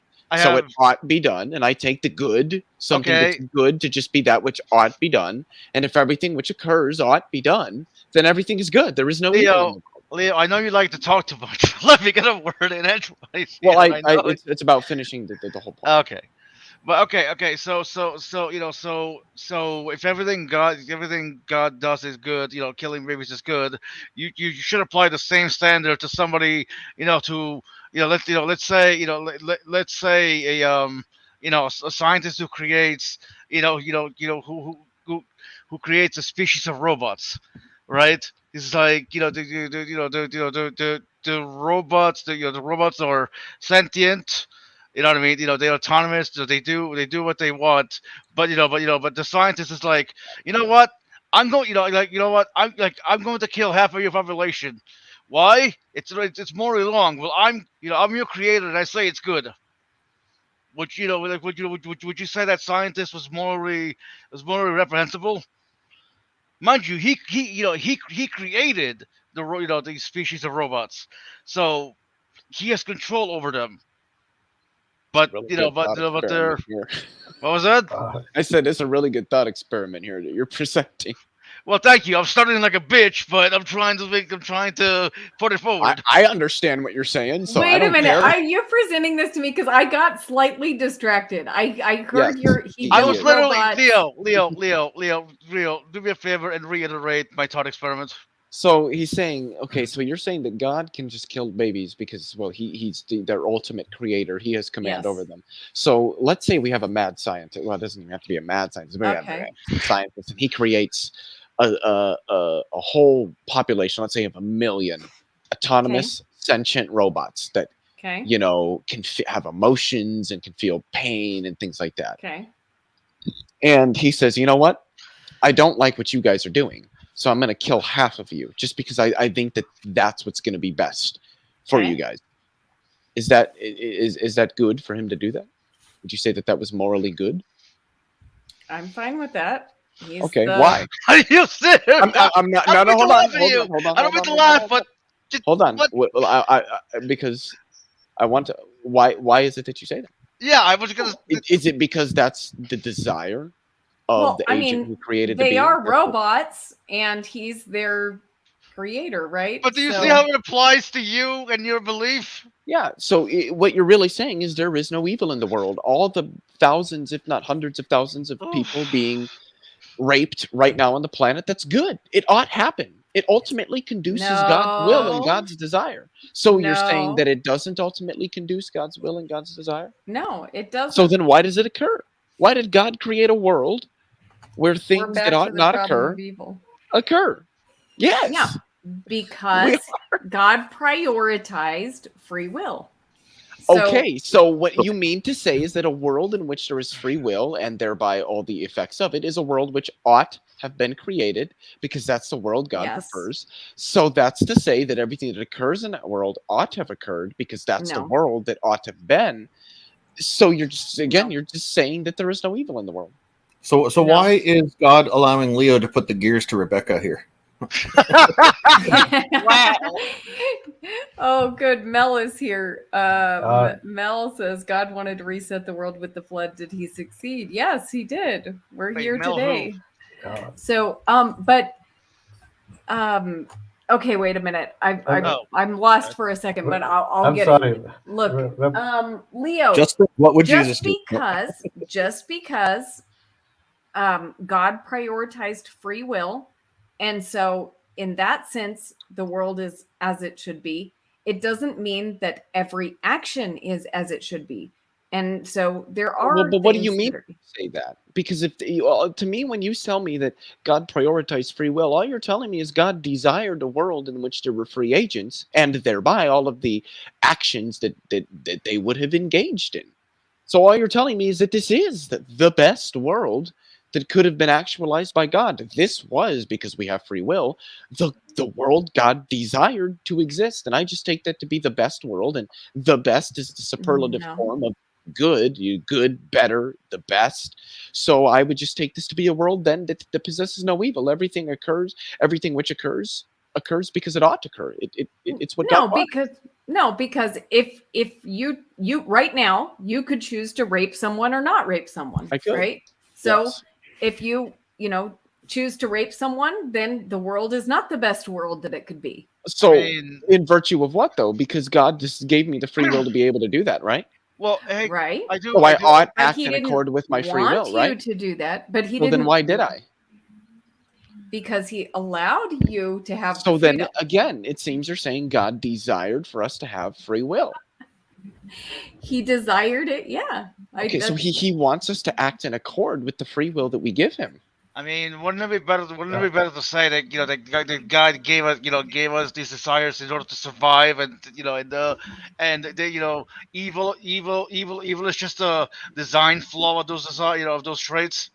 I don't know what you would mean when you say design flaw. If the traits are there because they were intended to help us survive, then I would say that they were desired by God to help us survive. And if those actions were desired by God, then it's what God ought to have done. And I take the good, what's good to be what you ought do. So God did what was good. So it isn't evil, and there is no evil. Right, but I'm saying, like those, those desires, those traits, those, those needs, whatever the hell you want to call them, we're given to, we're installed. God damn it! Take your time. Shit, nobody. I know. Nobody's bitching. Okay, it's a personal thing. Okay, but I got you. Okay. It's like God, God gave us these needs, these desires in order for us to survive. And the downside of these needs is that, in order to fulfill them, sometimes we'll do something that isn't very nice. Pretty much. Did God create us with these desires with the intention that there would be downsides to them? You have to ask him yourself.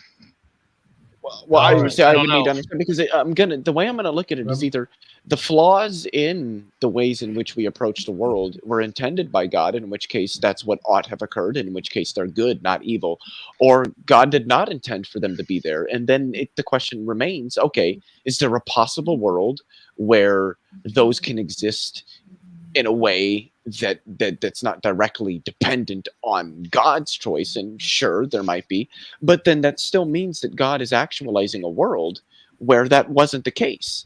And so what we find is that God is actualizing worlds that he does not have the most reason to actualize. And then he's not acting in accord with his reason, and then I just don't see how God could be omniscient. Yeah, so God, and CJ put it this way, so God actualized a worse world than the better world. But the thing that I think is the error here is that God is saying that God actualized it makes like it sound like God is controlling everything. And so no. Well, so I mean, earlier you agreed it's possible to have a world with rational moral agents who have free will, but choose to never commit evil. But remember the way that I agreed to that.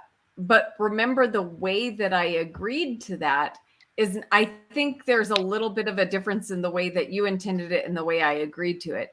So whether or not God could have actualized a world with free will where nobody could do anything evil, that is something I'm going to have to say I don't know to. But when I said yes, what I was referring to is that it's possible that God created the world with free agents, and none of those agents happened to choose evil. So we would have a possible for that world to exist. Right. Yes. And would you say that world is better than the world we have now? Yes. Do you think it's possible for God to have actualized the world in such a way that that would occur via the free will of the agents in that world? That I don't know. Why not? I mean, is God omnipotent? He's omnipotent for things that are like, yeah, he's omnipotent. Okay, so then what would restrict him from actualizing a world in which no free agent would ever choose to do evil? Well, because the two are contradictory. What's the contradiction? Free agent means that they have an option about whether they do Yeah, God's they will do. They or just not. choose not to Right? do evil. They're choosing not to do evil. They have the option to, but they just don't. They choose Right. not to. But God couldn't who's actualize doing the such a will? choosing? Who's The doing the person, choosing? I'm saying God the person couldn't is make doing the it with choosing. freedom and nobody chooses. Well, I no, choose I'm not not. to be a Nobody's natural saying God Australian. actualizes their choices. They're saying God actualizes the world in which the choices that are freely made are never toward evil. Is that logically impossible to you? Oh my goodness. I'm But like Leo, he my also brain is at its limit. Wesley, do you want to jump in? I mean, no wonder Sure. you've been doing this for 4 hours. Well, And like I what think what I is already this? Getting I started. think I actually already conceded to Leo that he made a Well, good argument. well, Rebecca, But now I'm ready to. I'm still fighting it out again. Rebecca. Yeah. Like, here's my question: why are you torturing yourself like this? Okay, Oh, it's been she over is 4 not hours. torturing Oh, come on, herself. yes she is. She's a masochist for No, this this stuff. is She fun. loves This these is great. She loves these conversations. Okay, Yeah, For so real. do I. It's great. They're fun. You're a masochist too. I love this because you know what? I mean, it's not so denying it. fun to talk to people about things that matter. Yes. Because The like thing with I go enough places where people sit around and they like talk about stuff that just doesn't matter and it's very boring. But like It we're talking about stuff that really matters. Like we're figuring stuff out. Like come on, The existence of God really matters. I think so, yeah. Absolutely. Honestly, yeah. I think that's a thing that matters because to say that something matters, I just take that to mean that it's important to Well, right, but the Leo, majority how of many people. times? And I would how say many- the existence of God is important to the Well, majority of Leo, humans. It's important. It matters. This argument, this argument has been, has been had for literally thousands Yes, of years. and it's an enjoyable Okay? discussion to have. Well, it and is, we're getting but closer and closer to the truth, Okay. I think. Really, we're Yes. getting closer Why to do you the think the discovery majority of God? philosophers in the world has gone from theist to atheist? Because they don't. Because we're getting to the truth. We're starting to understand the world better. No, Anyway. Honestly, I'm high on life right now. I'm not high on anything because I am can't too, really. and I'm high on some other things as well. Well, really. Really? Maybe. I don't Who's know. the lucky lady? Huh? Emma Frost. What the hell is her name? I forget her Who's name. her name? I don't know who you're talking about. Yeah, I don't remember her name. Come on, tell me. I forget her name. Emma Frost. Who? I don't remember her name. Somebody that Leo really loves. An actress. I wouldn't say love, at least not in the sense. Emily Dickens. I don't know. Amelia Clark. What's her name? Amelia Clark. Thank you. I couldn't remember her goddamn name. What about her? Why is she important to this? We're talking about the problem of evil. What is Amelia Clark? Dude, like I said, I'm fucking. I mean, she is the standard for goodness. So Yeah, I mean, I there guess you go. important in that sense. Anyway, I just wanted to say one thing. I think Wesley's been trying to say something, but I just wanted to say I enjoy these discussions because Rebecca is actually answering in an honest manner. Like she doesn't have an answer. She'll tell you, look, I'm lost. I don't know how to answer that. Who the hell was Wait, that? what was that? I don't know. That was weird. Anyway. Senior. Okay. Anyway. Thank you, Leo. Yeah, well, I appreciate and I like actually I think you're making some good arguments and we didn't get to answer Sam. But Midnight isn't. Oh. Okay. He might have disconnected. So yeah. Okay. So I'm crazy. I think West was gonna say something, I think. Yeah. I was just going to make a quick remark. Leo, is it possible that God could want both people to freely choose him and also to have the ability to freely not choose him?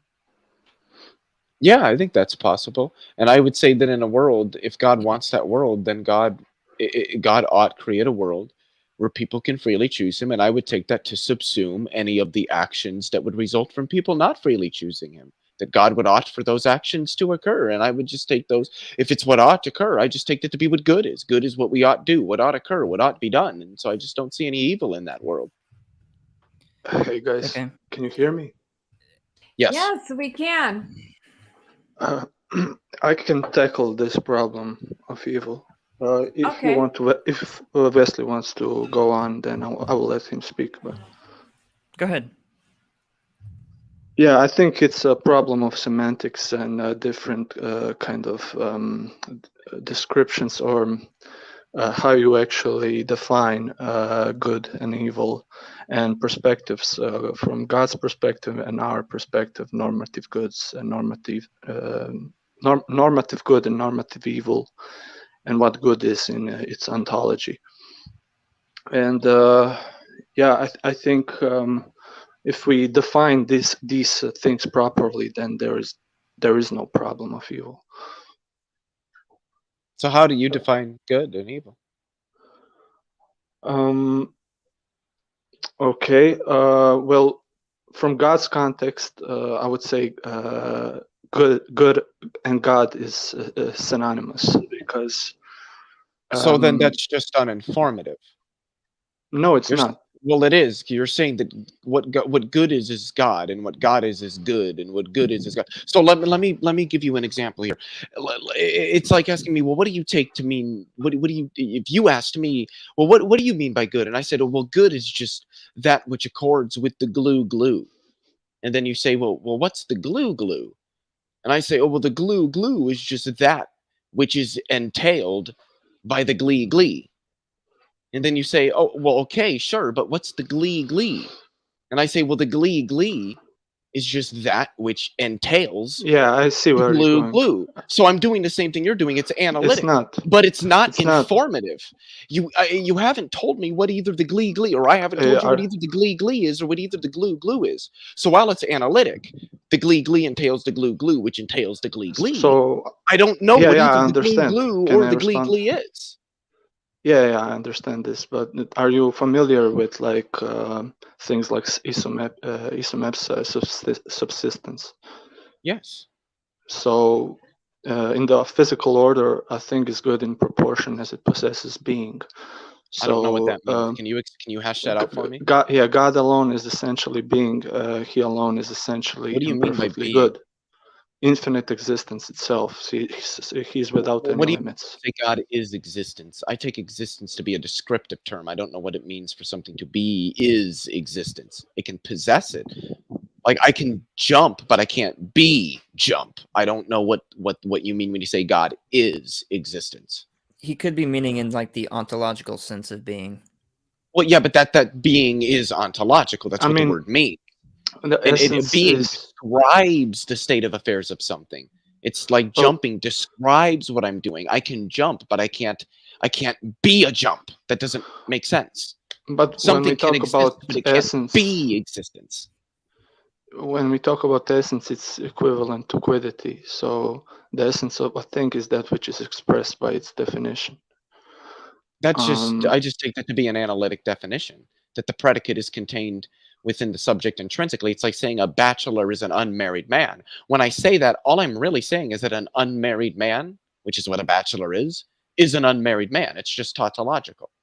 And again, we arrive at the problem. When you're saying that God is good and good is God, but that doesn't tell me what good is or what God is for that matter. Of course, when we talk about God, there is a tautology that is justified because we are talking about a necessary existing being. Yeah, I've agreed it's tautological. I'm saying it's uninformative. Well, when God said, "I am that I am," it's not informative, but that's just what it is, right? Well, if it's not informative, then I don't know what you right? want me to say. You're not telling me anything meaningful. Yeah, I'm trying to explain to you what how good is would be explained. So anything that possesses existence is essentially good. But yeah, that's just when vacuous. we talk about evil, it would be a rape privation. Exists, so rape is good, right? No, rape would be a privation of order. Yeah, but you just said that what exists essentially is good. Rape exists, so rape is essentially good. Wait a second. Wait a second. I will be back for a minute. I need to do something. Okay. Okay. Mel put up a good question. She said, I think you'd have to, I think you'd say I have free will, yet I've never had to use my free will not to kill or rape anyone because I've never had the desire to do so. Why didn't God create everyone without those desires? Exactly. Yeah. Okay, I'm back. Okay. So, well, we can save that question for later. Okay. So Go ahead. in the broadest sense, Aquinas said that evil is a privation of form, order, or due measure. So when we talk about evil in this sense, God sees what evil is. So if a light, let's say analogy of light and darkness, if light wants to bring about more light and use darkness, Yeah, darkness is a for privation this, of light. yeah, Cold is a but if privation of heat. Yeah.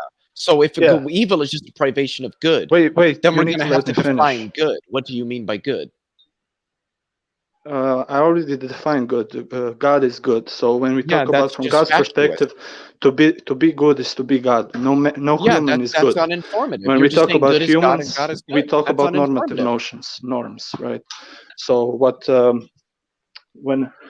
I would, from my perspective, say is good, right? Is to we can I would explain it in a way that that conforms to God's will or divine law, right? That's that which has been revealed. So wait, so that's how you're defining good? That which accords with divine law? But there are multiple definitions, right, of good. There are or evil, metaphysical evils, natural evils, moral evils. Yeah, I don't know what the difference between those is. Well, moral evil is something that only a rational being can do, right? And animals can't have moral evils. I mean, animals cannot have moral evils? No, because hold on. Wait, hold on here. Do humans have moral evils? Yeah. And animals can have moral We evils? have rational souls. Animals don't. That doesn't have matter. souls. Humans are animals. Yeah. Okay. Okay. So humans. So if humans can have moral evils, then animals can have moral evils. But that's beside the point. I don't know what you mean when you say moral evil, metaphysical evil, and natural evil. I just take evil to be that which ought not be done, or that which ought not be permitted, that which we have That's too most vague. reason not to do. I don't think that's vague at all. No, I think it is. It's And why? convoluted. Because you can push your definitions of good on everything, on God's perspective. I don't know what you mean when you say that. Because there is something called creator-creature distinction. Sure, I don't know how that bears on anything that I said. Because God sees the composition and the parts. We are just the parts of the composition. I don't know what you mean when you say that. Yeah, because from God's perspective, He can say what He sets the limits. He is not under any standards. So you cannot say God is good because He's doing what He ought to do. That would mean that God is under a standard. Doesn't act in accord with His reason. God doesn't have reason. No, of course He does act, but so does God when do what we He has talk about most divine reason to? simplicity, it's not everything is actually one. Does God do what He has most reason to do? Most reason? What do you mean by that? But when I say reason, I'm talking in accord with the rules of inference. Does God utilize the rules of inference and logic when He makes His decisions? Yeah, he cannot be irrational. Yeah. Okay, so does God like murder? No. Okay, so why does murder exist in the world? Because there is free will. Okay, so is it impossible for there to be a world in which there are rational moral agents which possess free will, but which choose to never do evil? No, but the problem is there is the problem of creation. The way God would need to create would be entirely different. The way this creation then why works, didn't He create that way? Because that's not conducive on our part. Because there would be a certain selection. Whose part? There would need to be a certain selection, right? For What do you example, mean? I wouldn't be a part of that world because I sinned, right? I had my free will and I sinned against God. How do you know that it's not the case that you are a part of the world, but you just don't sin? What do you mean? Well, I sinned against God, so I wouldn't be a part of these people. Yeah, but how do you know sin. in the world which there is no sin, you wouldn't sin? You could still exist in that world. You just wouldn't sin. So that presupposes that nature is nurture. I don't know. I don't know what that means. That the environment, if environment was without sin, that I wouldn't sin. That doesn't follow. I never said that. So what I'm trying to say to you that people on this world that sinned and repented, they wouldn't be a part of that world that you're talking about because I think that they could be, and that they just didn't sin in that world. I don't see any logical contradiction. Then you get the logical contradiction because God is tempering with their wills. God is what? Tempering with their wills. Temporal with their wills? Tempering. Tempering. No, he's not. That doesn't follow. They have free will. Of they course just freely. No, it doesn't. They freely choose to do no evil. That's not logically contradictory. But they chose. They chose Yeah. to sin already, right? You're saying world. What I'm saying is that is it possible for there to be a world in which rational moral agents like humans exist, in which they possess free will, but they freely choose to do no evil? But okay, not why people didn't on God this world. instantiate that world? Let's take me. I wouldn't be a part of that world. But why not? You could be a Because part I of the world, sinned but then against you God. just don't sin. Yeah, in this world, but not in that one. You just wouldn't That sin. presupposes nature is nurture. No, I don't know what you mean when you say that. That surroundings would influence me not to sin, and not my own will that would So go wait, against God. how do you take free will? Are you a compatibilist? Yes. Okay, well then that just makes my argument even stronger. Why would God not create a world in which the factors in which we find ourselves would create the desires to not do evil? Can you repeat that? So compatibilism is the idea that humans can have a sense of volition, but that volition is driven by antecedent factors. And I'm also a compatibilist. I don't know what it would mean to say that somebody can make decisions with literally no antecedent factors to those conditions. So then the question is, why would God not create a world in which the antecedent factors ensured that no rational moral agent freely chose to do evil? When you say antecedent factors, are you? What are you? Factors or states of affairs that come prior to some event. Isn't that like pushing determinism in a way? Well, compatibilism is a sort of a deterministic foundation, but it rescues the idea of a volition by arguing that decisions can't be made independent of factors from which you make the decision. So it's deterministic in the sense that there are factors there that you need there in order to make a decision, but you still have a sense of volition in that you get to choose your decision based on the factors available and your prior knowledge, your prior experience, all those things that relate to those factors. I'm telling you a specific view, a specific world that God wants to create, and that's a shared world. When I say saying shared, God wants to create a world no, where agents have free will and can do evil? when we say God is the creator, right? But he also he's the creator of all things, but he shares this role with men and women when they procreate in marriage, for example. So in a way, we are creating families. So there is a sense of randomized creation.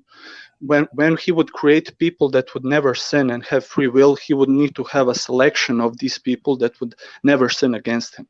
I don't know what you mean when you say a selection.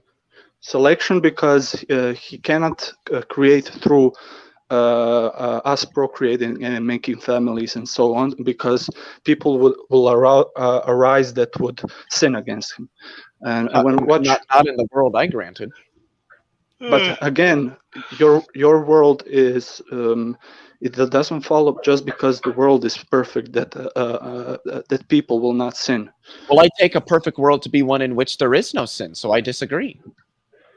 No, you're presupposing then that the will is in the man is changed. No, a perfect world is when no one dies.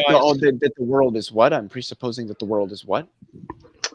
Because when we say a world, I don't know how can you say that that a nature, let's say that the world is perfect, right? And when you say there is no sin, but how can you, if the being is free, right, to choose, and you're saying, is it logically impossible? I'm saying, yes, there is no logical contradiction, but I'm saying that there are people that would sin and they would repent and then come to the hypothetical God, right? I granted So was these one in which people, no one sins. yeah, but these people I'm talking about that did sin couldn't be a part of that world, because then I'm God not talking would need about to the change people their you're talking will. about. I'm not talking about the people you're talking about. All I'm asking you, is it possible for there to be a world in which there exists rational moral agents which possess free will, and they freely choose to never do evil? Is it possible? It seems you're saying yes. It's possible, so then the but question not is, for people why like me. did God not instantiate that world? I'm saying to you because He wants people like me also to be saved. He wants People that people sinned. who can sin to exist. People who sinned and then He wants repented. people who He wants exist all to of sin. us to be saved. So if He wants us to be saved, then why would He not create a world in which we can't do anything that would prevent us from being saved? What? If God wants everyone to be saved, why would He not create a world in which everyone does things that ensure they will be saved? Why would He create a world where people can even do evil then? Because bringing justice upon evil and the damned is a good in itself. So then God wants evil to exist so that He can bring justice on it. He wants evil. No, He doesn't want, but so then evil why does is it a exist? product of free will. Yeah, but you already agreed that it's possible that there can be a world in which there are rational moral agents who possess free will, in which they freely choose to do no evil. So it seems that a world in which God can get all the desires that He wants, but which there's no evil, can exist. So why didn't God create that world? He doesn't get people He wants to save. Adam wouldn't be a part of that. Why world, wouldn't He be able to Eve do wouldn't be a part of it. Why I wouldn't not? be Why a part. not? Why not? Because we sinned. Yeah, we you could chose be in that world and just not sin. What's the to turn our contradiction there? backs. Yeah, to in God. this world, not the world I granted. You could exist in the world I Again, granted and just not choose to whatever sin. world I you feel like we're posit. going in circles. Yeah, I don't know what I feel he's like saying. we're He's saying going that, in. oh, well, because I've sinned, I can't be in that world. But I don't think he understands what possible worlds are. If there's a world in which nobody sins, it's possible for you to be a part of that world. And if you were, then you just wouldn't sin.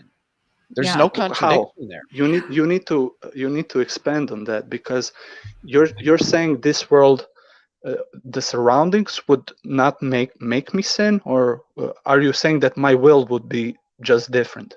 No, I'm Why would simply saying that why would sin. my It will doesn't be matter. different in this world? It doesn't matter the reasons why you don't sin. That You wouldn't just be don't me sin. then, right? Because Well, why not? Why wouldn't it be you? Because me, what constitutes me, as I know myself, I know that I chose to turn my back to God. Yeah, in at this one world, point. in this world, not in the one I'm postulating. Whatever world you posit, So then you're saying that it's not possible for there to be a world. For in which me, there are for me, there is not possible a world where I wouldn't choose at one point evil. So you're That's saying a that it's logical not possible contradiction. for there to be a world where there are rational moral agents who possess free will. No, it is, but not for me. Okay, not well, for people like me. Leo, okay, so then we're you're going saying that in there is no absolute possible world. circles here. So can I Well, ask I mean, you a I'm not question, going in Leo? circles. He is. If he's granting that there's a possible world in which there can exist rational moral agents who possess free will, but there is no evil, then he's granting that there's a world that he can exist in where he doesn't do evil. If he's saying, No, well, there's a world I'm where not I granting that. exist, but if he's saying there's no possible world where I exist, and in terms of him, where I ever choose to do no evil, then he's saying that there's no possible world in which there's rational agents who exist and possess free will, but do no evil. Because he's saying that in all of those possible worlds, he would be somebody who's doing evil. So then he's contradicting himself. He's saying out of one end of his mouth that there can exist a possible world where there are rational moral agents who possess free will, but none of them, including him, if he's in that world, do no evil. But then any world he exists in, including that one, if he exists in it, then there's evil. So he's talking out of both ends of his mouth here. No, you're being convoluted. Please listen to me. I'm saying that there is no possible world where my will, at one point wouldn't sin. Because you're that's saying there's me, no right? possible world in which there could be whatever surroundings you give, you put right me into, I would sin because that was my will, right? That was my choice. Yeah, you're granting what I said. There is no Okay, possible world. but there in is a which- possible world where God would choose only those people that would never choose That's evil. not what I granted. That's not what I asked you. You're changing the I know, hypothetical. guys. Let's like pause this. Like it. I mean, let's do something different, please. Well, 'cause let we're me just going- Okay. Yeah, well, let me phrase it this way, Senor. The last time you sinned, do you think you could have done differently? The last time, if I would turn back time, I would do the exact same thing. That's not if I know what I did, and if I had a time machine now and then I go back, then I would maybe do something differently. But if you just turn back time and play all of the thing, all of reality, all of my choices would be the same, right? Okay. Because all of my choices were my choices. Okay, so do you think that makes you a determinist? Because I'm a determinist, and that's the way I understand determinism. That is, if you rewound the clock, things happen the exact same way because it's just a kind of causal chain of events. So, I don't think not he's necessarily saying that, because I think No. he's saying he has free will, but because of who he is, he would choose it, not because it's like forced upon, forced by a set of circumstances. Right. Well, yeah. I don't know if he knows these terms. Randolph, are you leaving? You waved your hand. Sorry. I didn't. No, I'm just saying hello. That's all. Oh, hey, Randolph. Okay. So, okay, because I mean, this whole turn back the clock thing, that's compatibilist talk. That's determinism talk. So you want to say, you want to hold on to that as well as not be a determinist? Is that kind of the idea? No, what I'm saying, if for example, you missed a football game, and I for example, your friend taped it, and he said to you the score, right? And now you know what's the score, but you're watching the game, right? It doesn't matter what time. The time doesn't play a role, right? If I turn back time at this and that, it doesn't play a role in my choosings. Maybe it was a bad analogy. Just because you would turn back time and play all of this again doesn't mean I didn't do these things. I was compelled by antecedent factors, right? Okay. So you don't want to be a determinist, like a full-blown determinist. I guess here. Let's just think about the last time you lied to someone, right? Presumably it was wrong. Let's just presume it was wrong. Do you think you should have not lied if it were sin? Do you think if you should have not lied? Yeah. Okay. So do you think if you should do something, that means you could have done it? Yeah, there is always a choice between good and evil. Okay, so the last time you lied, you could have told the truth. Yeah, I could have done differently. You could have done differently. Okay, so now the last time you sinned, you could have done differently. So that means that there's a world in which you didn't sin in that instance. Now, imagine we do that with every one of your sinful actions, right? We go back to the one before that one. You should have done differently. You could have done differently. So you did differently, and then we go back to the next one. You did differently, and then you go all the way back to the first time you sinned, and then voila, you have a world in which you never sinned.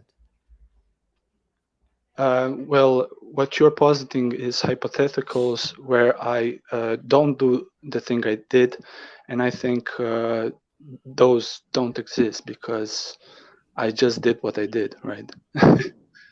Yeah, I think what we're talking about, though, is exactly that, hypotheticals. And so I think what Leo's trying to say is that if there's hypotheticals in which you did not sin, there's a question about why that hypothetical didn't happen and why. Because of my choice. Yeah, but if you could have chosen to do differently, why is that not the world that exists instead of the one where you did choose to do the sin? Can you please repeat? You talk a bit fast, and I need. So you admit that there's a world where at any point at which you've sinned, you could have chosen not to sin. So there's a world in which at every point in which you sinned, you chose not to sin. Nobody's saying the world actually exists, just that it's possible. And the question is, why does that world not exist? Why is that not the actual I'm not world? saying that it's logically possible, because when we So you're enter saying it's into my logically free will, impossible. yeah, it's So what's impossible the because of my free contradiction? will. How does free will contradict it? But it seems, Senor, you just said Because it was I possible, chose. right? Exactly.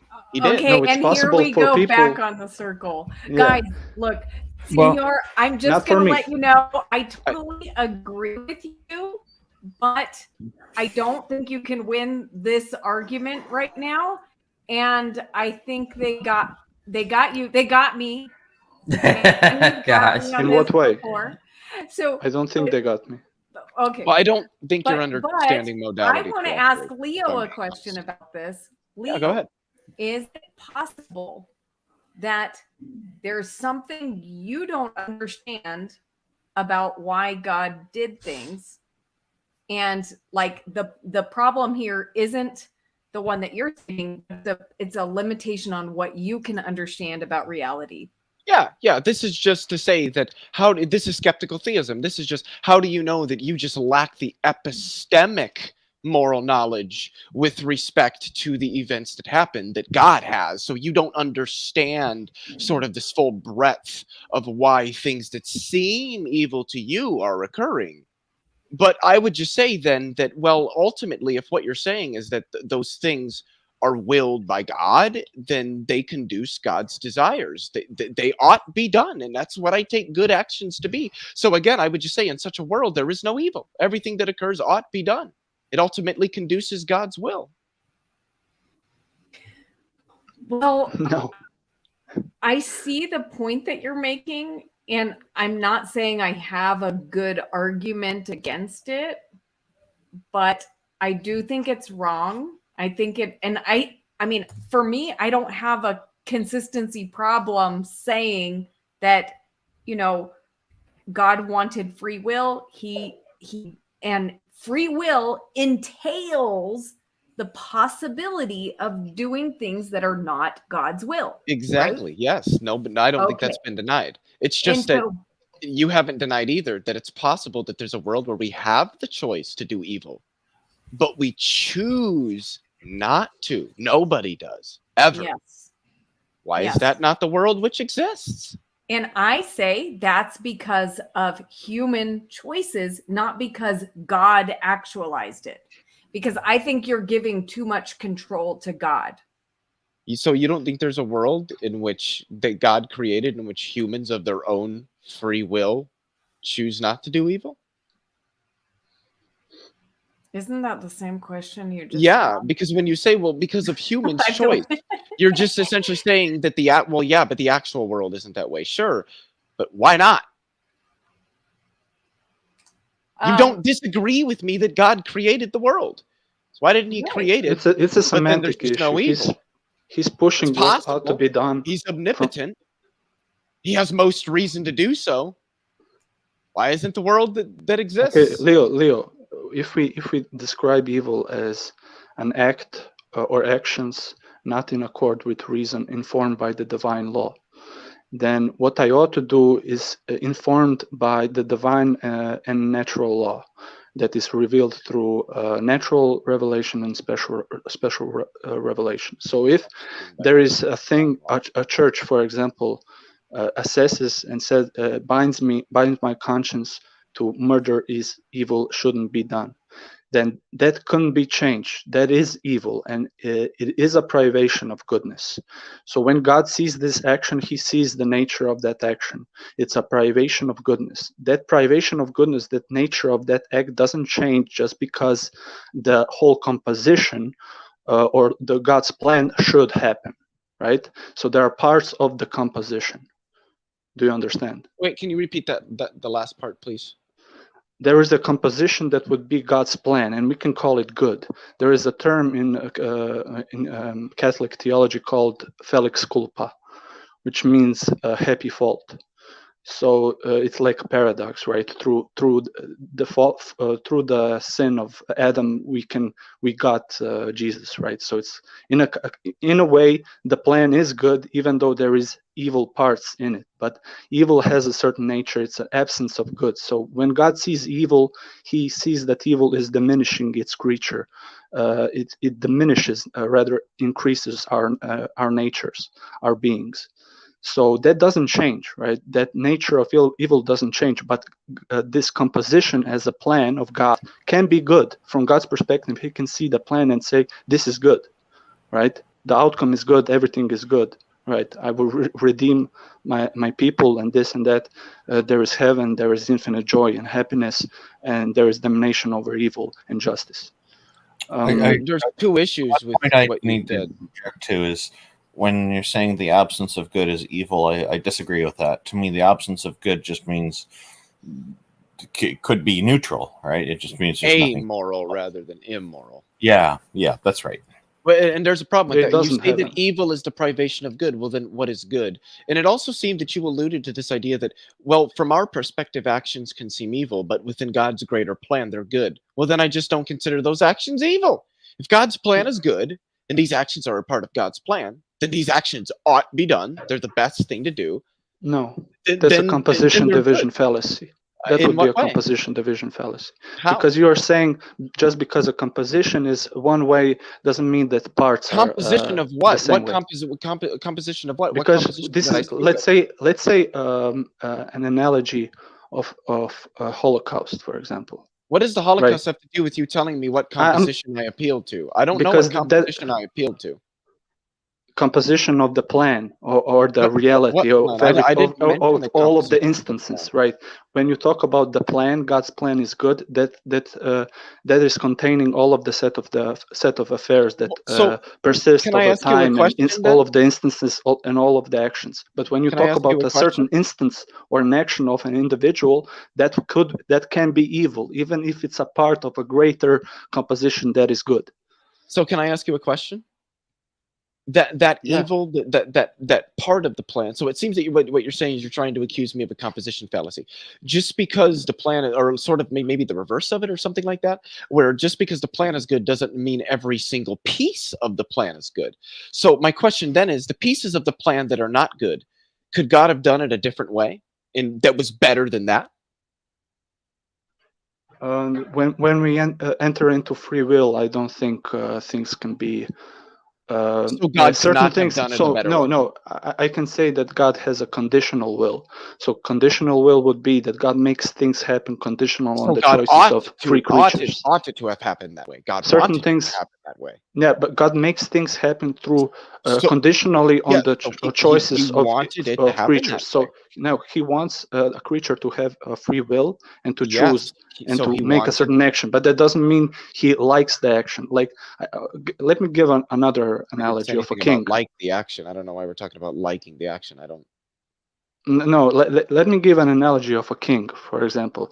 Let's say that we have a king and he is protecting his kingdom. And there is an army of evil that is coming to attack the kingdom.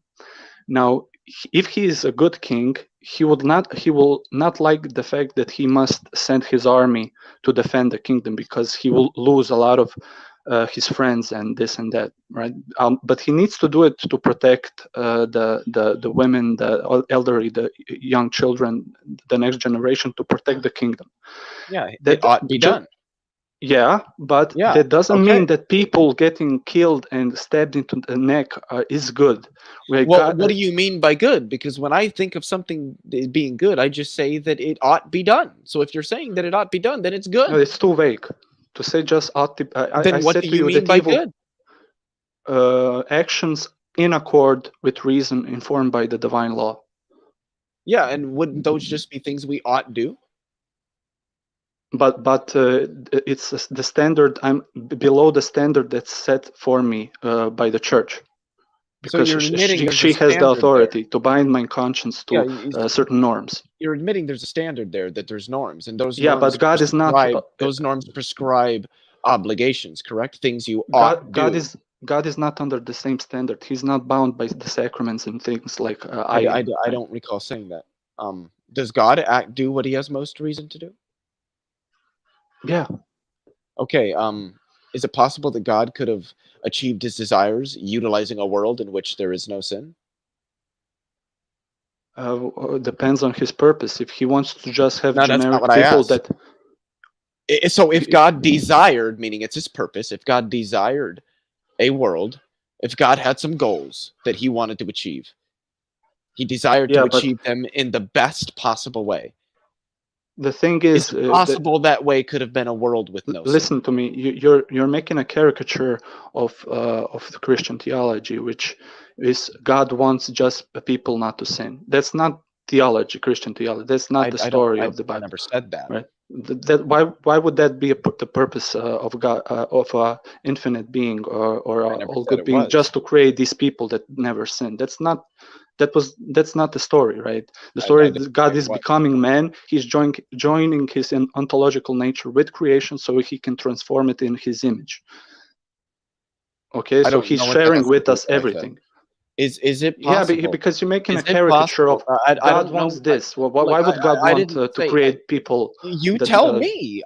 You're the one to tell me God is good. So all I'm asking you is it possible for God to have achieved his desires utilizing a world in which no sin occurs? I feel like at this point, guys, I mean, this has been really good. And Senor, I really liked what you had to say, but I want to give some other people an opportunity to talk. And maybe we should change the subject. Is there something that somebody else wanted to talk about? Like a different topic? Yeah. What's on your mind? I just kind of woke up, so. Okay. I had nothing in my mind. Y'all have been streaming for a long time. I know.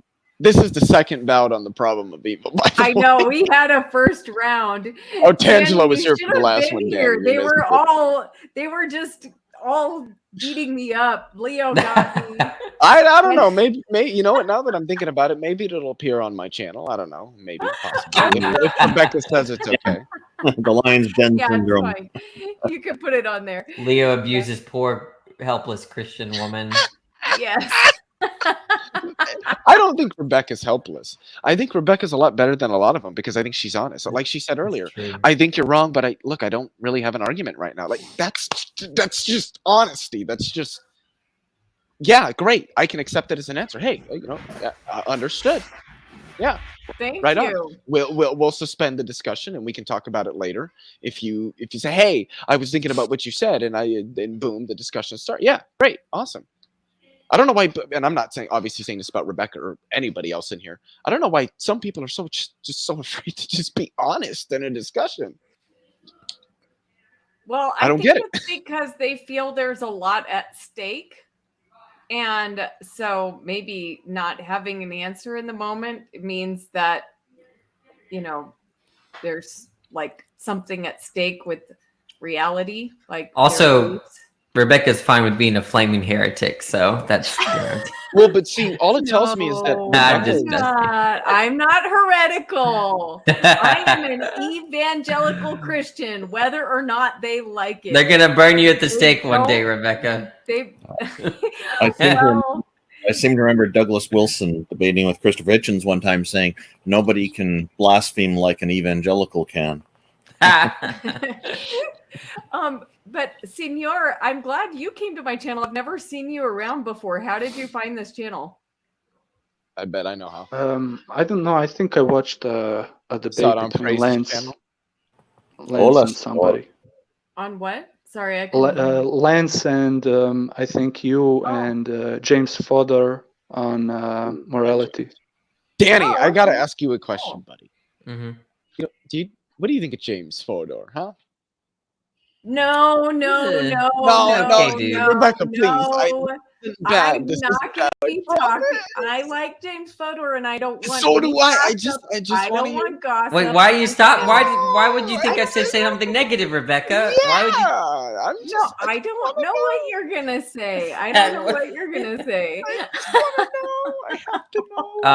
Talk about it in the private chat. I think he's Australian. No sinning here. There's no There's sin. good. No, It's not. no. You think it's sin to talk about people and say, "Hey, yeah, I think they're great when they." Not all the time. Not all the time. But I mean, it could get, So what if Danny was going to be like, "Yeah, I think he's a great guy. He does really good videos, and I like what he has to What say." if I don't understand why you would think I wouldn't say that, Rebecca.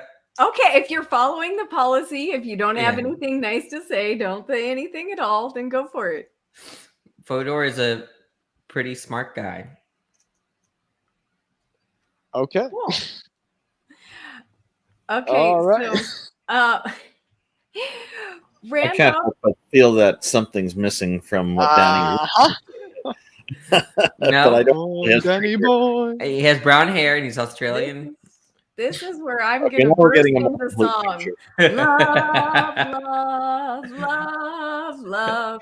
Christians, this is your call, and atheists too. You know Is what? that a real song? Yes, I was Okay. gonna do, but not with the atheist part. But I was actually gonna do a stream about can atheists get saved. But anyway. You see, so- this the heretical side coming out, right? Well, as an atheist, I can tell you I'll be able to save more once I get my mortgage paid off. So Rebecca, I'm curious to hear the rest of what you had to say about the "What would Jesus do" bumper stickers. That was okay. Yeah, and I'm sorry, Sam, if you ever watch this, that you had to leave and I didn't get to answer that. I mean, I think it's I think it's a good policy to do what Jesus did. I mean, and like I said, I'm talking about Jesus walking around as a human, living as a human with the, what did he do? And he went around healing people, teaching about God, and he loved his enemies.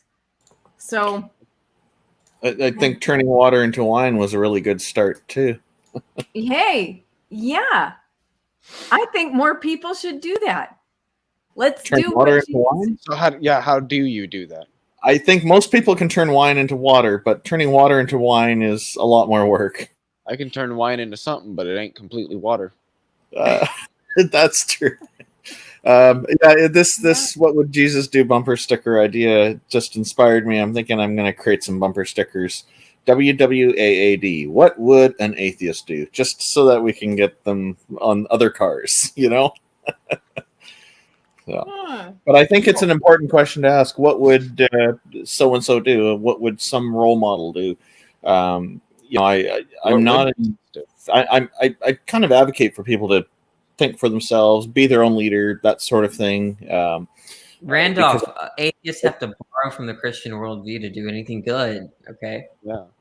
Okay, that's a claim that you'll have to support. Hey, Danny, what do you mean by good? And I put to you the Paraha people in the Amazonian tribe who have had zero exposure for the longest time, and also have a sense of morality. So I think you're a little bit stuck on this point.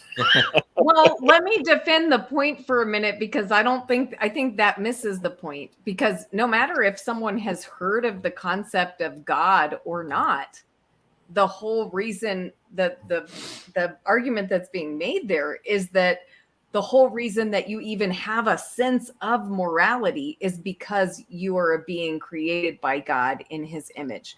So it's not your awareness of who God is or what he says, but it's the very way that he created you that causes you to care about what's right and wrong. Why did he create us to have a different moral standard than he does?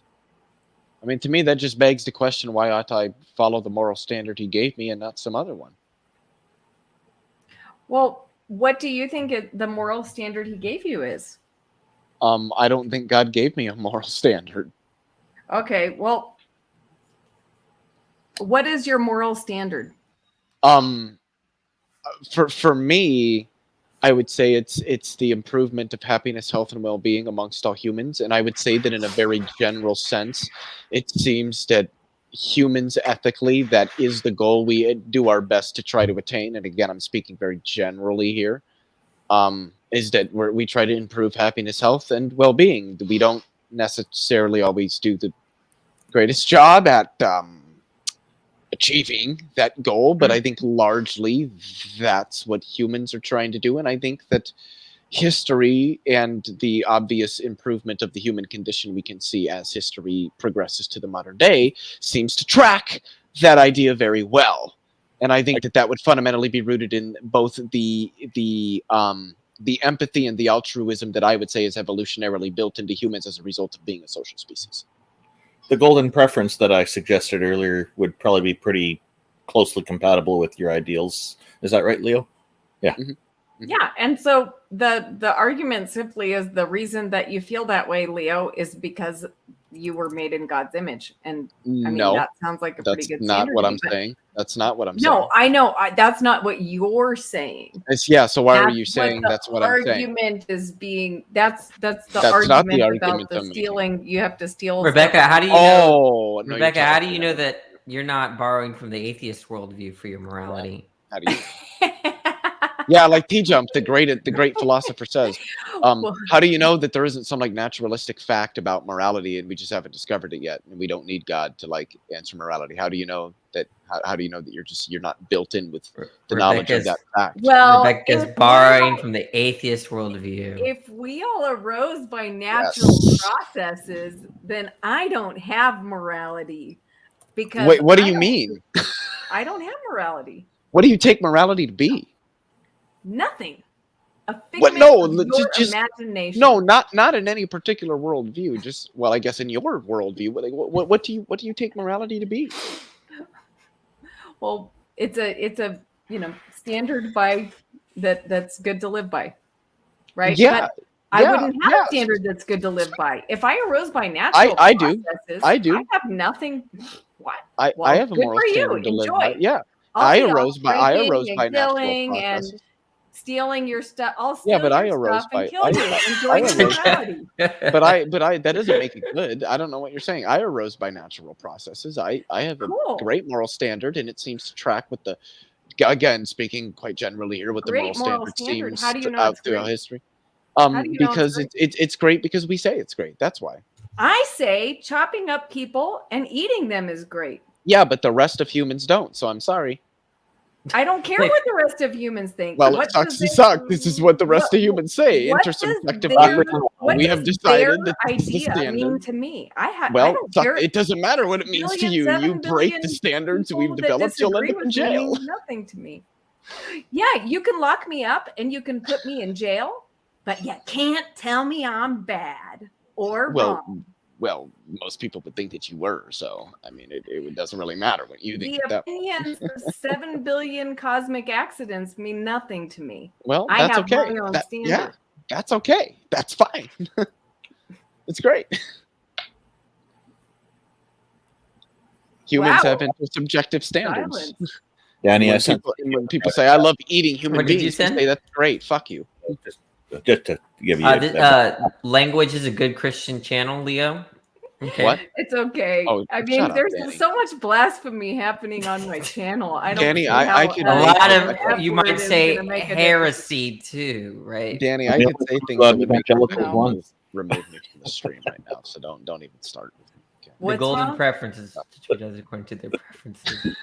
Mm. But why should I live according to the golden preference? See, the golden rule comes across to me as rather authoritarian. It's a rule. It's telling people that they must do this, whereas I call it a golden preference because it's kind of optional, something that people would prefer to do. I can't. There are people who are not going to follow rules, and I'm thinking it's better to have something free and suggestive rather than kind of a hardline rule to follow. It's more open and flexible, and because you're striving to, the idea is that when you're striving to treat others according to their preferences, you've got that out with the strivation because you don't necessarily have to follow it. So if I was to meet Charles Manson while he was alive. I would not want him. I would not want him to become free from prison. I would not want to help him escape, because I don't think that that would be a very good thing to do. There's context behind my decision for that, of course, but because I think that it's safer for all of society, and probably for him too, or in the long run, to be behind bars for the crimes he committed. But I still do think that there are other things that we should still try to accommodate people's preferences as much as possible. And then we have a better functioning society as a result in the long run. Right. But Randolph, do you think you arose from natural processes? If you Did all this consider come my about by parents, natural processes? if you consider my parents getting together and making babies, then yes. If you Okay. consider that to be natural, yes. Okay. So I heard everything you said, but I don't agree with you that Okay. So Good. and I'm not this I'm okay is with not me. I'm speaking as if I arose by natural processes, okay? So I actually completely disagree with what I'm about to say, but Okay. if I arose by natural processes, then why should I care if you care about harming people or making a better society? What if I don't care about making a better society? What if I think what's better for me and is, stealing your stuff and killing you? In fact, there are people who live that way, and so this boils down to: do you want to be a meaningful participant in society who can have a mutual benefit with other members of society, and be able to get along with other people, and have a better quality of life that society offers? Or did you want to push back against that and try to make things worse, in which case the authorities are going to probably put a stop to you when you do things that are illegal? I don't know what worse means, because I don't think there is a standard. There's no standard for what society would be. What would be good? What would you There's no consider the standard law to for be then in some society in a natural world? Yeah, but that's That was determined fairly by natural. society. And But society, that's just people who arose by natural processes. Why is their opinion more important than mine? It isn't. Because I it's mean, intersubjective. the key that I pointed out to you is that do you value being a part of society? No. Well, then you have a couple of options. If you are going to do things that are going to be disruptive in society in a manner that's dangerous and We'll destructive, burn you at the stake, right? the authorities are going to probably get involved and put a stop to that. Okay. So, yeah, so you do have the option of not participating in society, not living in society, and going elsewhere. So Now, Randolph, but what if 80% of people enjoyed chopping people up and eating them? Okay. If 80% of people said that was the ideal society, then would that make that ideal? then I think that would be a very short-lived society. It's probably not Exactly. That would be that would be the standard, the norm for the society. It just wouldn't last. Now, Okay, so you wouldn't have a moral problem with that. What if they just if the goal of such a society was to end it within a few generations, then I guess that would be ideal in that society. Well, what if there was no ending of life? What if 80% of people just liked burning children on hot stoves? But not killing them, but just, causing them pain. So if 80% of people, 90% thought that was what made a good society, is that what we should do? So you're talking about peer pressure and the subjective nature of morality here. From my own standpoint, no, I don't think that is a very good society, but such a society probably would think it's fine. And that to me is too bad. But to that society, it's perfectly fine, I guess. There are entire societies of people who will chop off amputate a portion of infants' genitalia, and thinking that that's okay. And I'm offended by that. I'm talking circumcision. So we do have such examples to draw from. So these things have resulted in people suffering later in life from side effects from that, and myself included. So there's the societies, of course, set the rules. They set the standards. Whether those standards are objectively moral, I cannot say, because I'm not aware of a moral objective standard out there to draw from. Okay, good. Thank you for being consistent, because a lot of people won't admit that. But Uncle Jesus Real Bible Reading says, but why don't they, Rebecca? Why don't, basically people think this way and think 80% think torturing kids is okay? Well, because God is real, and because he made you in his image, and that's how you know what is good. You have a sense that it's not right to chop people up and eat them. You have a sense that it's not right to burn kids. Mm-hmm. So now, I am interested to hear Danny's perspective on this, because I know he is particularly interested in morals and ethics and philosophy. Unless I'm wrong about that, Danny, please correct me. No, I am. I just don't see why. So in the same way that this is to Rebecca, in the same way that when you asked Randolph, well, what if there's a society where 80% of the people chop up the other 20% for food or for pleasure? Like, why would that be wrong if that's what they value?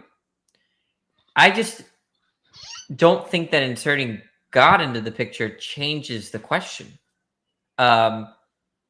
It seems like you could have a society where 80% chop the 20% for pleasure or whatever, and you could tell them, well, God doesn't want you to do that, and they could just do the same thing. Why should we care what God thinks? So I sort of agree with you, Rebecca, but I feel like I wonder why you think inserting God into the picture helps with the conundrum, right? It seems like you would still be faced with the same. Oh, well, for them, it's valuable. They're just they don't care what God has to say. The commands of God are not valuable to them, and that's just the end of the story. Yeah, well, I think I was just testing their consistency, because, there's this idea promoted that, we're so, we can be moral atheists, which I agree with. You can be moral and be an atheist, but why are you moral? And then we get into the difference between, that's why I clarified with the naturalism, like, do you believe we arose by natural processes? And maybe I should have been more specific with that, because, that still maybe wasn't clear enough. But because I think if you say that, this is what there is, if you believe in naturalism, there is absolutely no grounding for morality at all. Mm-hmm. So that's the whole point I was trying to make. And but even on non-naturalism, it doesn't seem like there's a grounding, because here on naturalism, you said, take the tribe, 80% kill the 20% for pleasure. Right. We tell them we don't want that to happen, and they don't care about what we have to say. So it seems like we just value different things. There's no fact of the matter as to what they should do. Then we have a non-naturalism framework. So let's say we include God into the mix. It doesn't improve upon the state of, it doesn't improve upon at least the philosophy or the way that we analyze morals any differently. I guess there's only one thing that I could see where God might help, but it doesn't have to. It's not really a moral one. It's like God can function as a coercive factor, right? Just like a king or a dictator. I know you don't see him that way, but the idea is that people care about they value their own life, they value not suffering, and God could use that to kind of get them to do what he wants.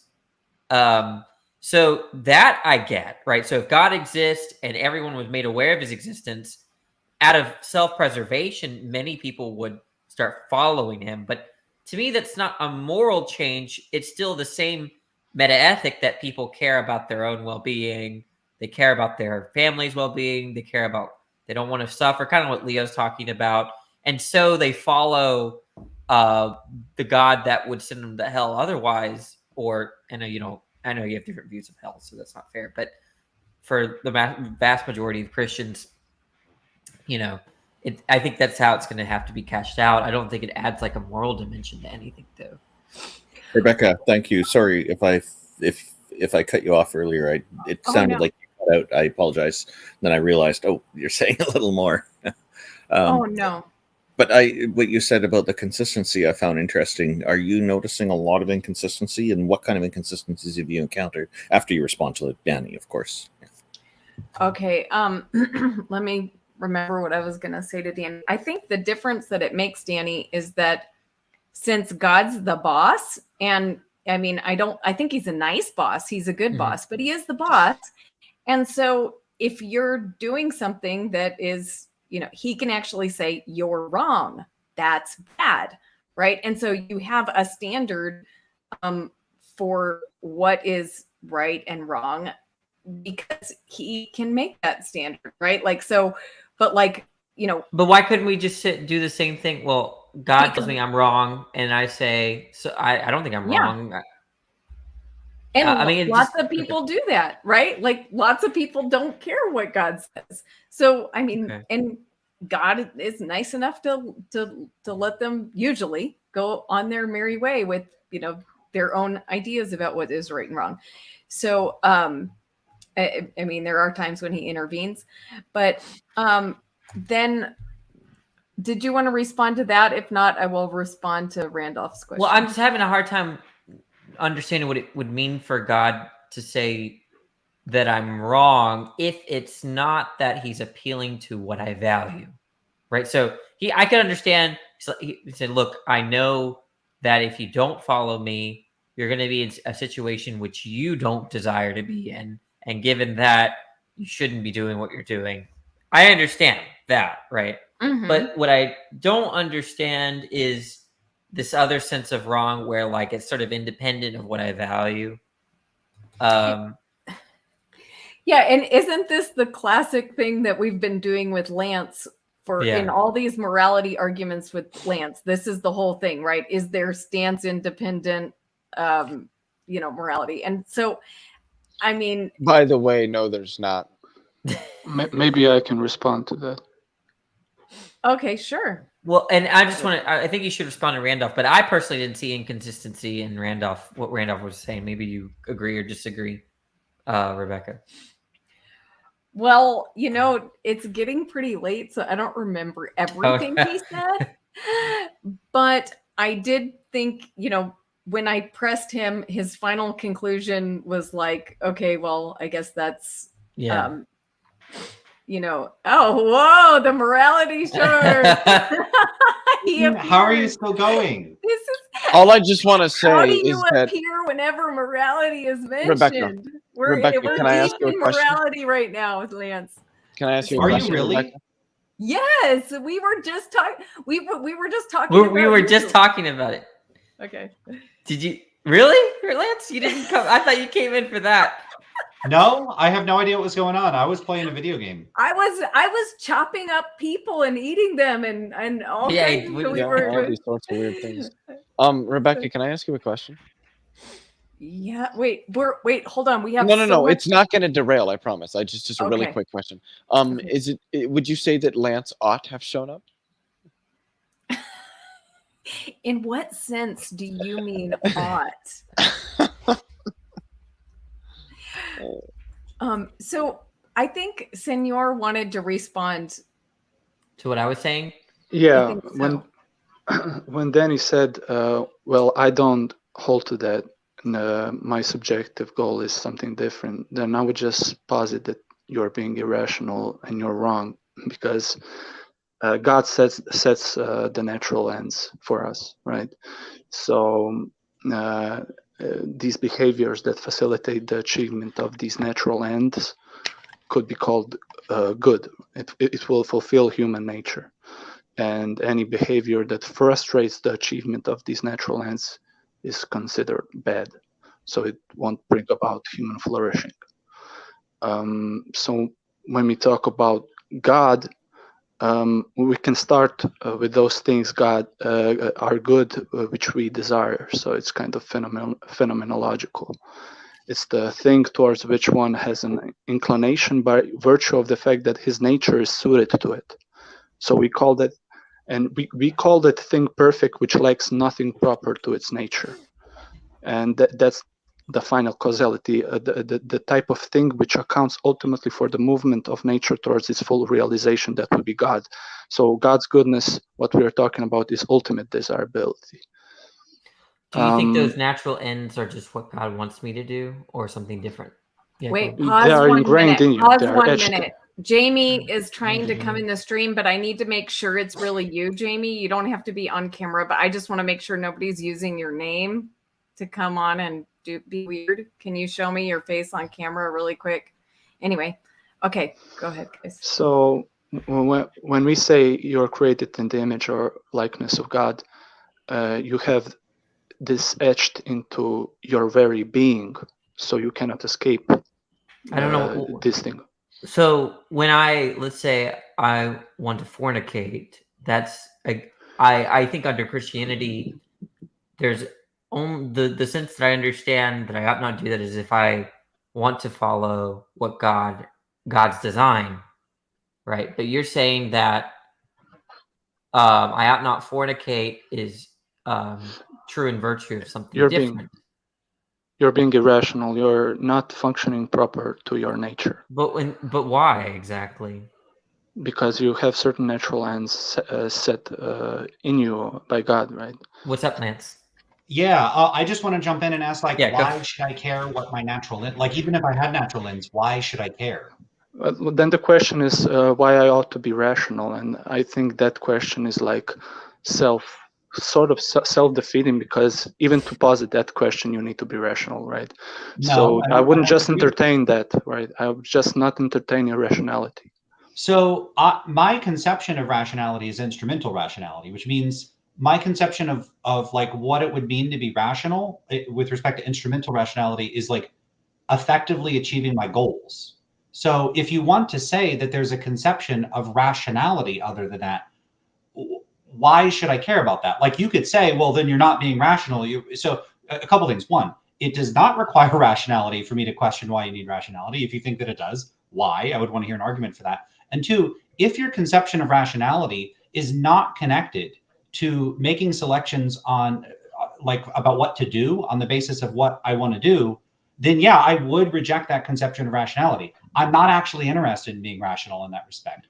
I am only interested in acting in accordance with my goals. In fact, I go further than that. It's not simply that I am only interested in achieving my goals. I, in fact, only act with pursuit of my goals. If I'm voluntarily acting, it's in accordance with what my goals are. I'm actually, whatever notion of rationality you have, like if there's this notion that like rationally I should do what is like my natural end, unfortunately, I'm not capable of doing that because I don't care about it and I can only do things I care about. So if this notion of rationality seems very bizarre, I don't see any particular reason why I should care about it. And even and insofar as I don't care about it, I'm not able to act in accordance with it. So it seems very weird.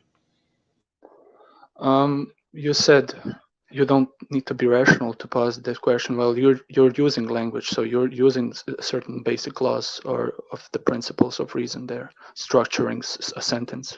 Oh, right? I agree. Yeah, sure. So, yeah, you said a lot there. I will need to process that. But I think you mentioned it was very loaded, right? A lot of presuppositions that you cannot act in. Can you repeat maybe? Yeah, so I'm saying a few things. One is I don't accept your conception of rationality. I have a different conception of rationality. 2, I don't accept that it requires your conception of rationality for me to reason or speak or do all sorts of things.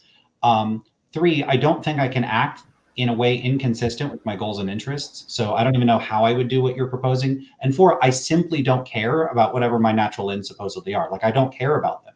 And so if you wanted to say that it would be irrational for me to not act in accordance with whatever my natural ends are, that's okay. Then I guess I'm being irrational in that respect. I don't, like, what's the problem? Like, all you would be saying is like some word that you're using to refer to acting in a way inconsistent with your natural ends. Like, you're just using a word, like a label, to describe that. So you're just like giving me a label that you think is kind of like stinky. So like, I don't care if you could label me that way. I could say anybody that doesn't act in accordance with what Lance wants is being like a poopy head. And then I could go around and say everyone's acting in a poopy head way whenever they don't do what I want. Why would I even care about that? When you say you can't act in a way, I think are you a determinist, or do you believe in free will?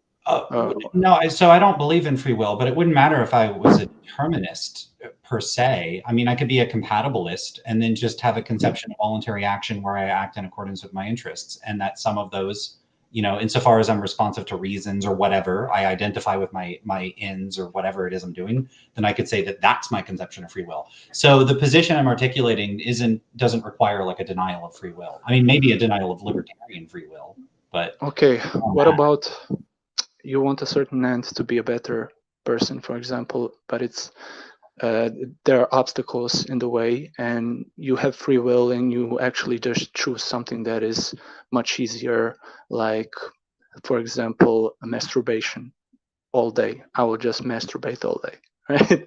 That's pretty hard to do, actually. Okay, so you can act, right? You can choose an action that is not suited for an end that you would actually like to be a better person, to be a stronger person, to be a smarter person. You just entertain your laziness or gluttony or these sins, these things that we don't see as virtues, right? Vices. Sometimes they bring about pleasure, but they diminish you as a creature, and certain people just choose to do these things even though they know that other actions would bring about a fulfillment of an end, an objective end. But I say that. Well, I don't agree with that they're objective ends. All it seems you're describing is that sometimes some of my desires like override my desire to act in accordance with other desires. It's still all desires all the way down. Yeah, but these certain desires, I'm saying that there are desires that are objective, that everyone ought to have if they want to be rational and to fulfill their nature. Let's give Matthew a chance to chime in. Hi, Matthew. Hey, so I mean, so in terms of Lance's point about not, understanding where the force of these reasons comes from, other than the fact that it just provides us realists with invective to string at the anti-realists to say that they're being irrational. Well, I mean, so to the extent that one does not take the fact that they have a reason to do X to give them a reason to do X. I mean, so of course it's not going to be the case that reasons will necessarily motivate people. But if you're going to ask, why should I care about what I have a reason to do? Well, you should care about it because you have a reason to do it. There's no deeper account. And so, much like you would say that if something, like if it were the case that a particular action was the best way of achieving your current goals, and yet you didn't take that action, it seems like you would be making an error. You would be being foolish. And so, I would say that similarly, if a person, sets themselves on fire to achieve no greater happiness, but just sets themselves on fire for the heck of it, or endures intense agony that they don't benefit from at all, or undergoes any of a series of other cases, it tries to eat a car, I think that, I have quite a strong intuition that they're being irrational, even if they're acting in accordance with their design. Yeah, Matthew, I don't care about your intuitions, though. So you can invoke all the intuitions you want. I have the intuitions. All of those things are potentially rational. So what makes your intuition better than mine? Okay, so if why so are your intuitions better than mine? So I invoke all my intuitions that you're wrong about everything you said. Now what? Why are you right and I'm wrong? Well, so I think that if you asked most, so I mean, I will admit I don't have data on this, but I think that if you ask most people on the street if they think that a person that it would be irrational to eat a car if one desired to, I think that they would agree with that. I mean, Matthew, most people respond as anti-realists in surveys. So if you want to talk about what most people do, why don't you go do the psychological research like I have? All the realists saying everyone's a realist, they're wrong. We did the research. Turns out they're not. Like, and if you think I'm wrong about that, go do your surveys. Well, like, I'm not speculative psychology. Well, no. So one, I'm not in the field of psychology. But second, I'm not making the claim that everybody has robustly realist intuitions about morality. So I think, I'm perfectly willing to grant that lots of people are subjectivists about morality. But my claim is that, and I can't prove this any more than I could to a person who would deny this, any more than I could prove to a person who would deny this that, most people believe that Australia exists. But I think that, if you ask most people, if a person, set themselves on fire in a way that produced no benefit for themselves or others, even if they desire to do that, would they be making a mistake? I think most people would say that they would. Matthew, I mean, you really just have no intuition that a person who sets themselves on fire to achieve no other end would be irrational? It depends what you mean by no other end. If they want to set themselves on fire and they don't have any other goals, then no, I don't think that's irrational. Now, if you surveyed people and they did say, oh yeah, that would be irrational, that's not a particularly good test because you would need to know what they mean by rational. And they may have an account that is not especially plausible on reflection. They may have a variety of different accounts from one another. This invocation of what people would say when asked, and when you appeal to what the folk would think, is not like a particularly good procedure because it's making all kinds of assumptions about like the uniformity of what people would be responding to. Like they would all have to interpret the question in the same way. They would have to interpret it in the way that you intend. And that would require a lot of assumptions about like background assumptions about what you mean that you would have to assume that they understand. Now, like my research on this shows that people reliably don't understand philosophical questions as intended. And I'm not the first person to raise this concern. So like Antti Kauppinen in his paper, The Rise and Fall of Experimental Philosophy, points out that the kinds of responses we get, like shallow intuitions from ordinary people, are under conditions in which they don't necessarily have the linguistic competence, the reflective capacity, the ability to engage in counterfactual reasoning that would make the kinds of responses you would get from these people especially probative of anything other than their own confusions. Well, okay, so I mean, it's sort of strange to cherry pick the designs of a hypothetical study that has not been done, right? So, I agree that if we were doing a study, we would have to be very careful on making sure that people understood what the study meant. But one relevant data point is that of the people who have considered these arguments in depth, of the people who have studied metaethics, the majority of them tend to be realists.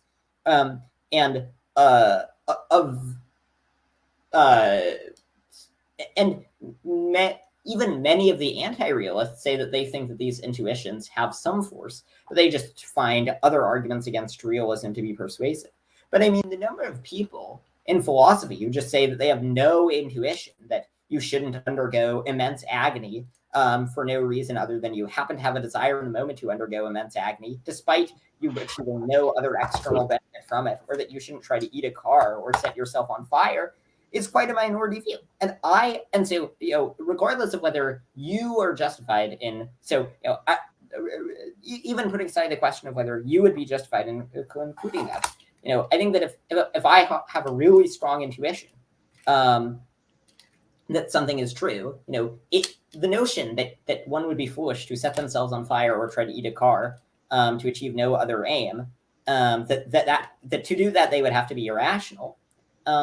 That intuition I hold much more strongly than most other intuitions in philosophy or in any domain that I hold. Right. So again, what makes your intuitions better than mine? Is it simply that most philosophers agree with you? Because the problem with most philosophers think this is garbage in, garbage out. If all of those philosophers all lived on separate islands, they all studied issues independently of one another, and they came to the same conclusions, maybe that would mean something. But philosophers, especially in the analytic tradition, which is where we have the survey results from the Phil paper survey, these people are all trained with the same philosophy. So if there's a fundamental problem in the meta philosophy, which is exactly what I think is the case, then you don't have a bunch of independent samples of people reasoning differently about this. These are people that are trained on the same methods. It'd be very much like if I went to like a Catholic seminary and I asked everybody, you know, do you believe in the Trinity? And they all said yes. And they go, look at that, it's most people. So when most people are trained on the same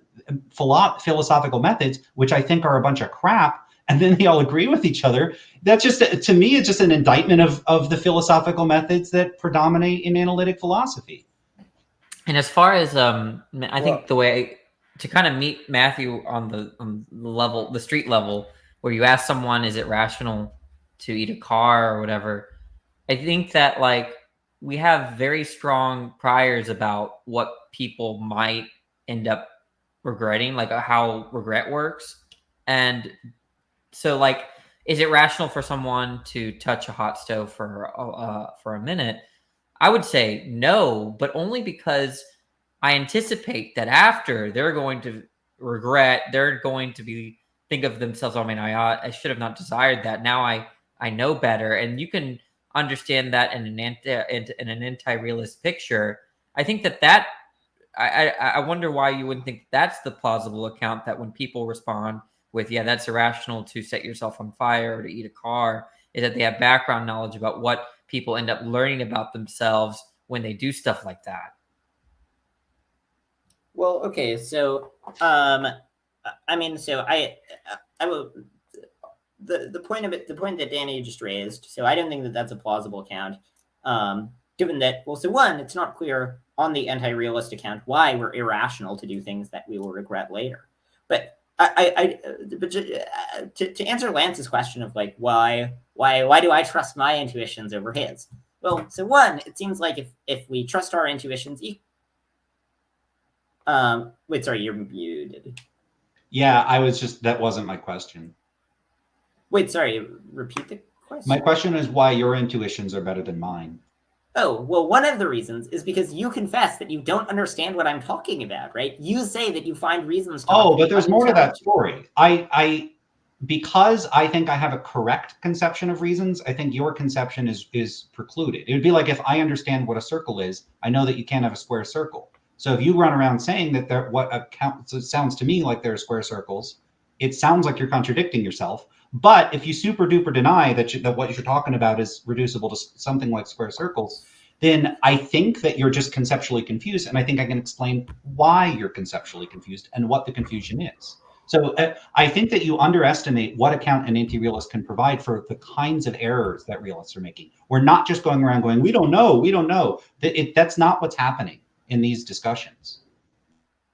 Well, no, I mean, so I agree that the anti-realists do not merely say that they're confused by realist talk, but you have on many occasions said that you just don't understand what people think they mean when they say you have a reason to do X. I do understand what the people think they mean. Now, it's hard to hash it out. I don't believe that you understand them. Well, so and you're not able to prove that you are because you can't explain what it is you understand. Well, but that's going to be true of any brute concept, with any sort of base level concept. There's not a way to define it except in terms of other things. If asked, what do you mean by reality? Your answer is just going to be to provide a synonym of reality, or maybe reality is probably not what I would do. Well, okay, maybe reality is explainable in terms of something else, but you can keep, with any chain of words, you can keep asking what you mean by that until, it'll either have to be in a circle or it'll have to get back at just some sort of brute semantic primitives. And I think that our reason is a semantic primitive. To the extent that I have this concept of a reason that I'm quite confident in, that I have an understanding of, that I feel as if I understand just as well as I feel I understand other semantic primitives. And you come to me and say that your intuitions, that you think that, you know, I have no reason to privilege my intuitions over yours, despite the fact that you say that with your intuitions, that your intuitions about a subject are hindered by the fact that you don't understand what the subject is. They're not hindered. So that's the misframing. It's precise. So what I think is happening is that I am correctly thinking about this and you're not correctly thinking about this. The way I'm hindered in understanding you is the same way I'd be hindered in understanding someone that insisted they had a box of square circles. It's because I understand things that I understand that you and other realists are confused. Well, but so to the extent, so so, you know, one way to figure out who's confused is we look at, you know, I mean, this is not a perfect method, but I think that looking at what most philosophers believe is it is some method, albeit an imperfect one. And so it's not just imperfect. Why should I care pretty much at all what most philosophers think? What philosophers have to do is first show that the standard methods employed by the people that you know represent this majority are a reliable guide toward what the universe is like. Remember, I don't know these of any people corroborating evidence that analytic philosophers have this big track record of success. We're not talking biology or physics or engineering. Philosophers don't have bridges to show us that they know how to build things. They don't have cured patients to show us that they know how to, you know, fix a disease like a doctor. What do philosophers have to show for themselves? And these are the people that doubt. These are the people that doubt their hands exist. Okay, so no, but Lance. So the claim is not that, you know, we should just believe it because philosophers say it. Although I do, you know, I do generally think we should often defer to epistemic peers, but that's sort of a side point. But the claim is that if you're the one claiming that it's a fully unintelligible concept, and yet the vast majority of people have, you know, no trouble making sense of the concept and are able to understand the concept. But I'm denying that. You can't just assert that they are understanding it. I'm denying they understand it. They're claiming they understand it, but no one has been able to demonstrate that they understand it. They're only claiming it. Prove they understand it. Wait, what would a demonstration that they understand it look like? Well, a demonstration for understanding other sorts of concepts. I could demonstrate my understanding of the concept of a dog or an apple. There's all kinds of concepts. Now you can just say, dogs oh, and these apples concepts aren't are British. structural. They're unanalyzable. They're not the sorts of things that you can explain. Really convenient. Yeah, because I could just invoke that too. And as long as I got enough people on my side, I could make the same argument as you. I could just say, well, 60% of people are on my side. We could, the sociology of philosophy could have gone very differently. There could have been like no Rawls, no Parfit, no Scanlon. There could have been like major figures that got people thinking about moral philosophy in the practical and applied level more seriously and at the meta-ethical level more seriously. Those people could have died or never existed, and it could have been like emotivism won out or something. So the sociology of philosophy could have been very differently, and it could have been very different. We could be sitting here with 60, 70% anti-realists. And then what would anti-realists just run around doing? Well, it's most of us. It's most of us. If all you've got is most of us think this way, you are on incredibly weak footing, especially when you would have, where's the argument that the methods that you use to arrive at your conclusions are good methods? Where's the demonstration of that? So again, I'm not saying that because most philosophers believe it must be true or that it's likely to be true. I'm saying the fact that most philosophers think that it's true means that it is probably at least intelligible. So if 70% of philosophers believed in square circles, then I would say I don't understand what they mean by that, but there's probably just something that I'm missing. I don't understand quantum mechanics in any level of detail. But I'm perfectly willing to grant that when people are using or are just talking about quantum mechanics, they're not just speaking gibberish. And in terms of the point about how, other concepts can be explained, well, those other concepts are not brute. So brute concepts not brute concepts, whatever they're called, semantic primitives, by their nature, they can't be explained except in terms of synonyms. Right, but I'm saying that from the outside, it looks a whole lot like, we're in 12th century Europe and there's a bunch of people talking about the Trinity. And I'm saying, I don't understand it. And they're saying, look, most of us agree. In fact, most of the scholars agree that the Trinity is intelligible. So surely if it's like 99% of us, it's intelligible. The fact that most philosophers think something doesn't make it intelligible. I mean, and I'm not the first person to say this. If you go back to someone like Wittgenstein, ordinary language philosophers, there are many traditions within contemporary philosophy and like 20th century philosophy, where philosophers were arguing for quietistic positions and other sorts of positions where they were in fact presenting arguments that there are metaphilosophical problems with the way that analytic philosophy operates. There were problems with their conceptions of the way that language works, and that as a result of these problems, philosophers are systematically prone not simply to errors, but to conceptual and linguistic errors. And this is exactly what I'm accusing the field of. So again, it's garbage in, garbage out. If there are problems with the methods that philosophers are employing, then they're going to have a shared tendency to get incorrect answers. So the fact that they all tend, or not even all, it's like a slight majority, tend to get a particular answer on this is extremely poor evidence that that answer is in fact true, unless you could present good arguments and evidence that the methods they're using to write. Because you keep responding. I've said this thing about the methods like 3 or 4 times now, and you're responding by saying it's not just because they believe it. I'm talking about the methods. I'm not talking about them just believing it. So for instance, I don't think that anthropogenic climate change is real just because climatologists say that it is. I think it's probably because the methods that they use to arrive at their conclusions are good and reliable methods. I see very little in the way of a good reason to think that the methods philosophers are using are a reliable way to get true beliefs. So it's not about just popularity. I'm saying it's not just that I don't believe it because it's popular. I'm saying I don't believe it because I think the methods suck. And unless someone can make a good argument for the methods, unless you can vindicate analytic philosophy, things like conceptual analysis, I don't think that's going to get you much of anywhere. Could I insert myself, Matthew, for a second? Matthew, if you got on a time machine and, went back 600 years ago, most philosophers are theists, would you then change your view about, I might be wrong about something, like there's something I'm not getting, perhaps, such that, Well, no, because I think that the arguments for theism are better than the arguments for taking the arguments against theism are better than the arguments for taking pure disagreement seriously. Okay. But I mean, I think that theism is just absurd and is sufficiently absurd that, I take that, any position that entails the rationality of believing in theism, I just take that to be a reductio to the position. But okay, it was just a quick question. Sorry to interrupt. Go ahead, guys. Yeah, no problem. So, Lance, what would be a good method of figuring out if a concept is intelligible?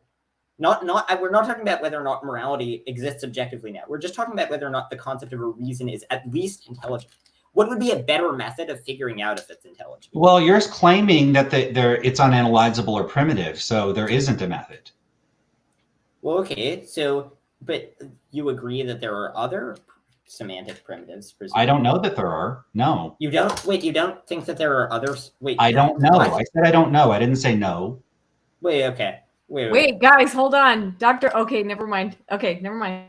Wait. Okay. Everybody's saying wait. Oh, no, wait. Dr. Peter hold up. Venkman wanted to join, but I wanted to make sure it was really him. Yeah, I'm just here to, talk about ghosts and stuff. I'm here with my proton pack, and I'm ready to just blast some ghosts away. So just remember, don't cross the streams. All right. I'm in and out because I'm dealing with the barbarian, but if I have time, I'll come back and I'm going to mute myself. Okay. Yeah, cool. So back to, I think I interrupted Matthew, maybe? Yeah, so, okay. But I wanted to go back to Matthew, do you want to respond to Lance before I push you on the regret stuff about the stove? So, I think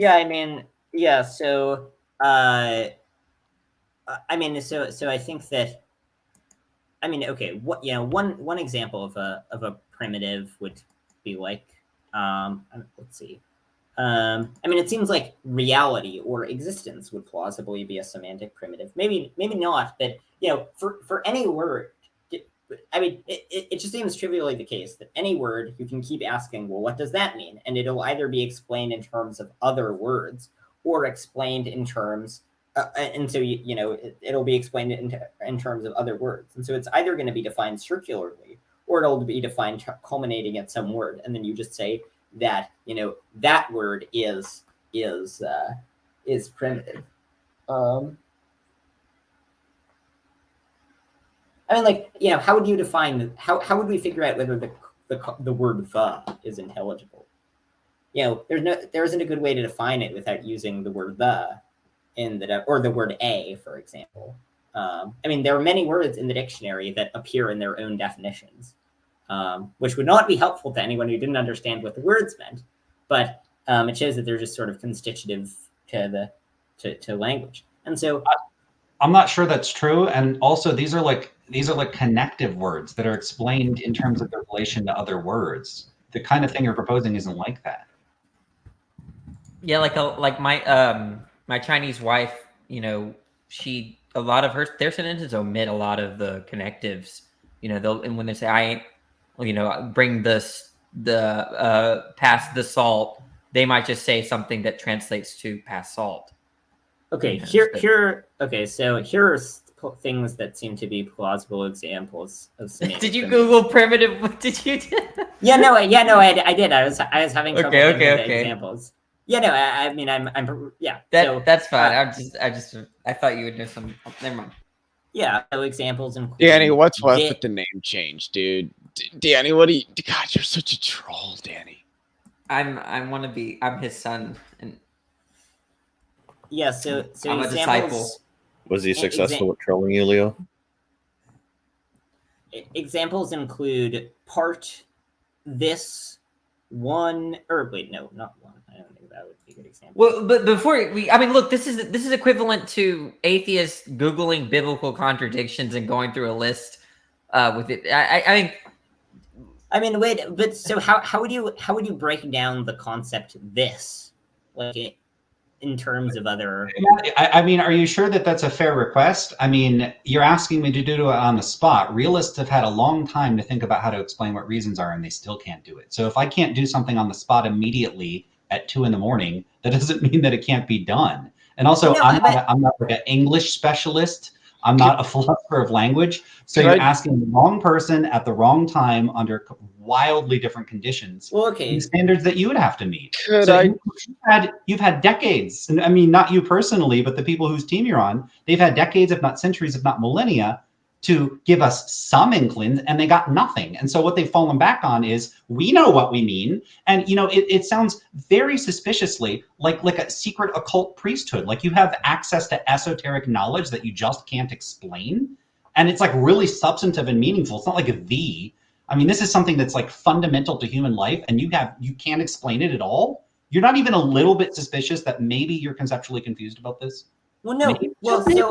No, I mean, I think that it's possible. And in fact, I would assign about a 15% credence to some type of anti-realism.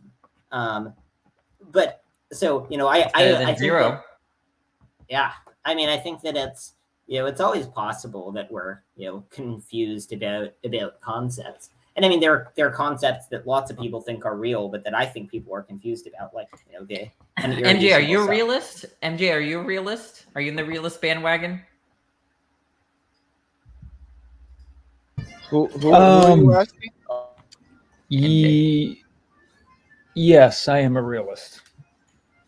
About like, so do you think they're like moral truths outside of like agency or goals or our own aims and stuff like that? Or how do you understand realism? I don't believe that the real things I'm ontologically committed to are abstracta. I think they're concrete. I think they're rooted in God's nature and his commands with regard to moral injunctions and morally good states of affairs. Okay, so do you think it's something like more like where do you think God creates us to be sensitive to his commands? Because that could be compatible with anti-realism, but I don't think you want to say that, right? Creates us in such a way that we're sensitive to his commands. Is that what you said? Mm-hmm.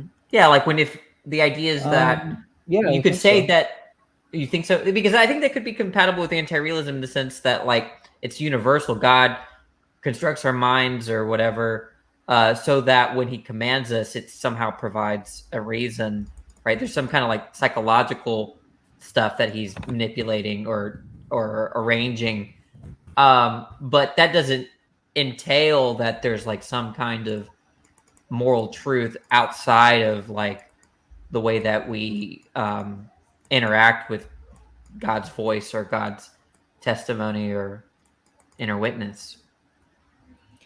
And this is important, MJ, I because follow you. I all have to these think about that. anti-realists are getting to me, and I don't have an answer for them about, because they're like backing me into a corner.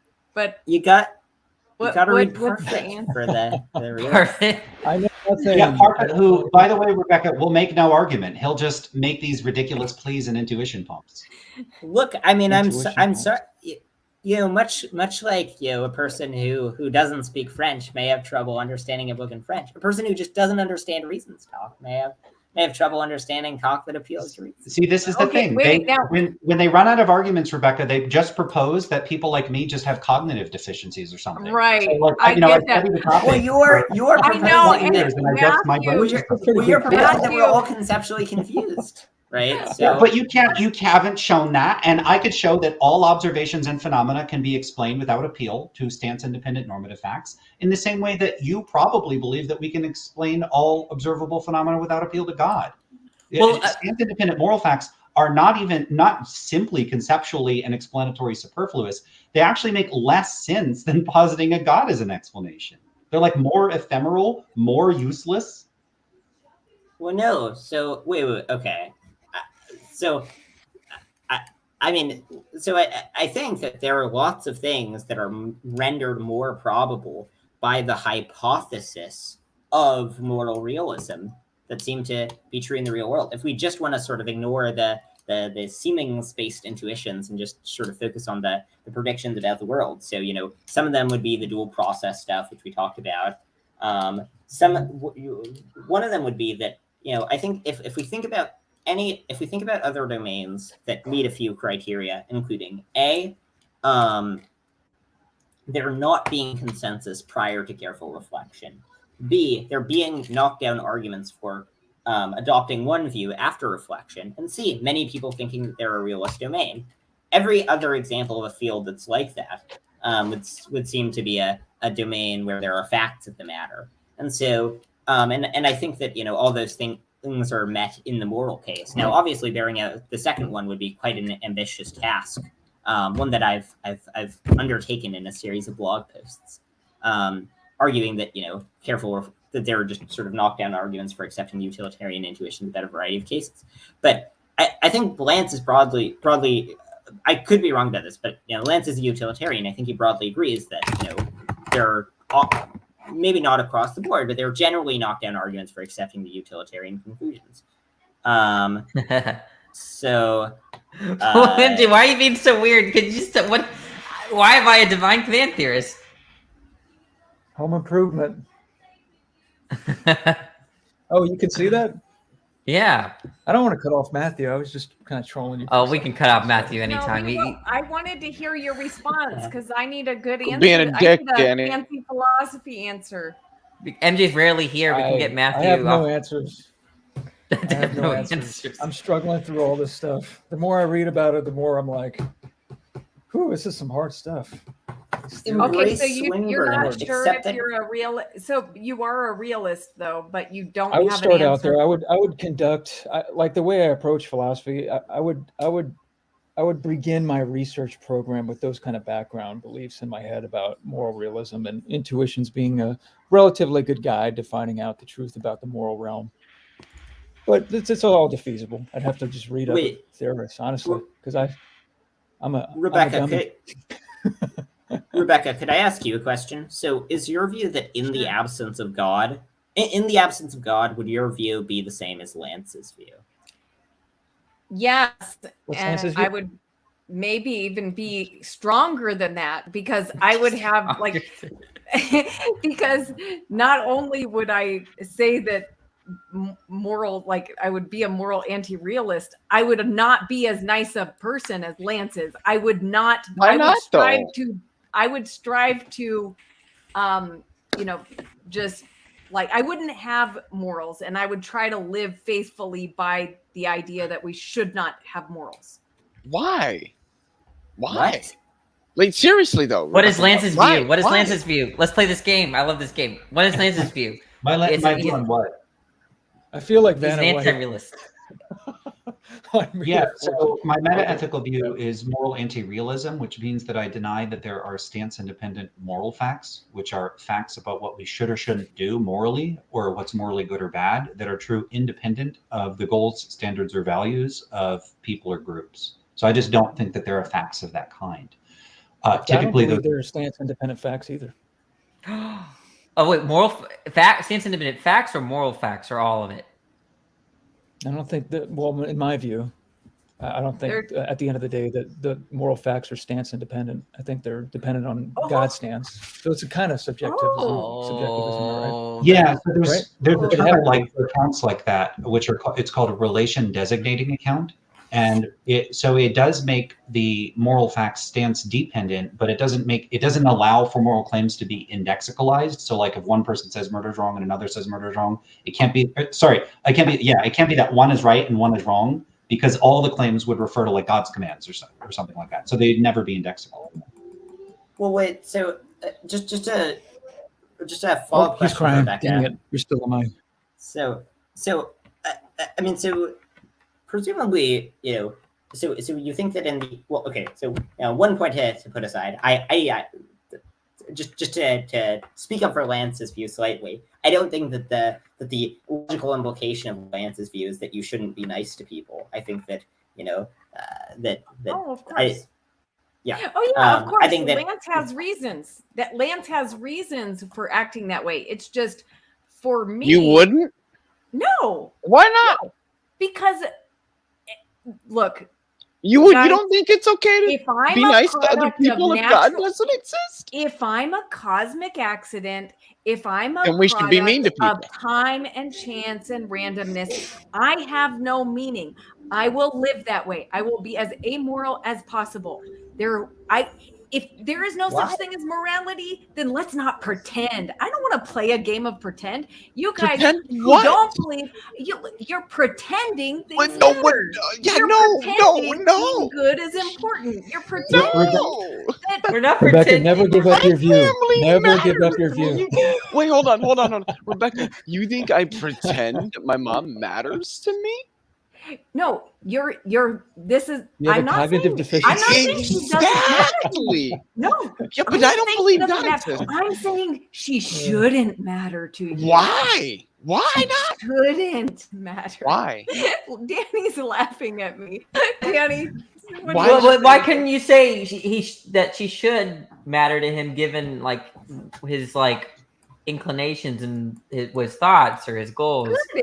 Enjoy. Pretend. Okay, sure as fuck will. Pretend your mom matters. That's fine. Like, what do you mean by pretend? She may I don't matter know to what you you, mean. but she does not matter to the universe. She doesn't matter Rebecca, in I the have a scheme question. of things. So wait, but can't she matter to Leo even if she doesn't matter to the Leo universe? doesn't. Leo doesn't matter. Rebecca, I don't matter. Leo doesn't matter. I have a stopped question herself. for you. She stopped herself. Leo. I have a question for you, Rebecca. Yes. Name me your favorite song. Pearl Jam, Alive. I don't have a favorite song. Right now. Amazing Grace. Name me a song that you really like. Come Ye Sinners. Okay, so do you just pretend to like that song?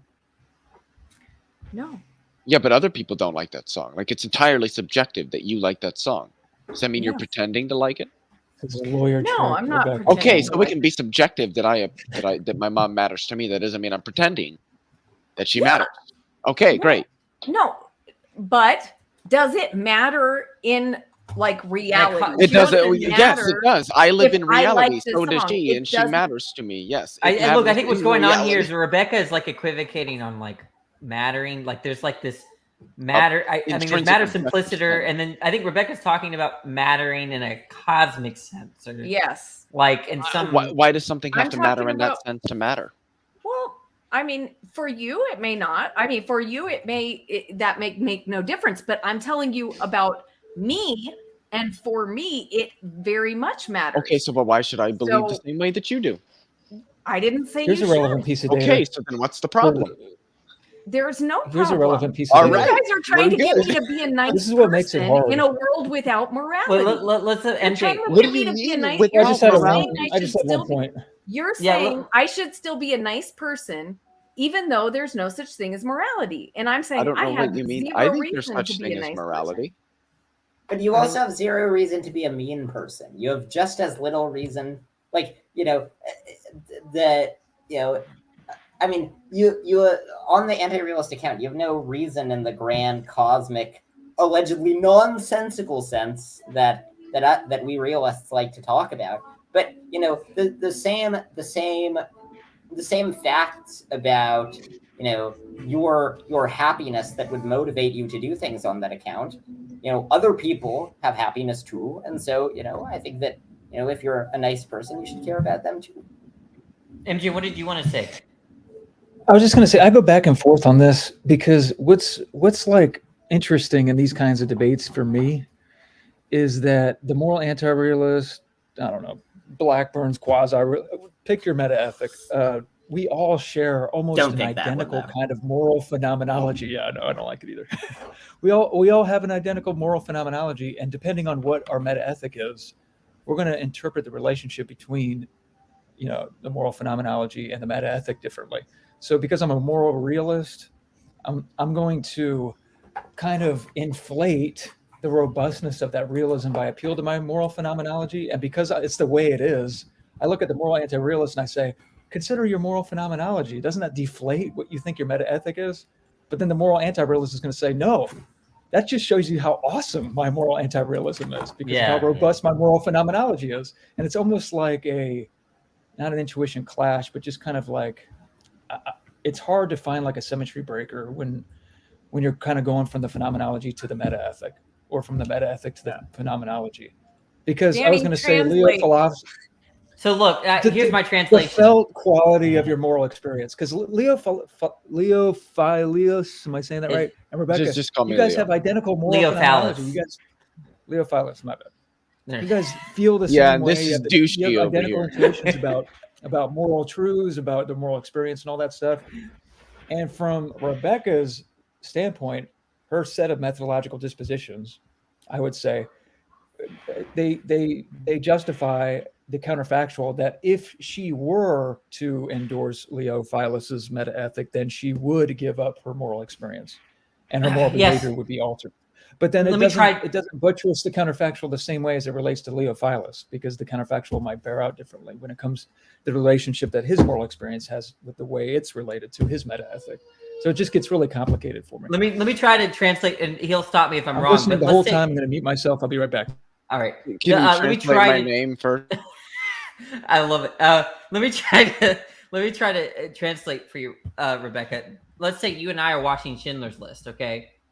He thinks that when we see something horrible, right? When we see something morally wrong in the show, the Nazis doing horrible things to Jews, we're going to have a sort of like our phenomenology, the way that we are conscious about it, or the way that we're experiencing that those horrible things might be identical, but you're going to think of your phenomenology in terms of maybe how God is giving you a moral truth or what's wrong. Whereas I might just recognize that kind of conscious experience or phenomenology of what's going on there in terms of how much I'm against it, right? So, and the idea is that the way that we're experiencing Schindler's List and the phenomenology of going through, that was really, really wrong. We might use that as a way to bolster the way that we view value and morality. And it's hard to, as he says, to find a symmetry breaker, like where in between those two cases, right? We might have the same, we might even be experiencing the same thing, have the same phenomenology, but we're kind of using our phenomenology to like bolster or characterize our meta ethics, something like that. Is that right? Something like that, MJ? This is for, primarily intuition guided research programs. I mean, it really, they degenerate quickly because people have different intuitions, and they'll have different conceptions of what intuitions do and what they're for and how they relate to the data. It's really difficult to talk metaphilosophically about intuition driven research programs because a lot of the intuitionists that I've read will say, well, let's stop talking about the intuitions. Let's go right to the data, and we'll just see how your intuitions are crafted in relationship with the data. Because if you get too like obsessive about providing a theory of intuitions, like I think George Beeler does, Herman Kaplan actually thinks we don't even use intuitions at all. It's just like, I don't think a lot of people have gone along with his thing, but I have his book and I've looked through it, and he does a really good job like supporting his case. But a lot of the people that Philosophy Without Intuitions, I think the book is called, I'm just like, I don't know. That's what I mean by intuitions the whole time. That's what I'm talking about. But he I don't know. I like what Beeler says about it, intellectual seemings and all this stuff. But the more you try to stay in that realm and try to provide a theory about what intuitions are, the intuitionists are just like, all right, let's stop doing this. It's getting too misty. Let's go right to the data. But the cost benefit kind of thing, the cost of doing that is that we don't have a theory of intuition, first of all. And it's really, there's no like set of rules for adjudicating between disputes about the data if people have different intuitions. That's where that intuition clash phrase comes from. But then, like, if I do reflective equilibrium on like metaphilosophical stances, I have to like come down on being a particular. So I have to choose my method and find out how a particular method is relevant for a particular phenomena I'm studying, and I have to have some kind of meta conversation with myself about whether or not it's the right method. Now, whether or not there's a method for discovering what the right method is, I have no idea.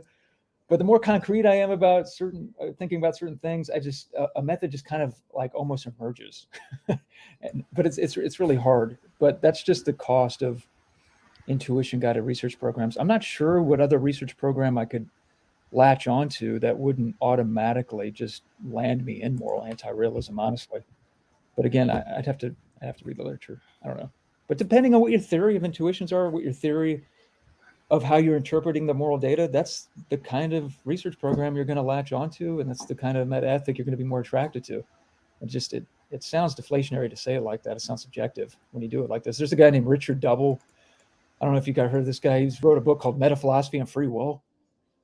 The choice of a metaphilosophy, he argues, is completely subjective. It's not guided by any kind of like norms of reason at all. It's just kind of like, I don't know. I don't know if I agree with that as a Christian, but it's hard to argue with it. But I don't know. Am I rambling at this point? Rebecca, can I ask? Yeah. Very good. Moral philosophy. Yeah. I'm curious as to how much of God is needed to provide the basis for objective morality. So let's imagine that we had a being that's like God, but we took away his omniscience, so he didn't know. Can I ask you a quick question, Matthew? Can I ask a clarification question so I can follow what you're about to say? Yes. Just going to be really quick. Do you make a distinction between moral realism, moral objectivism? No. See, I do, and so when you say moral realism, you're just you make those the same thing. I make moral objectivism say, okay, there's objectively true propositions about morality, and then moral realism is, hey, there's this thing that grounds the truth of moral propositions. There's a thing that exists, whether it be abstracted or concrete. Oh, by moral realism, I mean what you mean by moral objectivism. Like there's things that actually exist in the world, like what a moral non-naturalist might say, abstracted or concrete, whether it be God just that there are some moral facts that are true independently of what we think about them. Moral facts, do they exist at all? The moral facts, because that's what I would have to say is real. It has to be a real moral fact for it has to exist in some they're sense. true. Whether I've found whether like the question of whether or not like moral facts exist.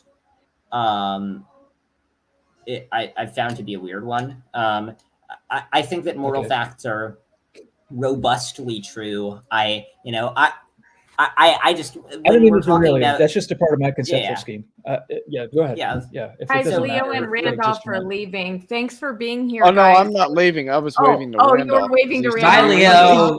Okay. Bye, Leo. Bye, Danny. Bye, Danny. Bye, Felicia. Bye, Randolph. Danny.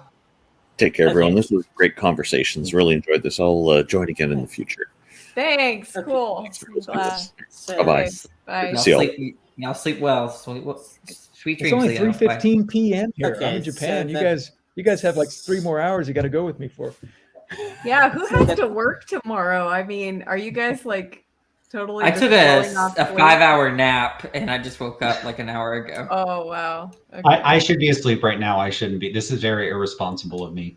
It's only just when you want to go, it 11:15 sucks where I you am, back so. in. It sucks you back. Godfather. Wait, so if I did a live stream like this, would y'all join? Because last time I've done it, only Leo joined, and I felt kind of a loser because Leo, I'll join. I But- did about an When hour did before you my do work it? boss It's comes probably in. just the time that you did it that I wasn't. Danny, I know what you're trying to do. It's not gonna work.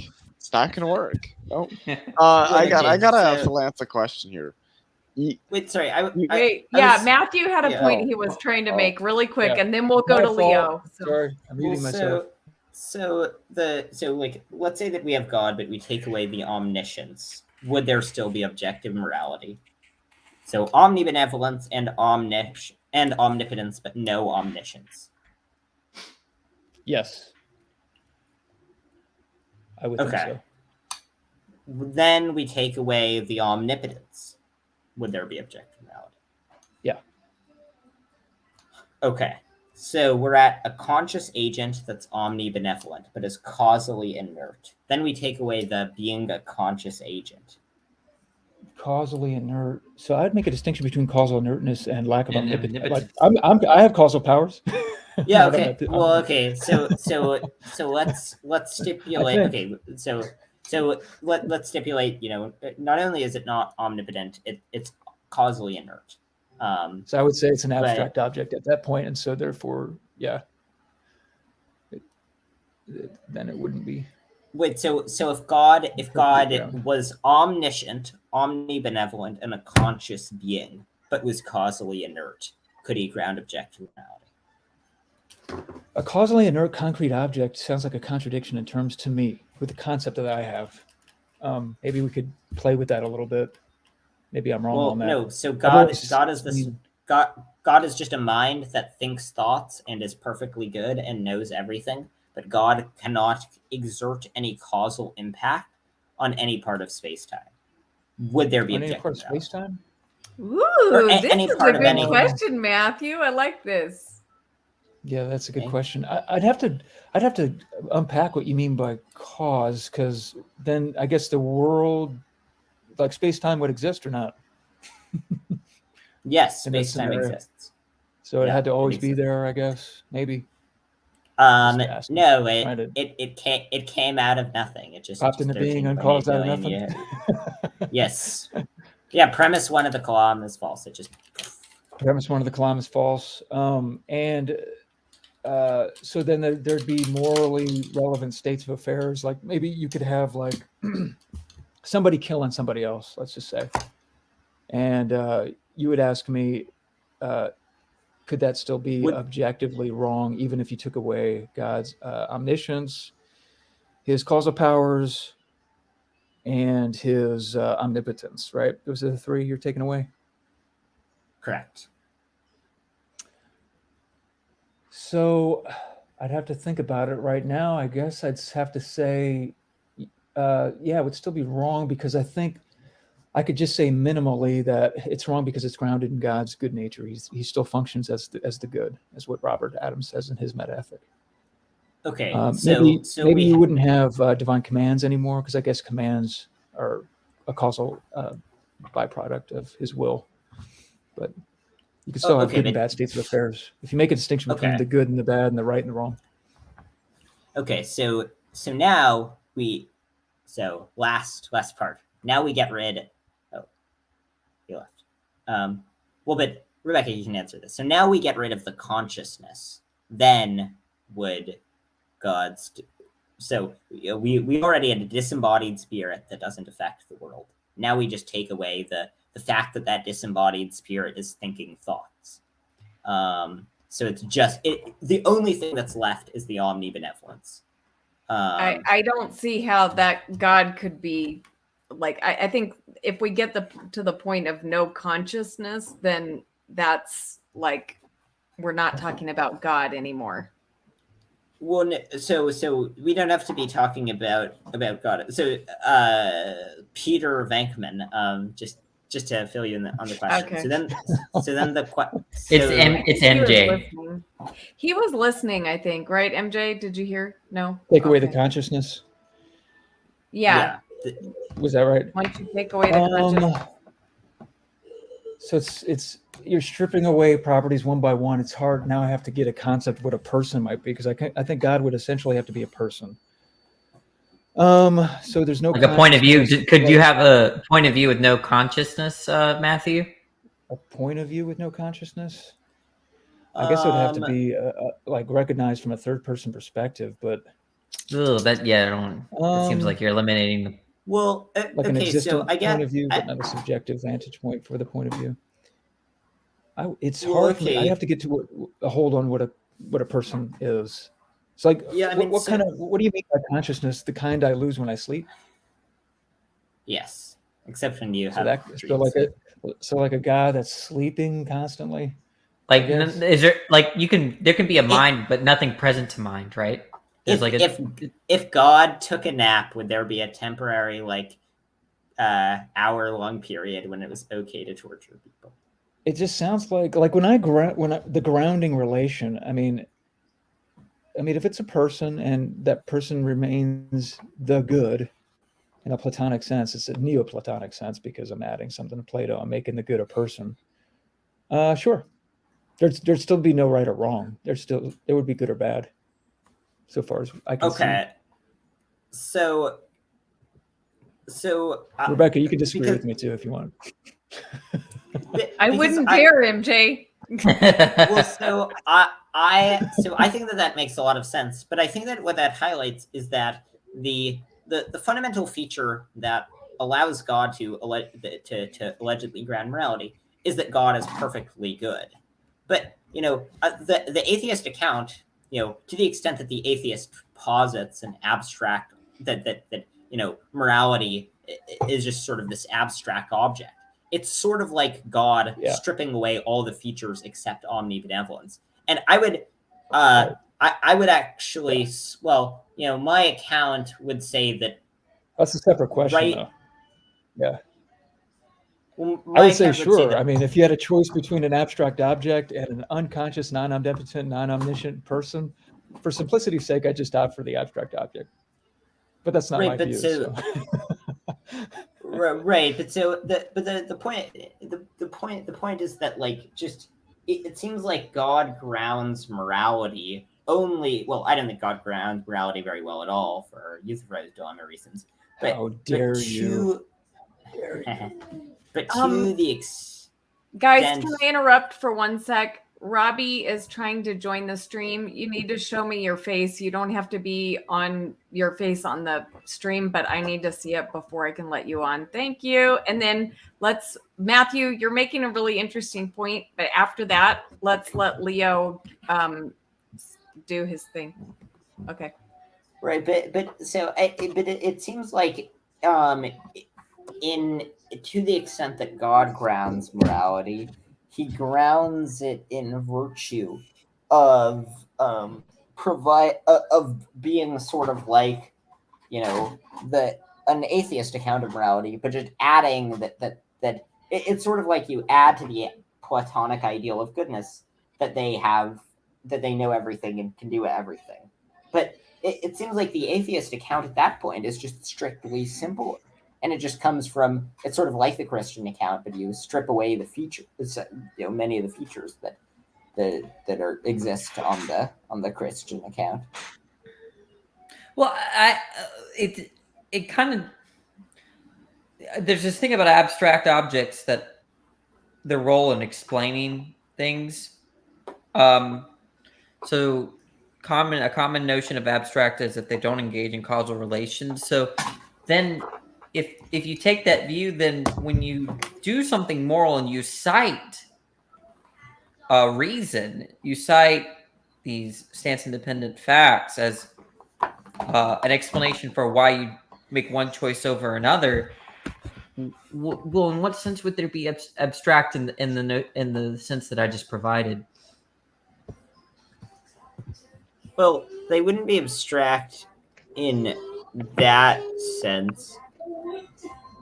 Oh, is that Detroyer? Is that who I think? Yeah, is that who I think it is? Wait. Hey, Nate. Hi, Robbie. Nate. Hi, Robbie. Robbie. I don't Robbie. know these guys. Are these your friends? You know. You don't want to know Robbie Coons. Yeah, hey, what's up, Yeah, Nate? I know them. Yeah. Cool. I'm Hey, Welcome, Rebecca, guys. we've Oh, talked before. Oh, on Yeah. Matthew's channel? Yeah. Oh, cool. Yeah. Okay, I do know you. I only saw your face for a second, so I didn't recognize you. Cool. Do you He's want probably a to? good-looking guy. If you were an atheist. Okay, where were we, guys? Are we at a good stopping point to move to Leo's point, or are we still? Well, I was just saying that, with like, Matthew? I didn't just saying have a that. point. Just go on. I was just saying that I have problems with one of the problems I have with abstract is how they could factor in explanations. If there might be a sense of abstracted that they can't explain anything, so then when you do something moral, you can't really cite them as an explanation for why you do the moral choice over the non-moral choice. So then you're going to either have to revise your view of abstracta as being explanatory. I don't know. That's just a thought. I don't know, Matthew, what you think about that. I mean, so I would agree that that's a problem, but I think that problem just avails the God account just as much. I mean, I just Wait, think, but look, the God. Look, you might be a divine command theorist and might understand it in terms of maybe a command rather than or which is a concrete object, right? A concrete state. So God's commands can be explanations or something like that, right? It doesn't have to be explicitly a command. Well, yeah, right. So if you just say that it's just about God's commands, then I think that's fine. But if you say that it's true in virtue of corresponding to God's character, I mean, I don't understand what it would mean for God's character to like be the good making feature. But we can. But that's a unique problem. But that's a unique problem compared to your view.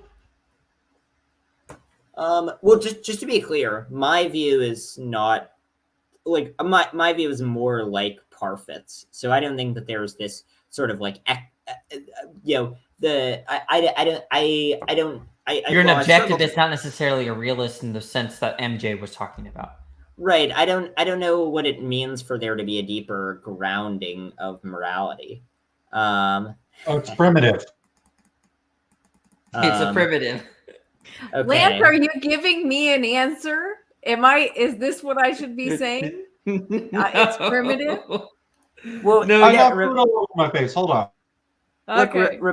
Rebecca, you should just, given the many like big scientific problems with young Earth creationism, when you're asked questions about young Earth creationism, you should just say it's primitive. It just gets you out of any. Cool. Okay, don't worry, guys. We're not going there. Leo, what was your question or your comment that you wanted to make? No, it was Lance was making a joke, so it wasn't Oh, okay. Yeah. Okay. Do we want to hear? How about Robbie or Nate? Do you want to chime in on something? Oh, I don't necessarily know what the topic has been hitherto, so I can't really make a comment. Moral realism, mostly. Oh. I'm the only. Well, so Rebecca's a moral realist, but she thinks it needs God, and the rest of the people here. Well, Peter Venkman, also known as MJ, thinks that it needs God also, and the rest of them are anti-realists. So yeah, it's just you Lance and me, is Nate. here, so I You're might the be realist. camera shy about being a realist, but yeah, I think Friction was interested in us talking about it, but I don't know. I do metaphysics more than I do like meta ethics, but yeah, I have Platonic intuitions about this. We got another realist in the barrel. Ooh, I like Platonic intuitions a lot. Plato's so much better than Aristotle. There is something sort of like thematically nice about how we've got like, two people who think morality need God, two anti-realists, two robust realists, and then a Leo diversity, baby. There's three anti-realists in here, by the way. Oh wait, yeah, and I think Friction. Okay, fuck, I'm just completely wrong about the math. Danny, Lance, and myself. You said the bad word. Sorry. Leo's from the country. He doesn't know Word, you know. Yep, I just cranked them wrenches on them big old diesel engines. I don't know It's shit the about Christmas nothing. Story. You ever see the Christmas Story? I'm sorry. I've seen a Christmas Story. When Stuck. the kid says the F word. Stuck. Every time I think we're Stuck. I'm sorry. Leo has problems. Go ahead, Rebecca. You know what? every Danny time has I bigger think we problems. should end the stream, then more people come and it gets I know more what is fun. going. I'm gonna get sleep. Well, the stream's been going on for hours. I don't know. All I'm just saying is I have just been absolutely enjoying. I won't put the interjection between abso and lutely there that I was going to, because of the host. I've been absolutely enjoying the discussions that have been had, and I'm glad to see that the two people that have joined have joined, and actually kind of hope that the discussion continues to evolve. Friction encouraged me to come. I've never done one of these before. We were talking for quite a while previously about philosophy of religion and time and cosmological arguments, and that's some of my favorite stuff to talk about. Shit. Yeah. Oh God, Lance. No, Lance, I'm the person that invited you. I was the one. I was the one who emailed you, by the way, about the reading group. Matthew's in my reading group. But anyway, yeah. So, no, we were talking sort of about. I don't even know who Venus is. Anyway, so I think that we were talking kind of about how cosmological arguments seem to fail for particular reasons. I was bringing up how there's actually this like weird kind of time travel objection, I think, against cosmological arguments pursuant to considerations with respect to the growing block theory of time. It's sort of like my shtick right now. Not sure how interesting that is. But I think Venus wants to come on. I don't know, like the Yeah, planet. I had to institute a policy. Even if the name looks familiar, I want to see the face at least for a second, because you know, people can like be imposters, and that People happens. are porn bombed. Yeah, so you don't have to be on camera like on the stream. Just I need to see your face. Wait, is that Venus? Is it Venus in the back? William Lane Craig is right about everything. I've seen the future. Venus. I know The Venus. future's merely only potential. Yeah, so- but he's a presentist. I'm not sure he would agree. Yeah. Rebecca, I can vouch for Venus. I know him. I've known him for a few years. I know, but we made everybody else do it. I don't want to start the. Oh, you want to be fair? Yeah. I don't think he ever gets on camera though, so it's up to you. You decide. I just learned, by the way, Danny. I just learned of your existence from Friction. Apparently, we've been in rooms together on Clubhouse, and I just didn't know who you were. My name is Danny on Clubhouse too. Yeah, no, I'm just like very like technologically disadvantaged. So this is Oh, you're kind of like Wait. MJ. Can I say something about Is it Danny S. Clubhouse? Bush now? Is there like something going on? Wait, do I know? Am I supposed to know you, Nate? I mean, if you like knowing awesome people, no, I'm kidding. Am I supposed to know? What other name? What other name do you go by on Clubhouse? What I'm Roger. Roger. Detroyer, I know him. I don't know. Maybe he's been around in a few rooms. Oh, okay. I debate things quite a lot. I talk about abortion a lot. Are you pro-choice? Oh god. Yeah. You're not? No, I am. Oh, but I take I have very wacky views, but that's the nature of the beast. So I like people that defend pro-life. Can I just say something about Clubhouse quickly? Yeah, because sure. I've only been on it for like a month, and I have to say, I have to be honest. The reason I got on it was because of the channel Clubhouse Debates. I'm sure most of you here are probably familiar with that channel. But one of the debates you can call it a debate. I'd call it an ass whipping, but that's just me, and that's the many that I've seen on Clubhouse. But actually, our friend Friction here was having a discussion with a group of Muslims about I believe the metaphysics of causation, which is something that I'd like to say. I wouldn't say I'm well read in, but I say I'm read in.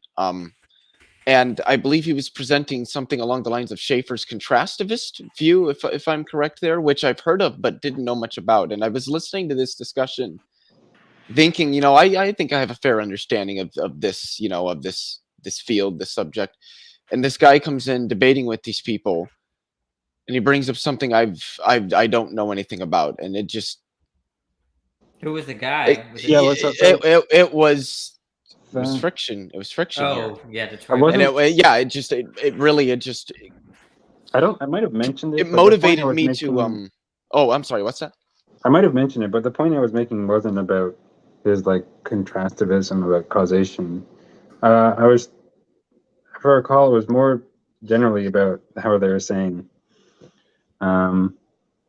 This guy was saying that dependence, whoever that exactly is a transitive relation, and that's like he was like, oh, that's completely uncontroversial, blah blah blah. You know, I'm like, well, here's a guy pretty prominent in his field who thinks that there are at least some dependence relations that are not transitive. And then he kind of responded like, no, he does think it's transitive. And he started reading from the paper where he later says that that's not the view that he thinks is right. Anyway, that's where that went. That was funny. Yeah, it's just the point that I wanted to make was that people like yourself, and I mean even Danny and Jack Gangstrike and others, it's you guys give a lot of different perspectives on things. I mean, I saw this on Discord, and I just think it's really, really interesting. You know, there's a lot of stuff that I've looked up, and then I find that I'm 2.5 hours into reading about because of something I heard somebody say in a discussion on Discord or Clubhouse, and it's interesting because it's not, at least for me, it's not the first medium I would think of that would stimulate me to look up the things that I end up looking up. And I think it's really cool that there's people like you guys out there that are willing to go to these places and have these kinds of discussions with people, explicating these kinds of ideas. I mean, and Lance is a part of this as well. We need our own Super Bowl commercial, is what we need. Sorry. It kind of makes sense, right? That these sorts of platforms would be a good jumping off place for people to learn more about these things because, you know, they get exposed to new ideas. They want to be able to engage with those ideas and so on, and we'll get interested in these things. I don't know. Yeah, and there's still healthy disagreement between people like Friction, Jack, and myself, and we were discussing. I mean, Jack and I disagree about the cosmological argument to a certain degree, and I know that Friction has his own opinions with respect to these various issues and whatnot. But it's good that even though people that could agree on sort of some like kind of like mere non-belief to mirror the idea of mere Christianity can still have very interesting disagreements about the exact specificities of those things. So I find that Clubhouse can often produce a lot of light, but I find that often it produces more heat than light. Yeah, that's why I'm on there. I feel like I'm missing out. I don't know how to do Clubhouse. I talked to Jay Robin for the first time. Danny, you were I was just trying to understand his view. MJ, I was with you. Is that the same conversation we were? I was there too, I think. You were being so too charitable. Too charitable. I don't know who he is. That's the first time I ever talked to him in my life. But everyone's like, that was actually an above average interaction for Jay Robin. Yeah, I mean, one problem with Clubhouse is like there are like a lot of good people on Clubhouse, but there are lots of people on Clubhouse who are just the worst. Like it's like very heavily populated by people who are just the worst. And don't they have like an age restriction too, Matthew? So you might have a problem getting in on that. Danny is just wanting to fuck with people tonight. Look, I get that all the time, so I can dish it out too. Unbelievable. Darth likes me. He told me that I'm not a prevaricating, evasive, insufferable scumbag. Oh, you're doing something wrong. I wish I could say the same to me. Random gossip hour? What is going on here? Oh no, it's a real thing. I think Matthew was there at the time. Darth was like, "I'm sure we'll disagree on a lot, but you're actually quite a nice person." And I was like, "Yo." Yeah, no, I can vouch for that. Nathan has the blessing of Darth somehow. I don't know how. He's a Darth whisperer. What did you do, Nate? I was just very curious about his views and asked him what he thought about Van Til. and I critiqued Malpass to a certain degree, and he was eating that shit up, so he really enjoyed it. Yeah, you critique Wow. Yeah, wow. You gotta throw your fellow atheists in the. Or I don't know if you're an atheist, but. Oh no, I do. If I'm gonna stab someone, it's in the back. So you know what I mean. That'll do it. Does anyone want to hear my Darth impression? Perhaps. This is what they do. We need a cringe meter first. But okay, go ahead. Now, this is what the atheist types do. They have no worldview. Now, sir, I don't overtalk me, sir, or I'm gonna mute. Now, what do you invoke as the foundation for that which is ultimate and the grounds of all possibility and impossibility? Now, I didn't think that was that. No, it's good.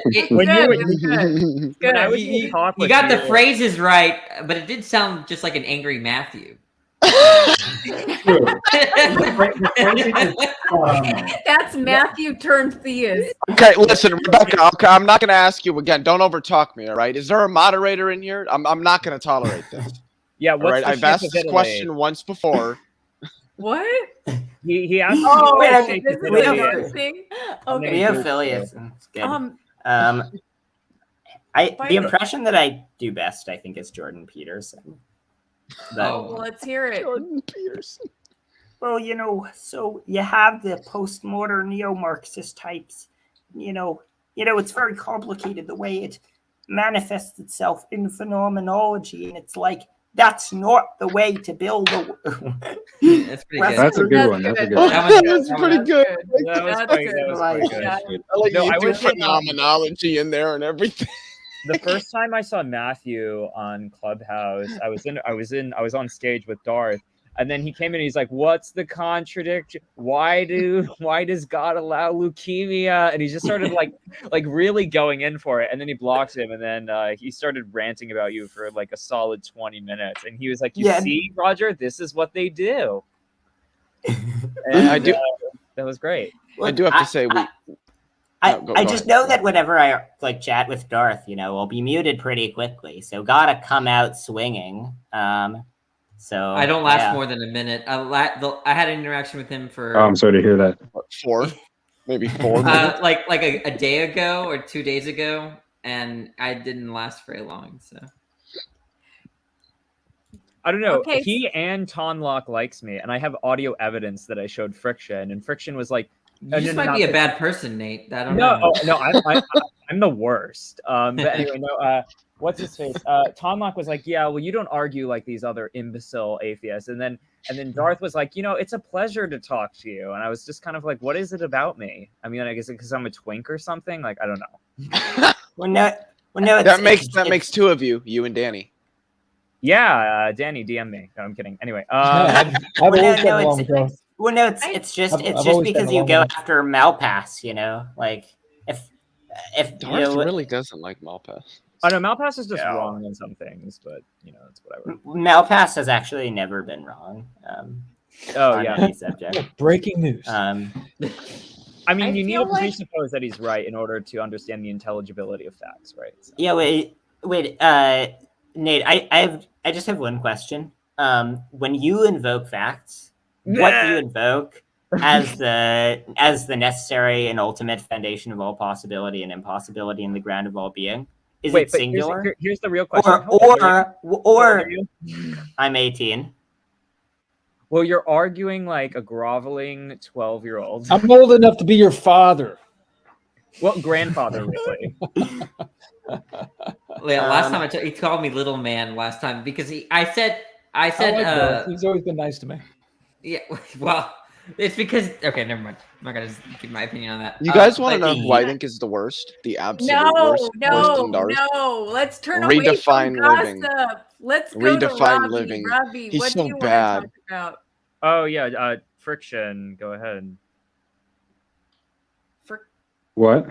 It's a mistake to let Detroyer steer the conversation. Oh, really? Yeah. Is it? Okay. We might find ourselves talking about carbon dating. Oh, wait, really? I have an important question for Detroyer. Detroyer, your name says that your Robbie Coons. Are you the real Rob Coons, or are you an imposter? Please stand up. Of course. Stand up. I couldn't do an impression if I wanted to, but yeah, that's me. Yeah, Grim Reaper stuff. Exactly.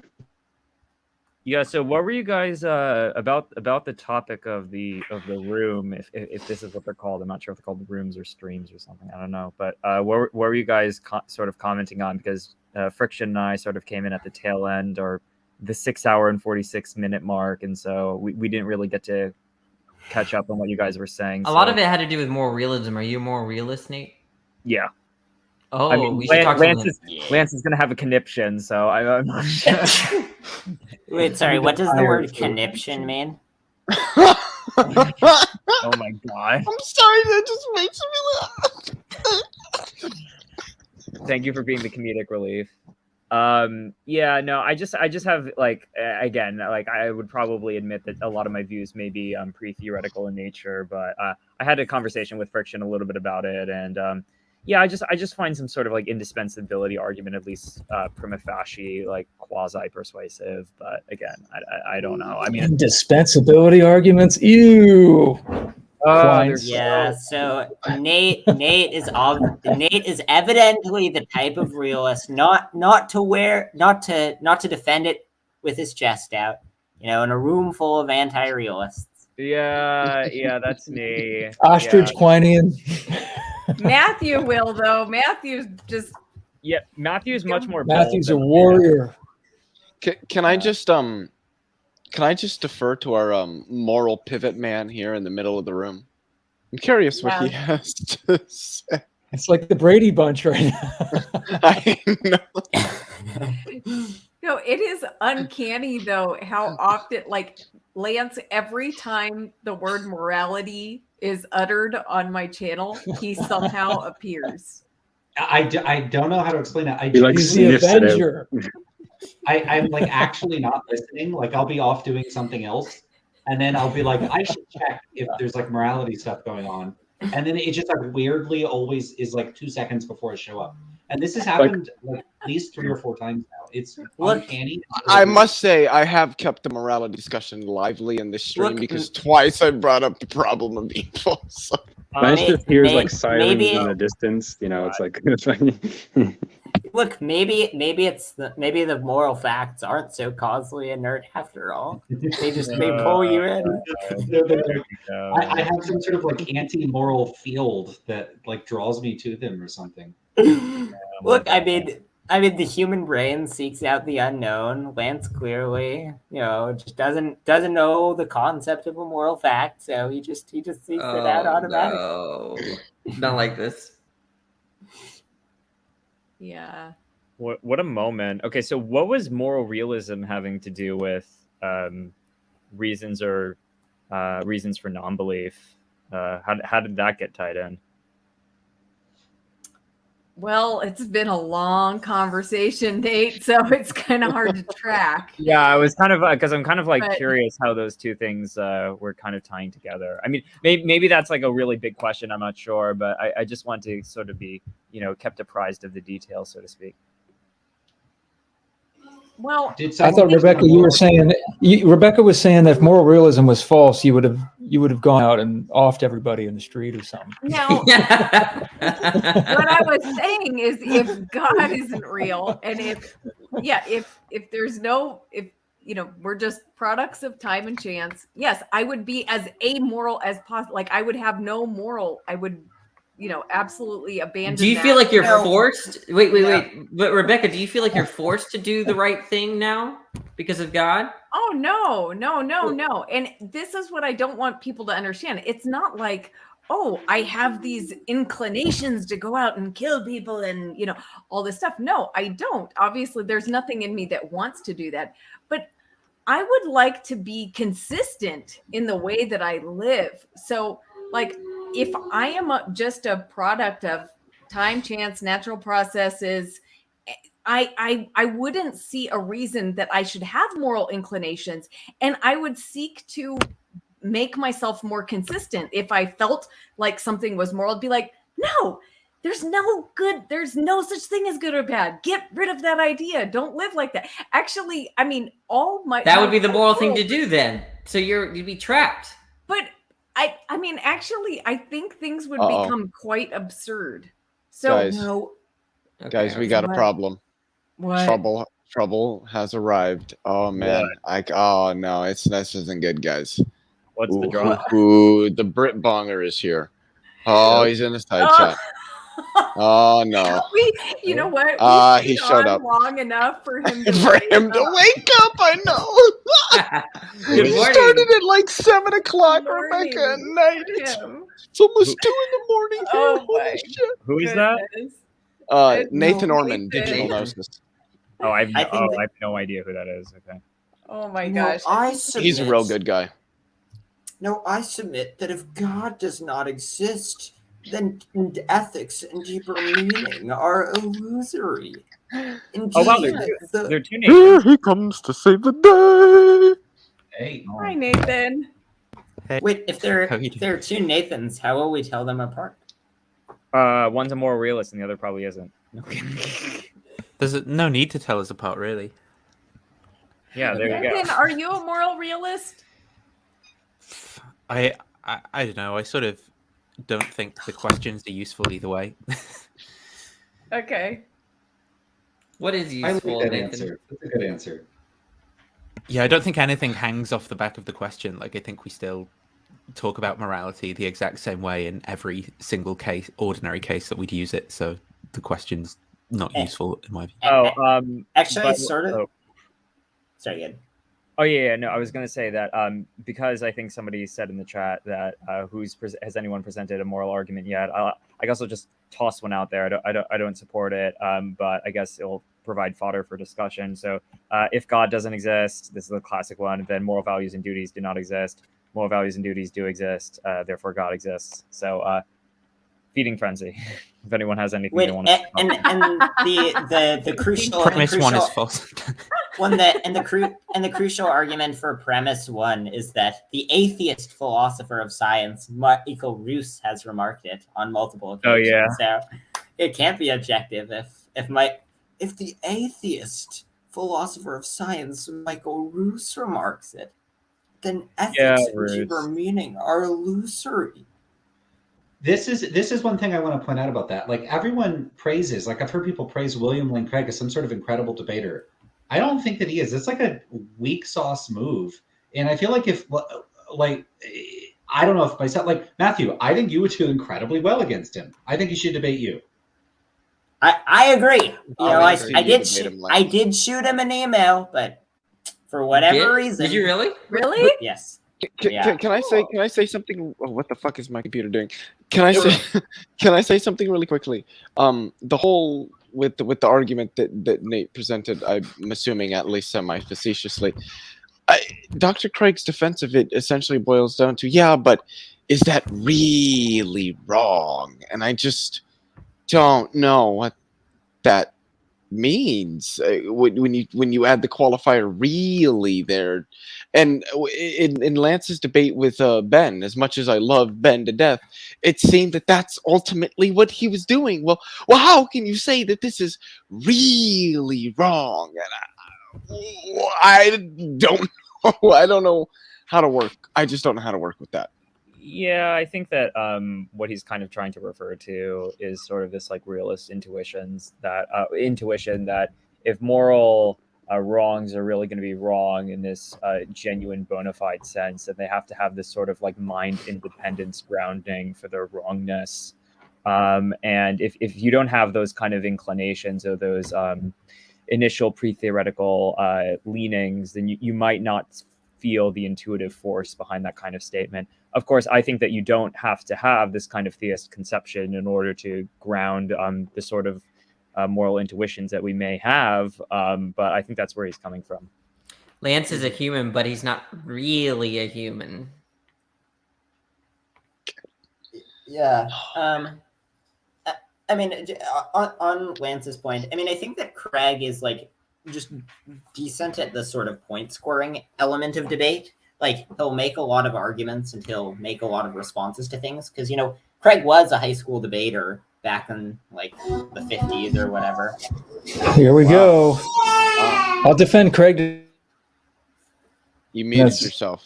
There you go. You muted yourself. Can you repeat? Bruce has unmuted your mic. Okay. Wait, so James Fodor wrote a book called Oh, Unreasonable Nathan's in Faith. here. Yeah, where he presented. Oh, it's an responses to awful all of- book. Fodor. Oh my God, it's a horrible What? book. Oh yeah. Fodor's got some good you're stuff. Gonna What are you think, talking you're about? gonna think it's great because you agree with it. Just like I'll you're gonna wait think up reasonable for his faith. book. You I just read think his it's no, book. great. actually. I'll I speak agree for with it his because book. I think it's I great. read it. Wait, there was. thought it was- I You don't think know it's if there great was a because you point agree in. with it. You got it I don't backwards. know if there was a point in Fodor's book that I disagreed with beyond that he seemed to agree about the. I don't actually know, but I think Fodor thinks thinks that there was an empty tomb, and I think that there was not an empty tomb. But which points in Fodor's book did you disagree with? All of it. It's all bad. Name. That's just because I disagree. But what's a point? Like, was there a specific argument? No, well, not off the top of my head. Hold on, let me Just bring make up some the modus electronic. ponens with whatever you want Look, at the end Fodor of it. did a really good job. Fodor did a good job. He really did. Oppie endorsed it. I find myself disagreeing with almost every syllable in it. I like the grammar of it. But I mean, did you Yeah, like it's his pretty good. arguments? Because I read the book. No, they're philosophically and respectable. I mean, They're I don't philosophically read respectable. apologetic stuff. I mean, that might be the only thing I've It's read good. that's like. I mean, They're like good arguments. So, Fodor's sharp. but like when I read the arguments, I thought, okay, this is really good. And but I haven't talked to anyone who, like, since I haven't read William Lane Craig. I really don't know if it was like a good argument. But you're saying it's a good moves the argument, so why Oh, it's wouldn't great. you Yeah. like the book? Like, if you think he made a good argument, why I wouldn't think he's just you saying like he the book? disagrees with the book, not necessarily. I have read so much of Craig, like for over 20 years now. It's almost painful to read Fodor's critique of him because I want to like jump in Can there I and ask talk what to your him. favorite work by Craig But is? yeah, I'm like a fanboy, so I'm not objective or anything. But look, Fodor could be right. I don't know. I my faith in Christianity doesn't hinge on Craig's case for Christianity. I just happen to be persuaded by it. But Fodor did a really good job. He's a very sharp, intelligent, really good philosopher. I don't know what he does for a living though. Maybe Nathan. No, I don't. I think I got it wrong in my videos, but isn't he like a neuroscientist or something? I have no idea. So James getting has, a I think, yeah, he's got like 3 or 4 undergraduate degrees. One of them's in That's physics, one's in like maths and economics, one's in like scientific method or something like that. And then he's got a master's degree in neuroscience, and he's doing his PhD in computational neuroscience, I think. That's awesome. Love to read that dissertation. He's awesome.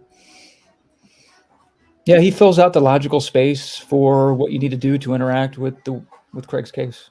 But Craig isn't going to open the book and just oh my God, what was I thinking?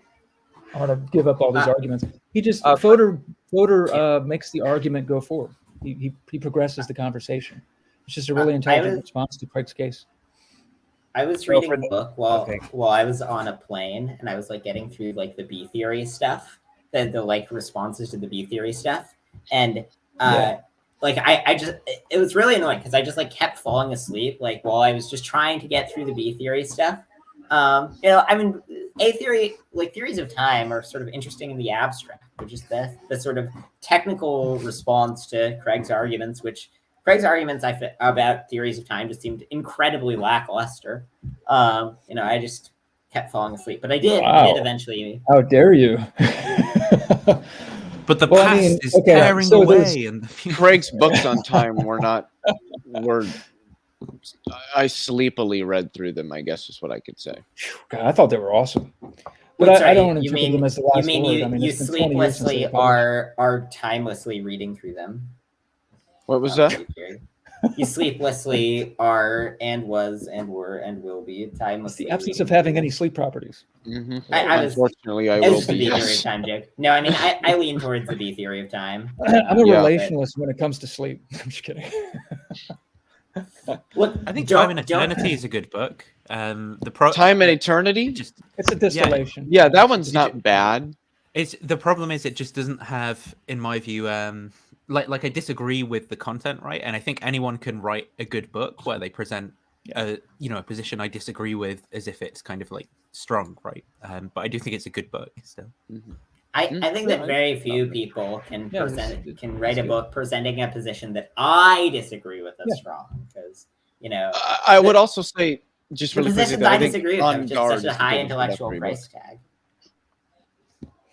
I thought On Guard. Yeah, it's good. It's good. I see what he's doing for an a specific introductory purpose. book, I think like somebody, Yeah, you're right. because that's when I read it, is when I didn't, and that's what like was what really slingshotted me into like philosophy and science and everything, because it just it leaves you wanting. You're just like, okay, well, what does this mean? Well, how does this? Well, I've got this question, and so you're continually looking for answers. I thought it was, for a book on Christian apologetics, an introductory book, I didn't think it was bad. No, yeah, for that purpose, yeah, it's pretty good. What is this time stuff? And then if Fodor ever gets like a huge following, he could distill Unreasonable Faith down to his own little On Guard book. It's the same thing. It's functionally identical. I would love to see Craig talk to James as well at some point. Like I think Me too. Yeah, that's that'd be the nice. end point of this. That story needs to happen. Yeah, I would love that. I don't think he'd be close to it either. Did he reach out to him? I'll reach out to him for him. I think James has tried in some capacity, but I don't know. I think also he's saying like after he gets his PhD, he can try and like set up a formal debate. By the way, But that's Nathan not Pine true. Creek was on. He doesn't have to have a PhD. That's an old rule. Craig doesn't go by that rule anymore. Well, not as of August 2021. Oh my gosh! When he had a discussion with awesome. Oh yeah, Scott Clifton. Yeah, was that 2020 or 2021? It was 21. Wasn't it? Well, you got to have a PhD or you got to be a movie star. It's the rules. You got to be. Isn't that Richard Dawkins's? What was Richard Dawkins's? Oh, he wouldn't debate Craig because he's not a priest. What was it? No, it was the Old Testament stuff. Dawkins said he has like these morally abhorrent. That wasn't his views. initial reason, though. Oh, really?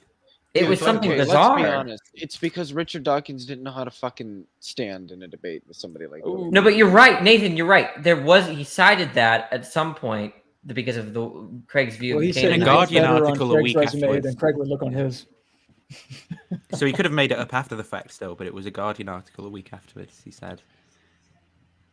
I think that honestly, like the people who would be the most well prepared to debate William Lane Craig are not like the person who should debate William Lane Craig is not like a Hitchens or a Dawkins, because one, they're relatively uninformed about things, but they're also not trained in formal debate.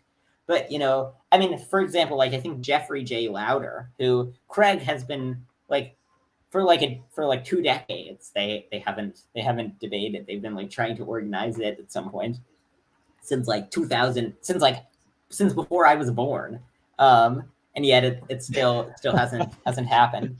But I think that Lauder would do extremely well, because Lauder is just like, he also did high school debate, I think. So he just Lauder knows, did good. Senator Armstrong did good. Professional philosophers did. Paul Draper did good.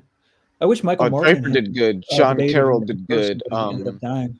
The Shelley Kagan one. Yeah, Shelley Kagan. That Shelley one Kagan was a good one. Just the most. That one was just a complete collapse on the part of Craig. What? Why? Mm-hmm. I don't frame things like that. I really don't. Wow. I mean, if you really agree with what Craig saying, I guess. Folded like a chair. You're talking about folded like a chair and caught with his dialogue pants down. What is that from? What was? It's hard what for me to happened? What conceptualize happened these in the things in talk? terms of Give WWE give me matches. something to. Well, no, so 2 points. Kagan So, is a faster talker than Craig. That's true. I don't think it was that. Yeah. Well, no, so I mean, of course you'd so say that, Nathan. Well, so, it's I not mean, just of course. I think so. Matthew, I think, will give some specific points. No, I mean, so the thing is, Craig wants to have like a lot of points in a debate, which is reasonable, and he wants to have it be structured so he can be like, we have these 5 independent reasons. But the problem is, the more that he talks about morality, the more that he has to just like say things, and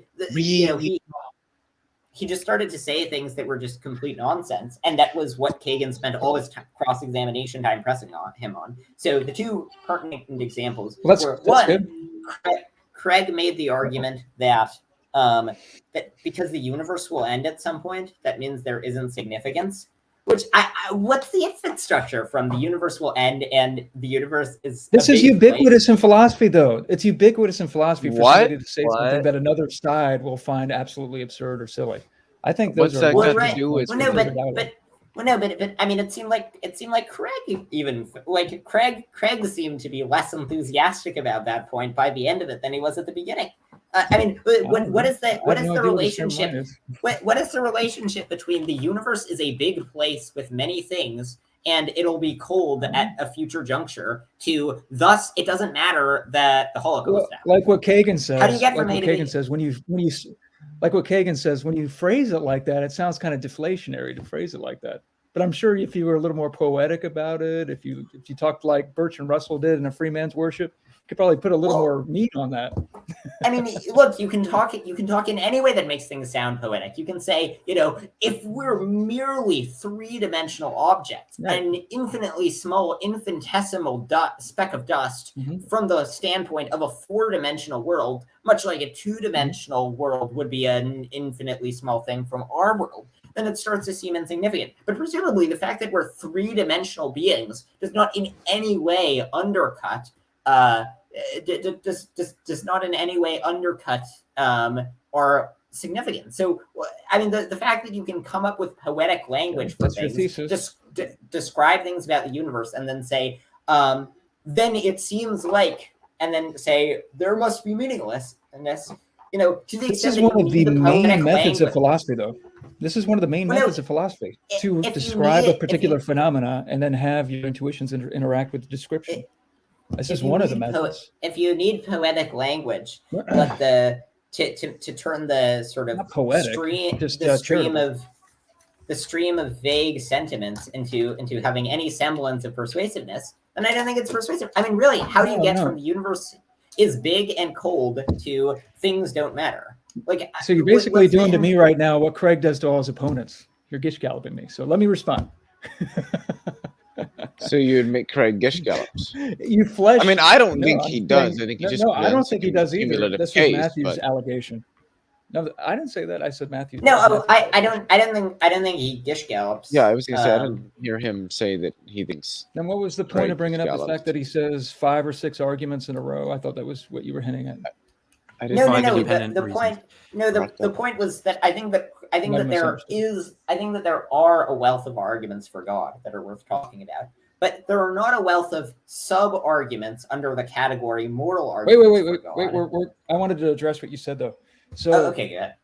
So what you were saying about like the universe ending one day, I'm not saying use poetic language. I'm saying enrich the description, and so that you can come into contact with that description with your intuitions appropriately. But what if you don't think the universe will end?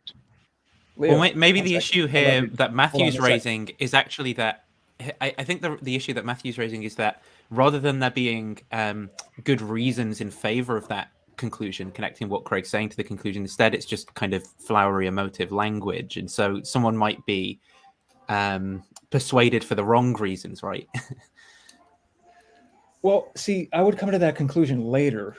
See, the thing is, we have to use our intuitions about the descriptions that are appropriated, in my experience anyway. Like if I were to say like we see the beauty of Michael Jordan jumping from the foul line, I could say, just a dude jumping up in the air and putting a whole orange thing in a hoop. I mean, that's a true description, but that's a deflationary description.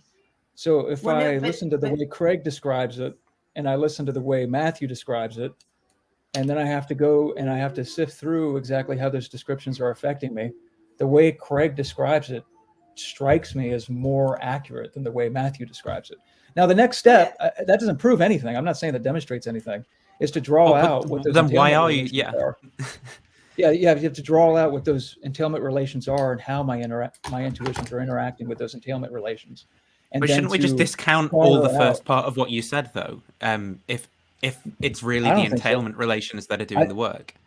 I think the entailment relations aren't just doing the work. I think that the robustness of the descriptions are actually aiding in our understanding, which is like the first. Well, they're step aiding in persuading, right? the But concepts. ought they be aiding in our persuading? Yeah, I think so. I think so, because otherwise we might not be understanding the concepts appropriately. They might be needlessly denuded.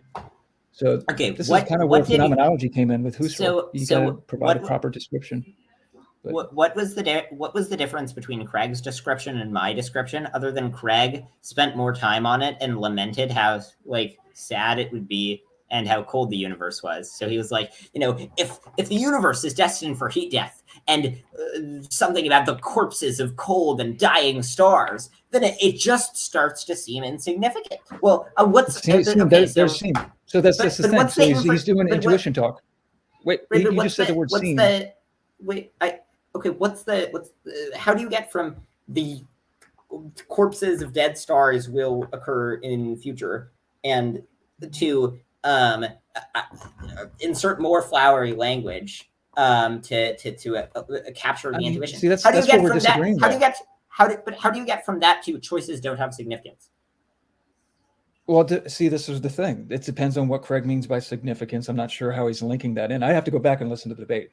But as far as his approach here, I'm sympathetic to this approach. So it depends on what his concept of significance is. For me, this is my mind sifting through this. What you call flowery language, I don't agree with that. I agree that there is such a thing as flowery language. Don't get me wrong. I don't have to be a literary critic to know when somebody's being flowery. But when Craig is going into a more rich description of how this kind of cosmic situation is relating to our existential significance, I'm not sure how he's unpacking those concepts. I feel like there is a proper way to describe that phenomena. In the same way as my analogy with Michael Jordan, if we were trying to appreciate the aesthetic beauty of him soaring through the air from the foul line, and he dunks it and wins the dunk contest or whatever, and then you were to say to me, well, what's the difference between our two descriptions? I mean, factually speaking, on that kind of level of description, we're saying the same thing. You're saying a dude's jumping up in the air and putting an orange thing in the hoop. So why would you think it's beautiful? It's just a dude jumping up in the air and putting an orange thing through a hoop. Well, I would say your description is correct, but it's leaving a lot of the richness out that would actually arouse my intuitions about what's objectively beautiful or not. You're missing the point. So even if we grant that we need the nice language about the corpses of cold and dying stars and how enormous and vast the cold, lifeless corpses of dead and dying stars in the multiverse will be that will eventually burn out. How do you get from that to there isn't significance? Even if we include all of the language that you want to include. No, I got your point. I addressed that part. Well, I'm not sure. I said it depended on what the Craig analogy meant by you've significance. I have to go back and read that.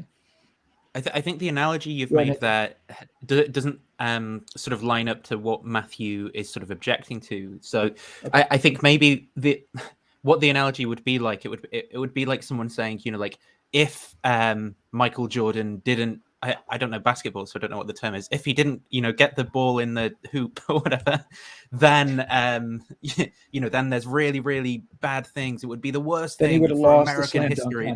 Yeah, right. And it would be if that kind of rhetoric was playing a role in persuading people of some cognitive content, right?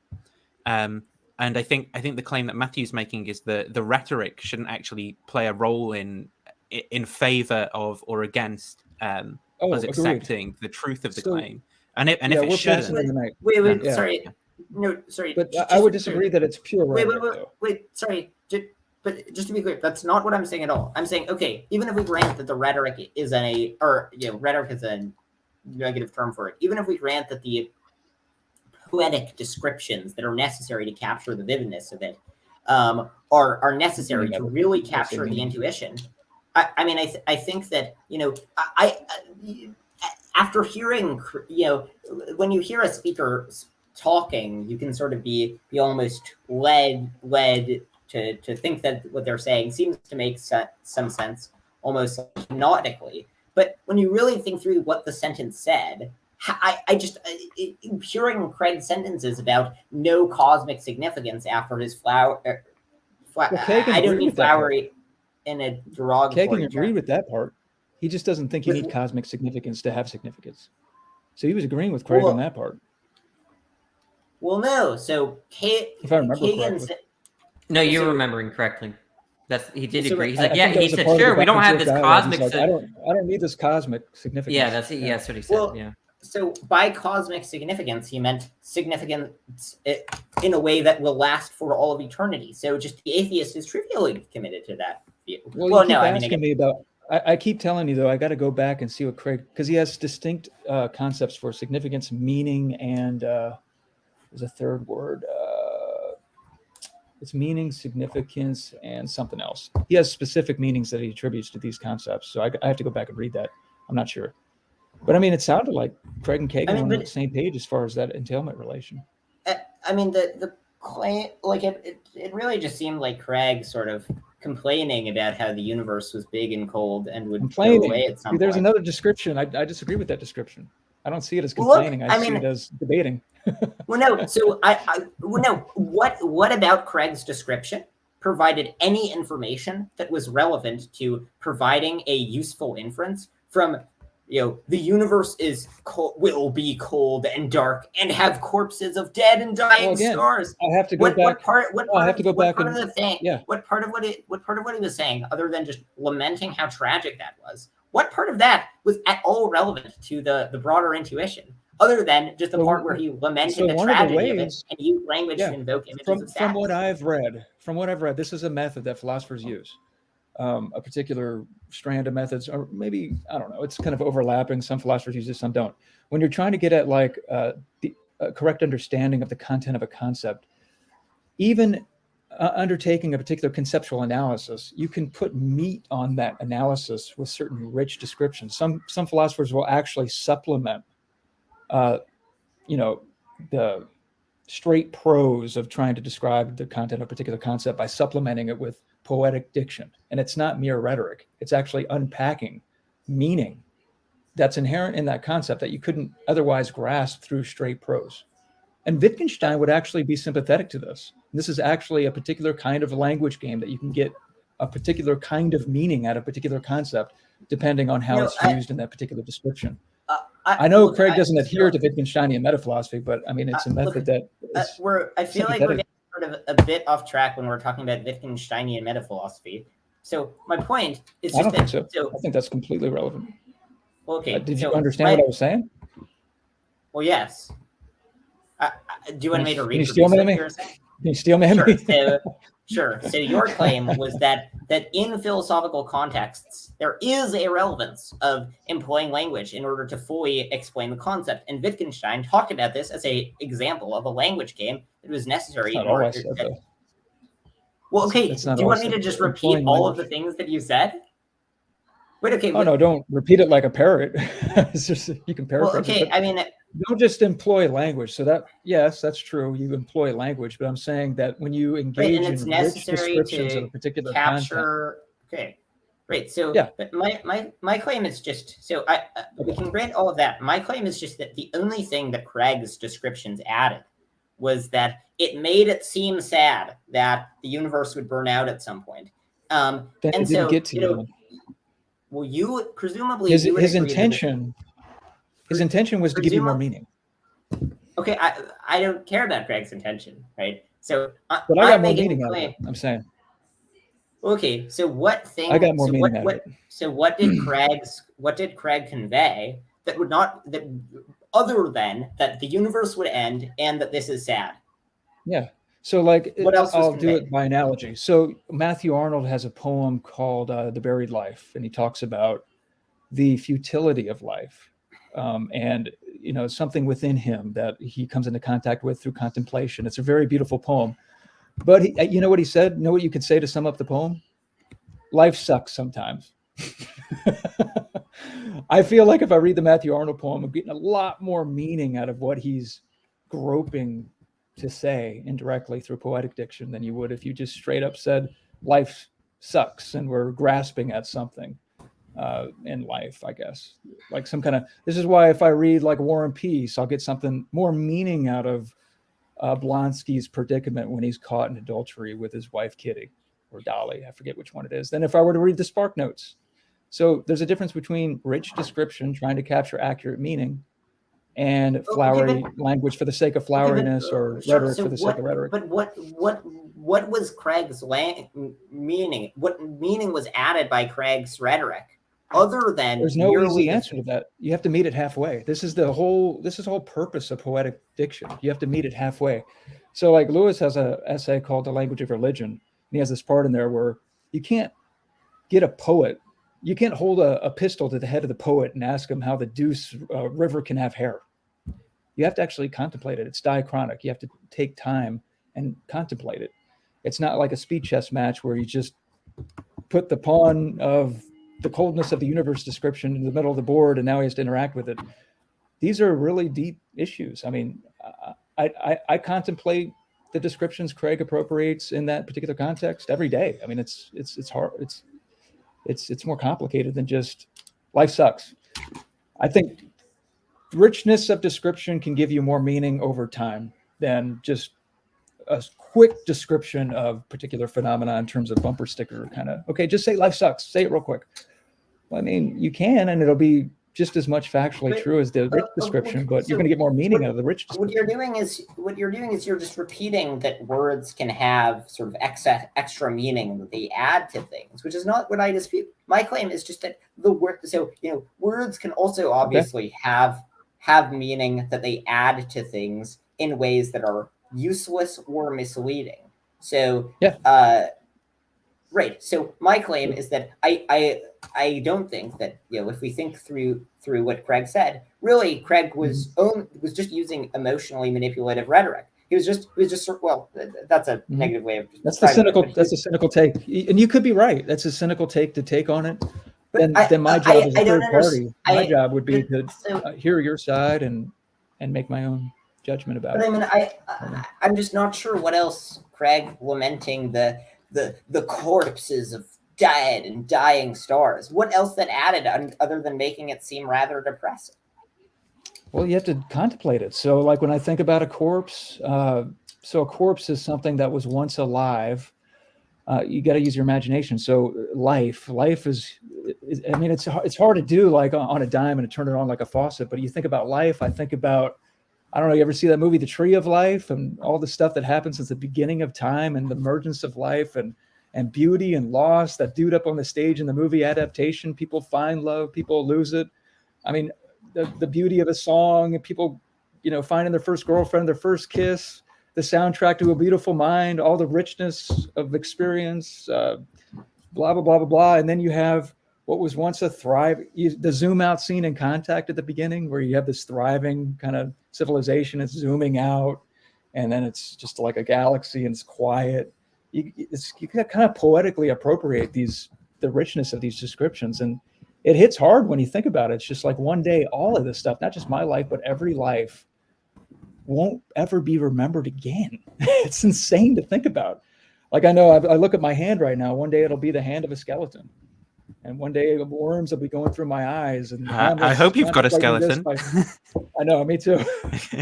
Hamlet's looking at the skull. He's poor Yorick. These are something that the humanities contemplate like very seriously. These are serious issues. And when you use the metaphor of a corpse for dead stars, he's invoking all the meaning that you can genealogically trace as far as the etymological origin of corpse and all the imaginative associations you make with the concept of. It's really hard to unpack very quickly, but I mean, there's a purpose behind, I think, these particular adjectives and these kinds of descriptions when you're talking about deep existential issues like the meaning of life or the significance of life with no God, according to Craig. And he's just putting meat on the bones of those entailment relations so that those concepts are as rich as possible. That's my sympathetic reading of Craig's intentions. But I got to go. Okay. I love you, Matthew. You're the man. I got to go. Okay. Let me see. Actually. Okay. Nathan, yeah. Wait, I thought my wife was home. I don't have to go. I thought she was home. Okay. I'm still here. Go ahead. Okay. I'd like to issue a slight correction. Nathan's original claim did morph into the one that I defended. I originally intended to defend a more moderate claim, but I got sort of led down the path of defending the less moderate. Rebecca. Okay, so what was the more important point that needed to be discussed? Whether God exists. The important point is I might be a moron. The important point is I might be a moron because I Whether literally there's don't meaning see in- anything. I don't see anything wrong with Craig. I just don't. So I might be dumb. I'm willing to accept I think there's something to what you're saying about obviously, See, you know, Nathan's always in here some to rescue cases it's me. I like like Nathan a lot. I think there's something to what you're saying insofar as like, you know, some of the objections that are being offered here. It's like, well, obviously from your position, you're going to view it that way and I'm going to view it this way. But I do think on the point about the poetic language, that we should carefully assess whether it's actually has any bearing on the content of what Craig wants to argue, or whether it is emotive or rhetorical flourish that might persuade people where they shouldn't be persuaded because there isn't any you know, like good reasoning there. And I think and maybe we need to look at specifically what he said and see. Yeah. So and address that right there. Now they may or may not make a particular judgment about the truth of the entailment relation on the basis of the description. If they do that, that'll be merely descriptive. Whether or not they ought to have done that, that is probably fallacious. God works in mysterious ways. I have no idea how that, if that did happen and God's provident, then I guess he planned that. But I don't see it as a part of the inference that somebody ought to make. I see it as preliminary work, where you inject the concepts with the content that Craig is thinking that the concept ought to have. So it's kind of conceptual engineering instead of analysis, so that you're making the concept align with what your intuitions think that the concept ought to have, and then shifting from understanding to judgment after you inject the concept with the content you think it ought to have. But I think what you're saying here would be an apt response if the poetic language that Craig was using contained content that has bearing on the inference that he wants people to make. But if it doesn't contain content that has bearing on the inference he wants people to make, then it's potentially misleading for the audience. I think that's the... I think it depends on what his purposes are, though. For me, this is my own opinion. Well, to persuade, but I think that's part of the objection, right? Is that his purpose is to persuade people by hook or by crook, yeah. And yeah, maybe. But see, in my own talks with him, and I haven't followed him around. We're all fallible. Who knows? Maybe he does this to win or whatever. He doesn't strike me as the kind of person that does that, honestly, from personal contact. But if you have two different goals, like understanding and judgment to me are two different goals, and you can make understanding precede judgment and not necessarily say that you ought to draw this judgment because you have this particular understanding. I would draw a distinction between those two. And it seems to me like the entailment relation is already on the table, and the intuitiveness of the conditional, I guess, a preliminary for its intuitiveness is to have a proper understanding of the concepts involved with the conditional. And I feel like everybody does that with motivating the truth of conditionals. You have to make them you have to describe the concepts as rich as possible. That's why people do thought experiments, and they pump intuitions by doing thought experiments and all that stuff. I've seen this done by many philosophers. I don't know. Okay. I mean, if we want to continue on this point, we can. But there is a different point of Craig's that I would like to bring up. Sure. Are you going to say something nice about him or not? I'm just kidding. No. Well, I'll be back. I'm going to mute myself. I'll be back. I'll still listen though. So one view that Craig has that, and this of all of the views that are had by Christians is, well, I mean, I think that this one doesn't have the most harmful real world effect because it relates to the afterlife. But this is one that I think is most just singly morally abhorrent. The idea that there will be eternal conscious torment for those who don't believe in, or who don't embrace Jesus into their heart. I mean, I don't think that Nathan or Leo or Danny, I don't think that they deserve to be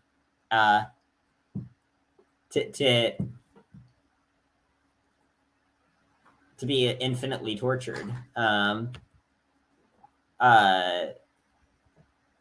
So, and I mean, I think that the notion that an allegedly perfect God would inflict more suffering on the victims of the Holocaust by a factor of infinity than the Nazis ever did is one that I would tend to reject, to say the least.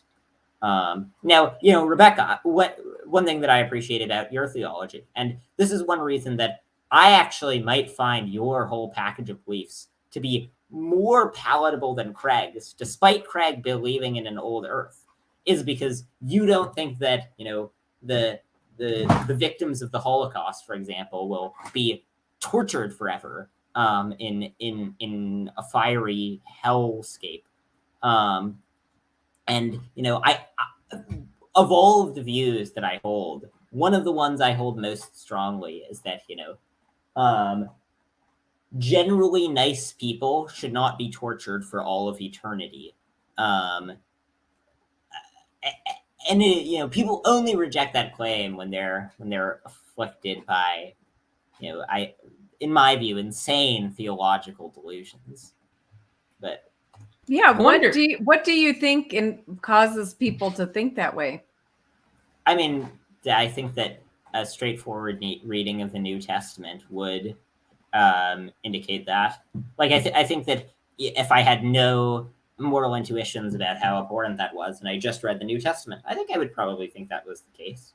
I wonder if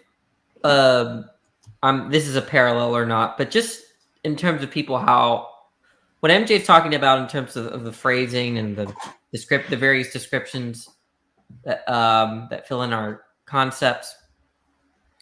The way that a lot of people describe hell, right? Like, the way you just did, that hell is a place where all the Holocaust victims, or the majority of them, are suffering right now. Or you could understand hell as like a kind of retributive mechanism where you have all the Nazis in there as well.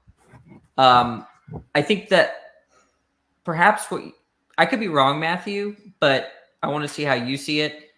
But it seems like you almost did the same thing Craig just did, right? With respect to hell, right? Like hell is this place where, you have like real people like Danny and Nathan, they're suffering. And then the kind of presumption is that that's just not, that's just like the way Craig would understand everything just being, the heat death and all of that. Like, I don't know. I see that do you see that as similar? Like what Craig did? I mean, MJ, you I want to have know. the cold corpses of souls suffering forever and ever and ever. We got to make it as bad as possible. Well, I love you, no, Matthew. I'm just kidding. I'll be right back. But I think that the distinction is that in the case of hell, the emotions that my language was invoking were to indicate sort of just how crappy hell is. Okay, yeah, finish. Sorry. Well, and the fact that people who are generally nice people who help out, give lots of money to charity, are kind, maybe tell lies sometimes, as most people do, but are just generally like pretty stand-up people, that they will be consigned to a fiery hell pit for all of eternity. And I think that the language that evokes the horrors of hell and just how awful that would be if it were the case is relevant in that case, because in that case, how awful the doctrine of hell is relevant to the probability that hell exists, given that if... But couldn't MJ say the same thing about the probability of how horrible it would be that no one is going to remember each other, that there's no cosmic significance? It probably shows that we're destined for more. Yeah, all you're allowed to say is hell sucks. Well, yeah, hell sucks. Yeah. No, so I obviously don't object to ever using emotive language. The question is just, is the emotive language Yeah. No, I mean, it's fine. It's Well, I want to get your opinion. Matthew doesn't think that he's doing the same thing, but MJ, do you think he's doing the same thing? I feel. Wait, sir, can I finish my thought? Yeah, sorry, go ahead. I think those descriptions would be appropriate for eternal conscious torment. I think it needs to be. But then for Matthew's priors with regard to the corpses of dead stars and stuff like that, the descriptions are excessive. But with my priors, they seem appropriate. But Okay. So that'd be a long discussion, though. Over coffee. Yeah. So, but I think that the fact that it would be a shame if the language in both cases was used to just evoke how much it would be a shame if particular things would be the case, but how much of a shame it would be if hell were the case, that was eternal conscious torment for those of us who are not convinced of claims that I think we don't have good evidence for and have quite good evidence against. If I hear he is an apostle. I wrote an essay in grad school to answer Pine Creek. I totally cut you off, Matthew. Go ahead. My bad. I was sorry. It's been a habit to cut off Matthew tonight. Yeah, sorry. No, I'm sorry. That's my bad. No problem. So it's been a habit for Danny to be an ass for the night. Okay, so so the point, the question is just whether or not so the language is meant to fully capture how horrible it would be the case if particular things were, but how horrible it would be if hell were true is relevant to assessing whether or not hell is true. And follows from theism, because apparently an all-loving and perfect God has a reason for hell. But how much it would suck if there was not, everlasting life and the corpses of the stars will die is not relevant for assessing what the probability is or whether or not it. But it might be it might be, Matthew. I think my point was that it does seem like the average human being feels like they were destined for more than just a short 80 years or whatever, right? Like we have that yearn, or at least I do, but I was raised Christian. Maybe you don't. Right. And that's something that, well, go ahead. Sorry, good. No, I mean, I take your point. I don't know if you're doing the same thing or not. It just seems like you are, because I listened to that debate when I was a Christian, and I understand that what Craig wasn't offering an argument. If he was trying to offer an argument, it was like a very bad argument, right? But what the way MJ is talking about this is in terms of a framing, and the way that non-theists frame hell and frame, I guess even evil, right? You're saying that, well, it might be disanalogous because there are certain propositions that we have to contend with, like a good God and a powerful God and one that knows. So I see what you're saying, Matthew, but like, I wonder if we do that with these these theistic doctrines like hell or not, the way that Craig handled this, like the end of the universe or whatever. But. Well, no. So I mean, I think that the distinction between the points can be seen very easily with the claim that, like, I actually, sadly, I disagree with Peter about whether or not Pine Creek will go to heaven. I don't think we will. There's your answer, Pine Creek, on the screen. He's a hopeful universalist, conditional ECT. Torment isn't that torture. means conditional ice cream in hell. So there's your answer, Pine Creek. So, but I think that, so, like, theists will often say, like, well, yeah, I mean, generally theists who haven't thought very much about it, like, well, on atheism, that there's also a problem of evil. There's also all this evil, but only theism gives the hope of solving all that evil. But so, well, I think that, on atheism, there is a problem of evil in the sense that there are evils that are problems. There's not a problem of evil in the sense that is surprising on atheism. And so I think that similarly, Round 3, fight. I'm sorry, this is just the third time the problem of evil has been brought up in this stream, so I had to throw that out there. I'm so sorry, Matthew. Yeah, no problem. Yeah. So I think I was largely done, but yeah. Yeah, I don't think I'm disagreeing with you. I'm just from someone that was a Christian not too long ago, and now I'm arguing with Christians all the time. I don't like either framing, honestly. I don't like the sort of. I think I do have problems with the way that whatever happened with the Kagan Craig debate. I didn't really like that framing. I was just interested in like the nitty-gritty argument stuff. And then when non-theists or atheists take Christian doctrines and kind of Sky Daddy or hell, Holocaust torture chamber, right? Eternal torture chamber, I feel like that's a distraction. I feel like it's all distraction from what I want to talk about. Well, I think that Sky Daddy would be a distraction, given that it's just sort of a term of abuse, but it's not describing anything. I like Sky Daddy. I like that one the best. Oh, sorry, go ahead. But I think that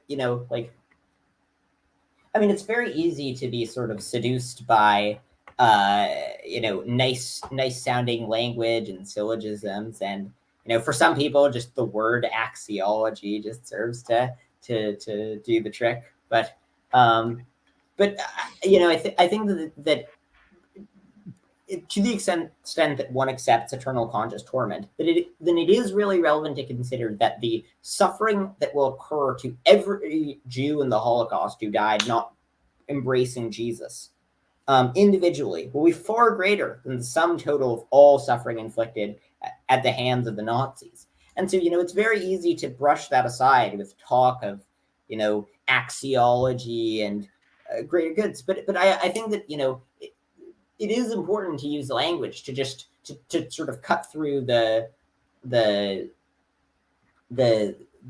that language is used to obfuscate the real horrors that theism is attempting to explain away. Yeah, that's why I gravitate towards logical problems rather than evidential arguments. But I understand. I think evidential arguments are pretty good arguments, but You talking of evil, Danny? Yeah, the problem of evil. I don't Matthew would ask questions like, "Why is So there you malaria?" prefer logical over evidential? Yeah. Yeah. Fist bump. I prefer illogical. I said fist bump. There you go. But yeah, I think Matthew would ask questions like, "Why is malaria necessary?" or blah blah blah. I don't really approach it from that angle. I can probably. I don't really have to indicate particular events at all, any specific events to try to run my arguments, but I don't know.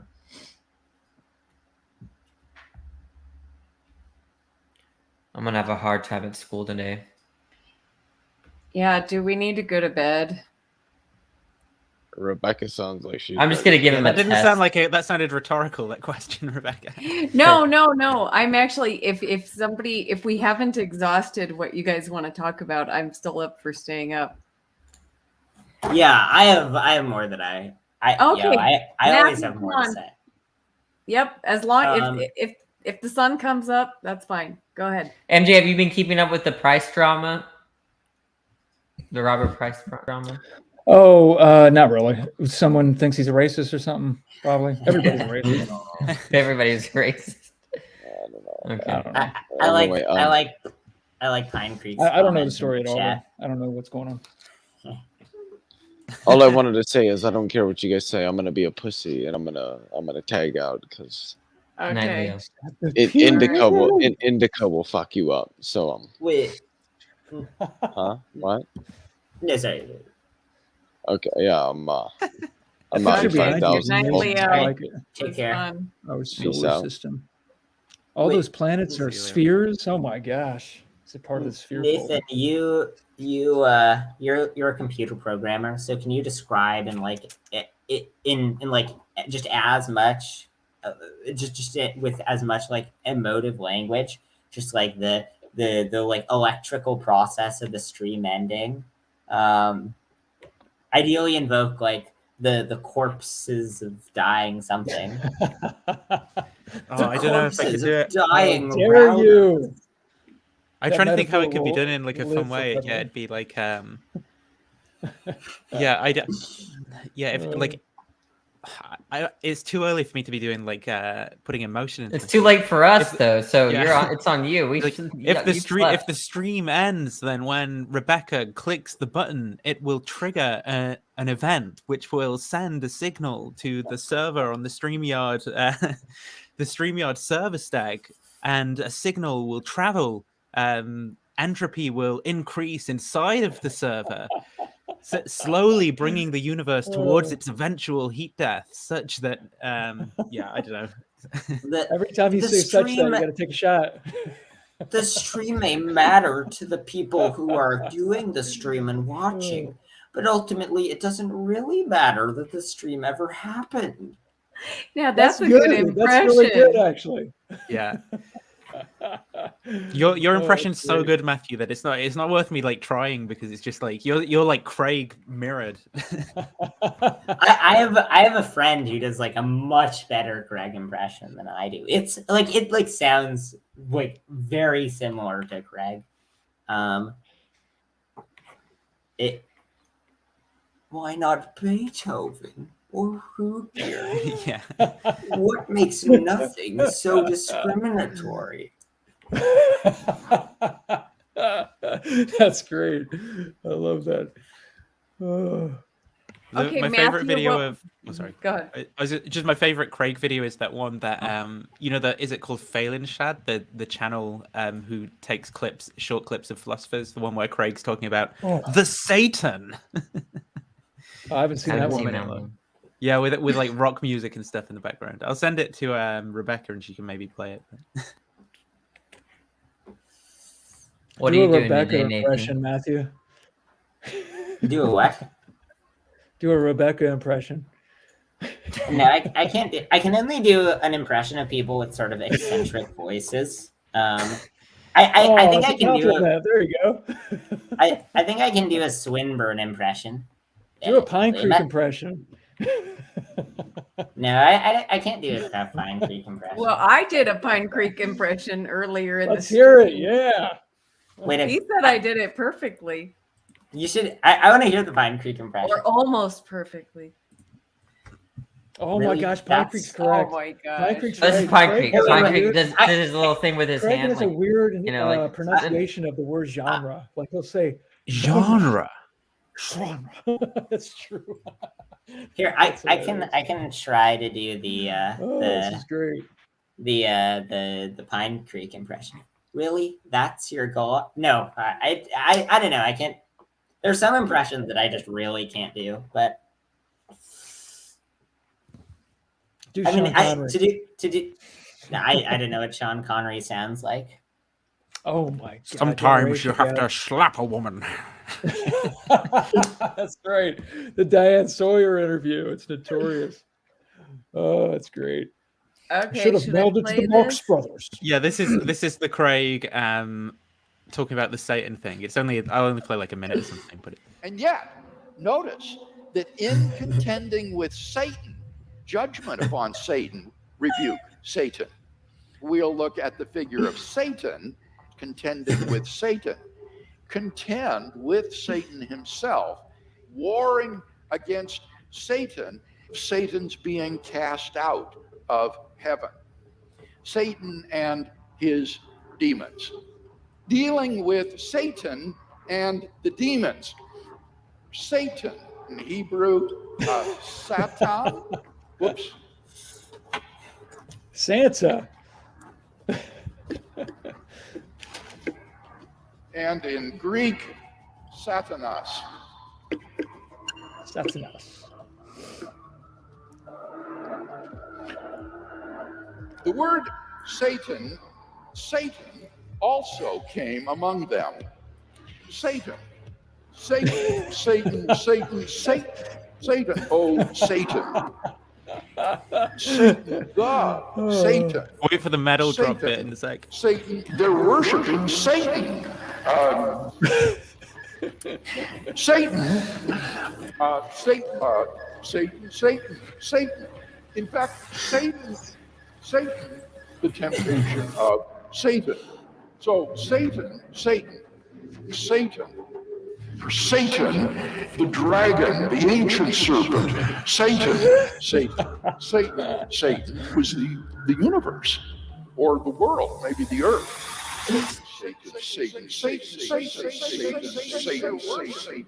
Satan, how could there be such a being as Satan? Satan, the origin of Satan.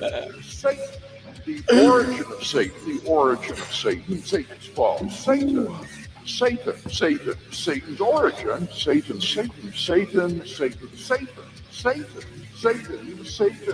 I saw Satan fall like lightning from heaven. Satan and his minions. Satan. Okay, there's enough of that. Okay. I think I can do an impression. Like I can do an impression of a larger portion of philosophers than of people in general. I don't know why that is. Wait, Rebecca, I want to hear your Pine Creek impression. Oh my goodness. Okay, well, I'll do it. Would your God... No, hold on. I can't do it on the spot, guys. I have to be... Are you telling me that you're God? Would you call Satan a God? Okay, that wasn't a good one. Sorry. Is that the same voice you'd use, Rebecca, to say, "Will you truly die if you eat from the apple? If you eat the apple?" From the... Now you're getting it. Now you're getting why I said he's the embodiment of Satan, because the way that he questions sounds like I would imagine Satan talking to people. But to answer his question, and I let's see, would I call Satan a god? Well, depending on the translation, but Jesus called Satan the prince of this world, or the god of this world. So yeah, I would say he is he has a lot of power in the world, and so I guess he could qualify as a god. How much horsepower does Satan have? Well, how many Satan powers do horses have? How many gigajoules of electricity can Satan produce per hour? Well, I think he has as much as we give him. I have an important argument against God's existence, which I think we should all consider. I stopped believing in God when I realised it was just dog backwards. What? Well, when you think about it, G-O-D-D-O-G. It's like an anagram, but a backwards one, isn't it? Right. That's it. Wait, I think that I can maybe do an impression of Craig with the whole flying. That actually made me believe in dogs, because it's God. So let's say we said, I said my grandfather Myrick, he flew across the Grand Canyon unaided. I don't think it's good. I mean, I can does say a lot. Pine Creek does a lot with his right hand. Pine Creek does a lot with his right hand. He does this thing where he puts his elbow on the table and does this shame on you, Christians. And then he does, I don't know, just a lot with his right. Pine Creek, I like when Pine Creek, like when something's funny, someone's saying something funny, he'll kind of crouch down like. Oh yeah, like. Now I shouldn't say this. That's something he says a lot as well. I shouldn't say this. No, I shouldn't say this. But Christians, do you believe based on crappy evidence? Actually, Satan was notorious for just like crouching Satan would. I think that Pine Creek's shorts, the short video clips are just so funny. Just Does very. Pine Creek have merchandise? Unfortunately, not. But he should. Wow. I especially like the one with David Wood asking the question of Ehrman, and then Ehrman was the about the Quran, and then Ehrman just flipped it on Christianity, just like the Christians. Yeah, and I love Ehrman's little that was laugh. Pine Creek's framing. Wait, I have a question for Pine Creek. Pine Creek, did you get my pine signal? I Pine Creek, get did in a here. stream. I put a pine signal, but you didn't come. I guess you're not the atheist hero that you're made out to be. Did you see?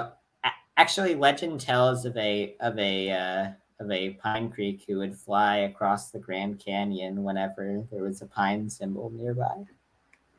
This happened to my grandfather Myron. Rebecca, would you believe that? Would you believe it based on my testimony about Myron? I might. It depends Okay. if I believed you were a trustworthy witness. I am a trustworthy witness. Are you into magic? Me? Oh, yeah. I love that. No, Matthew. This is what I need to know for assessing his testimony, because this is what Gary Habermas said when Doug did the Flying Man. He's like, I want to know, is this guy Meyer? Is he into magic? It's like, I think I can do a Habermas impression. I sat down with Kurt Ludeman the other day. We talked for about 45 minutes, and Kurt Ludeman is a great atheist agnostic scholar, and he says we can't give a great account of the resurrection. We just don't know exactly how it happened. But I think that the resurrection of Jesus does by far the best of any explanation given. And I'd encourage you to give a candidate naturalistic explanation because you like Byron so much. All right, guys, Satan's calling me to bed, so... Okay, have fun with your wife, Danny. All right. Don't go. All right, it's a troll. Gotta go. See y'all. Yeah. Okay. All right. Wait, It's still light out for me and Nathan. This is great. But I'm realizing that it seems like I can only do impressions of theists. This is weird. Really? Do Swinburne. Now, Swinburne. That's good. Hold on. Unorthodox liberal, add me for that. I do a great Pine Creek impression. I'm happy to add you, but I have to see your face. Unorthodox liberal, I need to see your face just for a second, just to know who you are, because had some weird incidents. To the extent that we assess the probability of miracles in lieu of the background background you have a gift. You have a gift. That's and I think I can also do planting.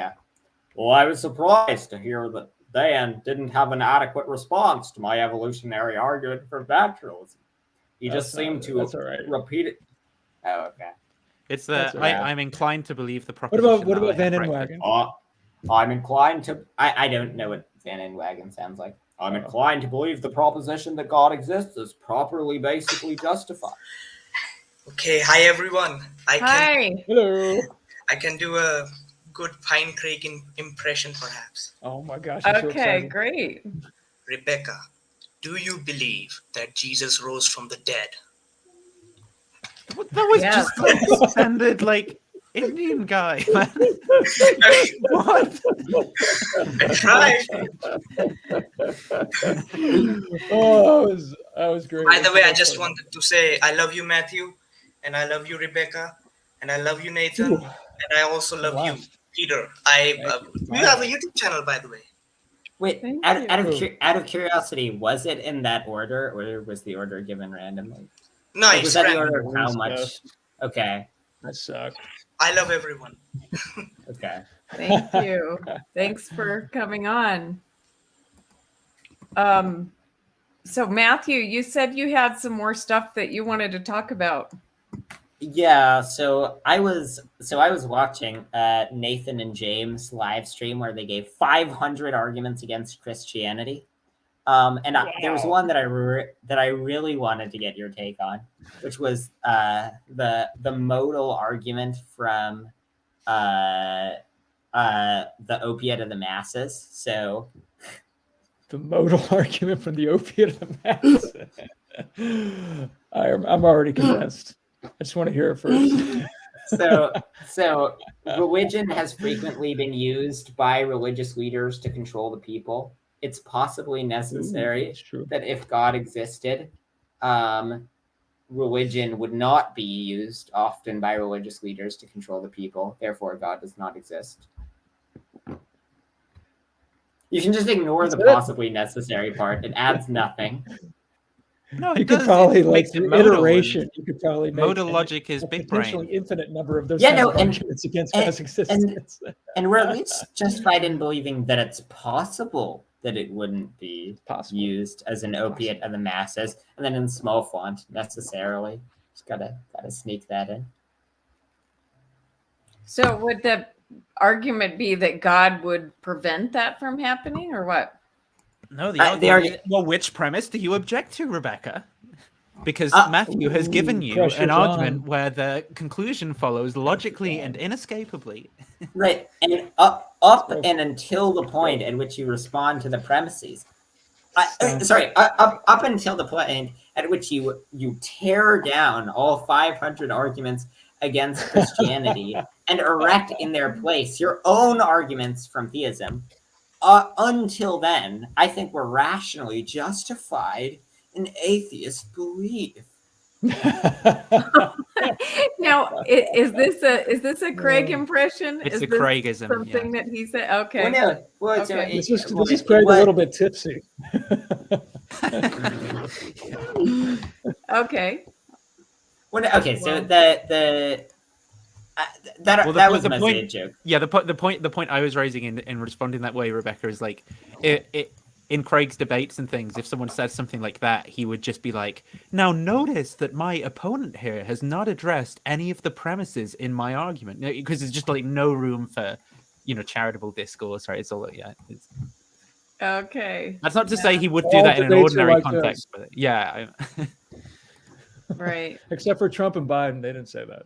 But typically, Sleepy Joe. Yeah. But Nathan, did you guys really get to 500? How many did you actually Yeah, we did. do? I think we did over 500. Well, actually, no. I should say we did less because I think one of them was invalid. So. Yeah, that actually 500. Yeah, that actually invalidated the other 499. Nathan, so I just had wanted your own version of the argument from so many arguments.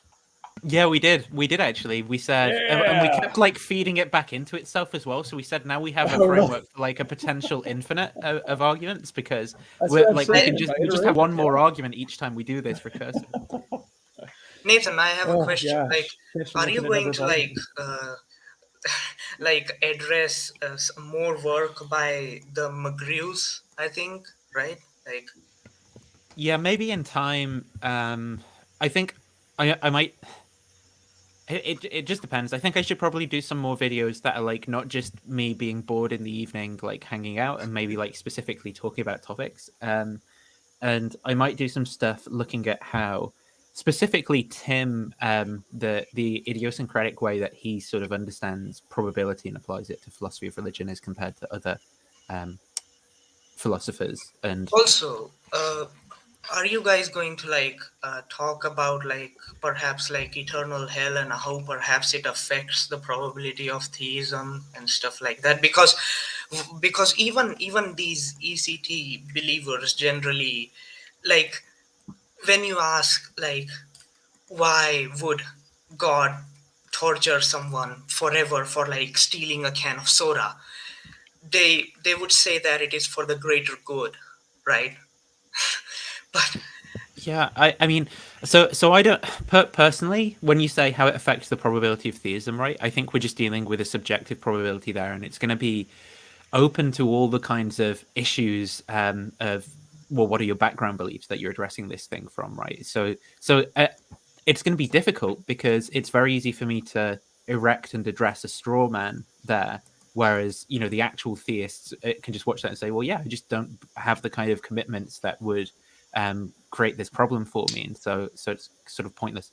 But I do think that there could be.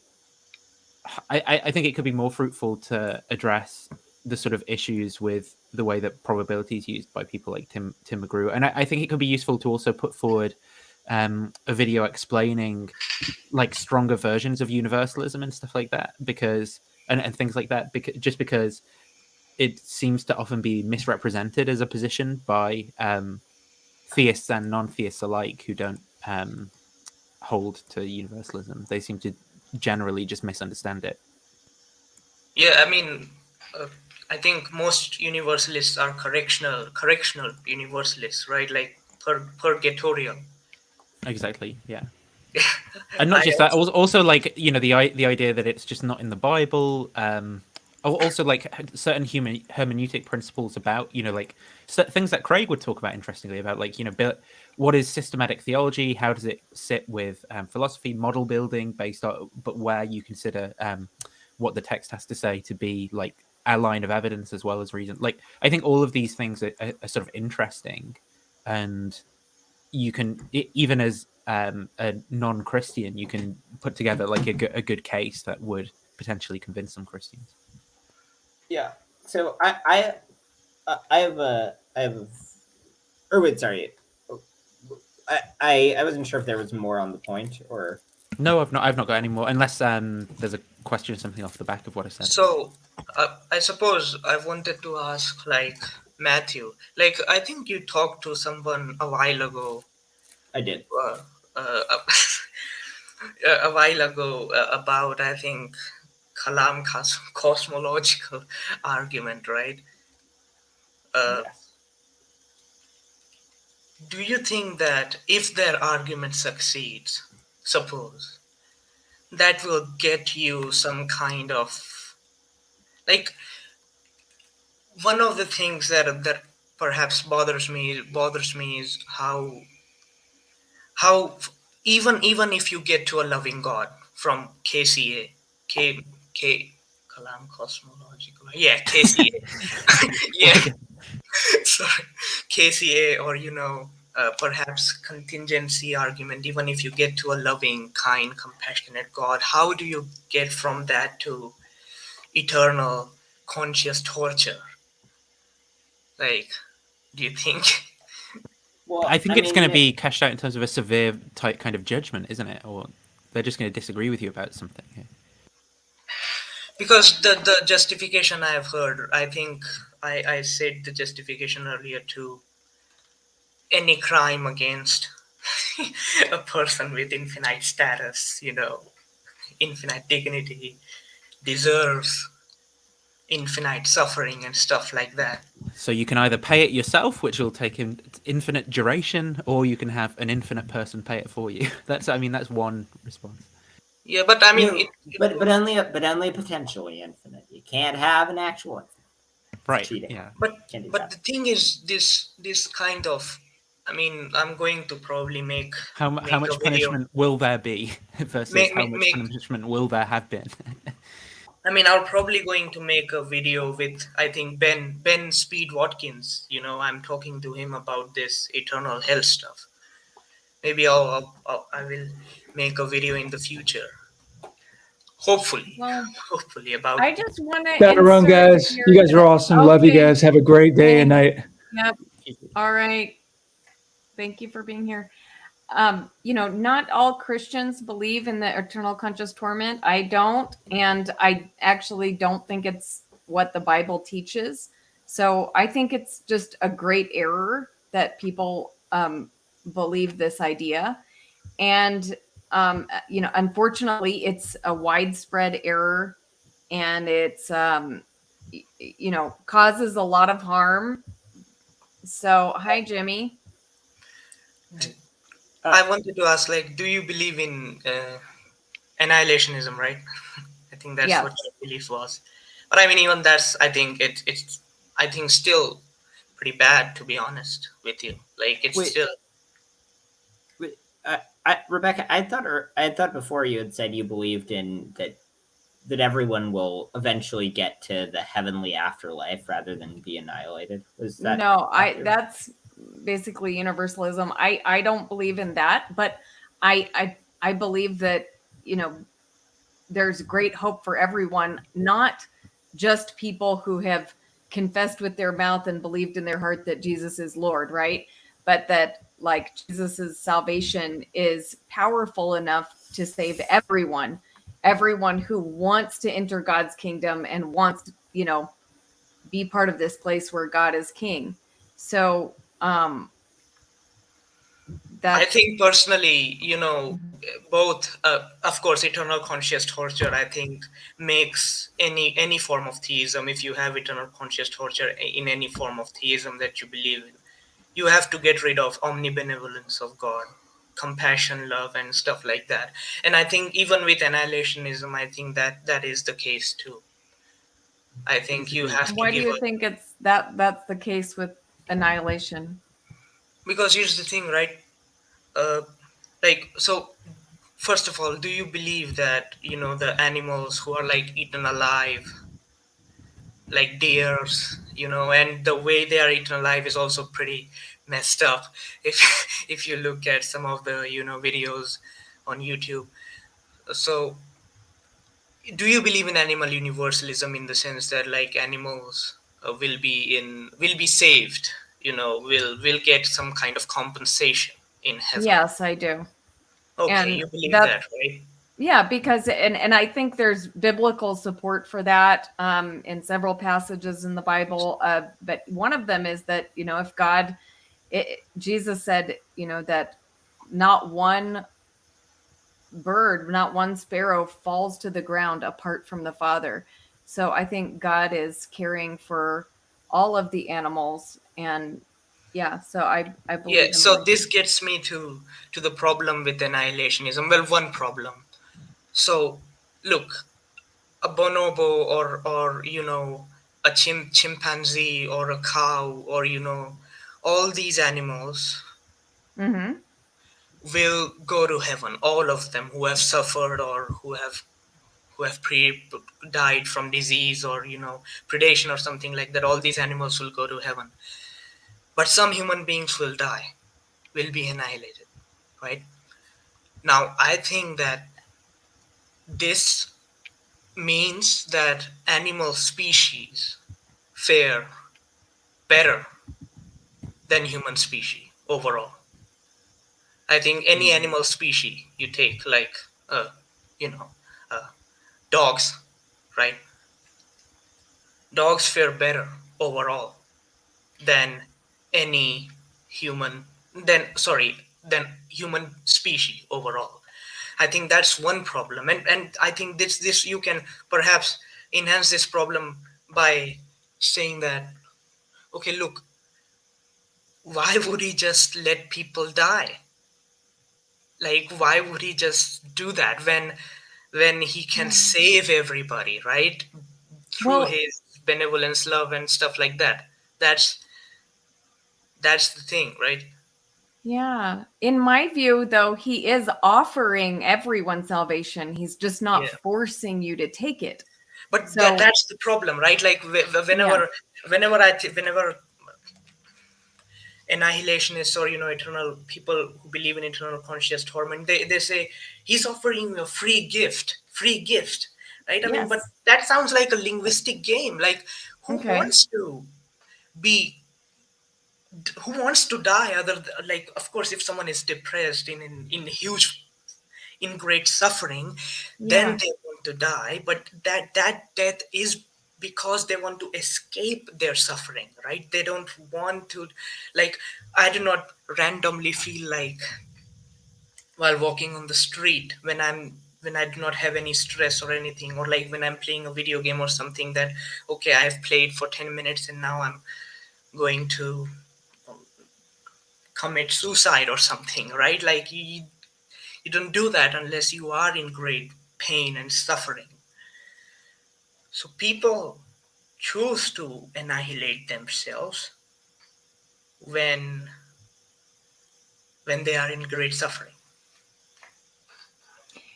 But are we talking about I'm confused by the point you're trying to make, because I mean, I'm not talking about suicide, right? I think people can be saved. God will save people who commit suicide. Um, I'm talking about people making the choice that they don't want to be part of God's kingdom. They don't want eternal life. And so, like, But I think that's the so I think the problem is that, how can someone choose to annihilate themselves? Like, that this is the thing, right? right. When your best friend, Mm-hmm. tells you that, I feel fulfilled in life, I have done everything I wanted to, now I'm going to, just die. Mhm. I do not want eternal life, kind of like perhaps like Pine Creek, right? He wants to annihilate himself at some point in the Mhm. future. And God just allows that. I think that's problematic because you have to be in a state of misery and suffering to have this kind of desire to annihilate yourself or be annihilated, like choose something else than God, which is death, like choose death rather than God, right? when when we have a view of God that is about tranquility, God is considered God of tranquility, God of comfort, God of peace, God of joy, happiness, stuff like that. Any person who says, I want depression, like any person who says that they want depression, pain, misery, they want death, well, I think we consider them mentally ill or irrational, right? That they cannot Right. make such choices. Yeah. That's the problem with, I think, annihilationism. And perhaps, Eric Reitan and, Eric Reitan and John Cronin are like philosophers. They have argued, they also have argued against annihilationism. I'll probably link that paper to in the future somewhere. Anyways, I think I should go too. So have a great day. Thank you very Okay, much. but I just want you to let me respond for one moment though, because I think that, Jesus' salvation is so powerful. If someone is not in their right mind, God knows that. He is a loving God. He wants, the best for his creation. So it's, only those who are truly rejecting God and his kingdom are going to be there, and not ones that are just rejecting because they lost their mind for some reason or, some kind of psychological problem. Yeah, perhaps this is our fundamental disagreement. I do not think you can truly reject God like that. Like it's equivalent to, like, suppose I am currently living in a house in a comfortable place, Yeah. right? If I literally go into some kind of a very messed up place, right? Then I would be considered mentally ill, right? By messed up place, I mean like really something Mhm. like a sewer or something, right? I would be considered mentally ill or irrational. You cannot. That's the thing, right? And another problem perhaps this would be, people love each other. People have families. People have friends.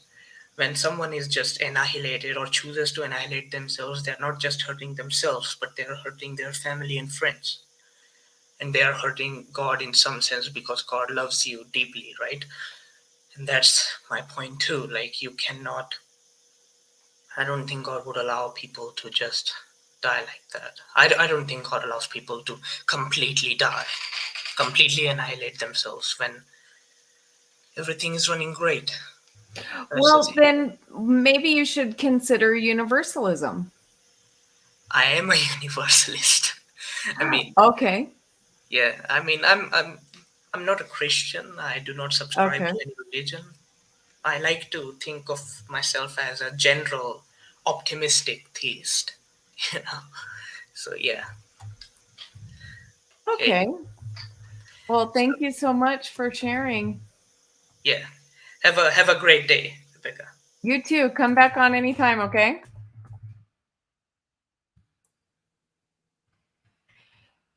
So, how are you, Jimmy? Pretty good. I've been listening to the whole thing. I thought it was awesome. I really enjoyed the stream. Really? Yeah. Are you serious? You watched the whole thing? What's maybe your like were 4 you or 5 chatting? hours. What's the name you go by on your Oh, cafe. Cafe? Did I say? Yeah, in the chat. Oh, cafe. Yeah. Okay. Yes. Great. Yeah. Okay. Thank you for watching. Yeah, definitely. I just wanted to add for him, I don't know if he's familiar with an Eastern Orthodox interpretation of hell, where they believe in this, what's called the Tabor light. It's a light, an inner light seen in I guess in your mind's eye or your consciousness. It can happen at any time. The mystics, the early theologians would say they have a direct experience of this through mysticism. But if you don't, sorry, my AC turned on. But if you don't experience it in the midst of your life, then it's reserved for you at death. And so people who've spent an entire life sinning, when they see the Tabor light at the moment of death, I don't know if you can still hear me. Yeah. Okay. You're right. fine. All right. When they perceive the Tabor light at death, if they spent an entire life sinning, then this same light, which is the light of God, will be misperceived as the very flames of hell. And so it is kind of universalist in the sense that, everyone does eventually come to God. But if you spent a life sinning, then you'll have a misperception of that Tabor light as the flames of hell, because you've spent a life of sin. And I just wanted to let that, I didn't catch that Indian guy's name, but I was wondering if he was familiar with that interpretation, because it might quell that. We kept on calling it a problem, but I think it's only a problem in his mind. And, I think when you, yeah, I don't know if you're going to say something right there. You start, yeah, go ahead. No, go ahead. When the more you study theology and God and so forth, the more sense it starts to make. And I think a lot of atheists, they most of them come from a very naive interpretation of God, and that's what creates problems. That's what creates issues in your mind. And even when I speak to a lot of atheists, I spoke to Matt Dillahunty, for instance, and they often ask him, what would you accept as evidence for God? And his go-to answer is always, I don't know. And and I think it's because ultimately they don't know the nature of God, so they can't answer that type of question. And so in a sense, they're kind of theological non-cognitivists, in the sense where they can't define God, because they have nowhere in themselves to search for any connection to discern the very nature of God. And I really believe I come from studying mystics, and I love to study mystics, like the Christian mystics, because they claim God by direct experience. And and of course, a lot of scriptures written as afflatus, meaning divinely inspired. And you in other words, I don't think you can write scripture. You can't just make something out up from your mind through the intellect. God allows you to do something on Monday evening or something like that. You can't just conjure it out of abstraction or arbitrary abstraction. It has to be divinely inspired. And I really believe that a lot of the scriptures inside the Bible were divinely inspired by people who had direct visions of God. And I would say, that's my favorite argument for God is a direct experience, because I think that's if anything's going to convince an atheist, it's that. And I really believe that I've had what you might call the revelation or divine revelation or the Holy Spirit. I've had that experience myself, and I was once an atheist. And when I had that, I didn't know it was possible to have such a thing. And once I had that, I could no longer identify with atheism. And so, Cool. Yeah, that's all I wanted to add. I would love to hear your story sometime. Sure. Yeah, definitely. I would love to share it sometime. I kind of came in too late. I was watching. I wanted to chime in, but I was kind of had wet feet. But then when I finally built up the courage, everyone took off. So. Yeah, well, it's getting pretty late, so I probably I don't know if I would give you proper attention to hear that's your fine. story right now. But I understand. If you email me breadoflifechannel@gmail, then we can set up a time. I'd love, for you to come on and just share your story if you're up to it. Yeah, no, definitely. Awesome stream. Thank you for the opportunity. And good Thank night. you. All right. Good night, everybody. Thanks for those who hung in there until the very end. Appreciate everyone.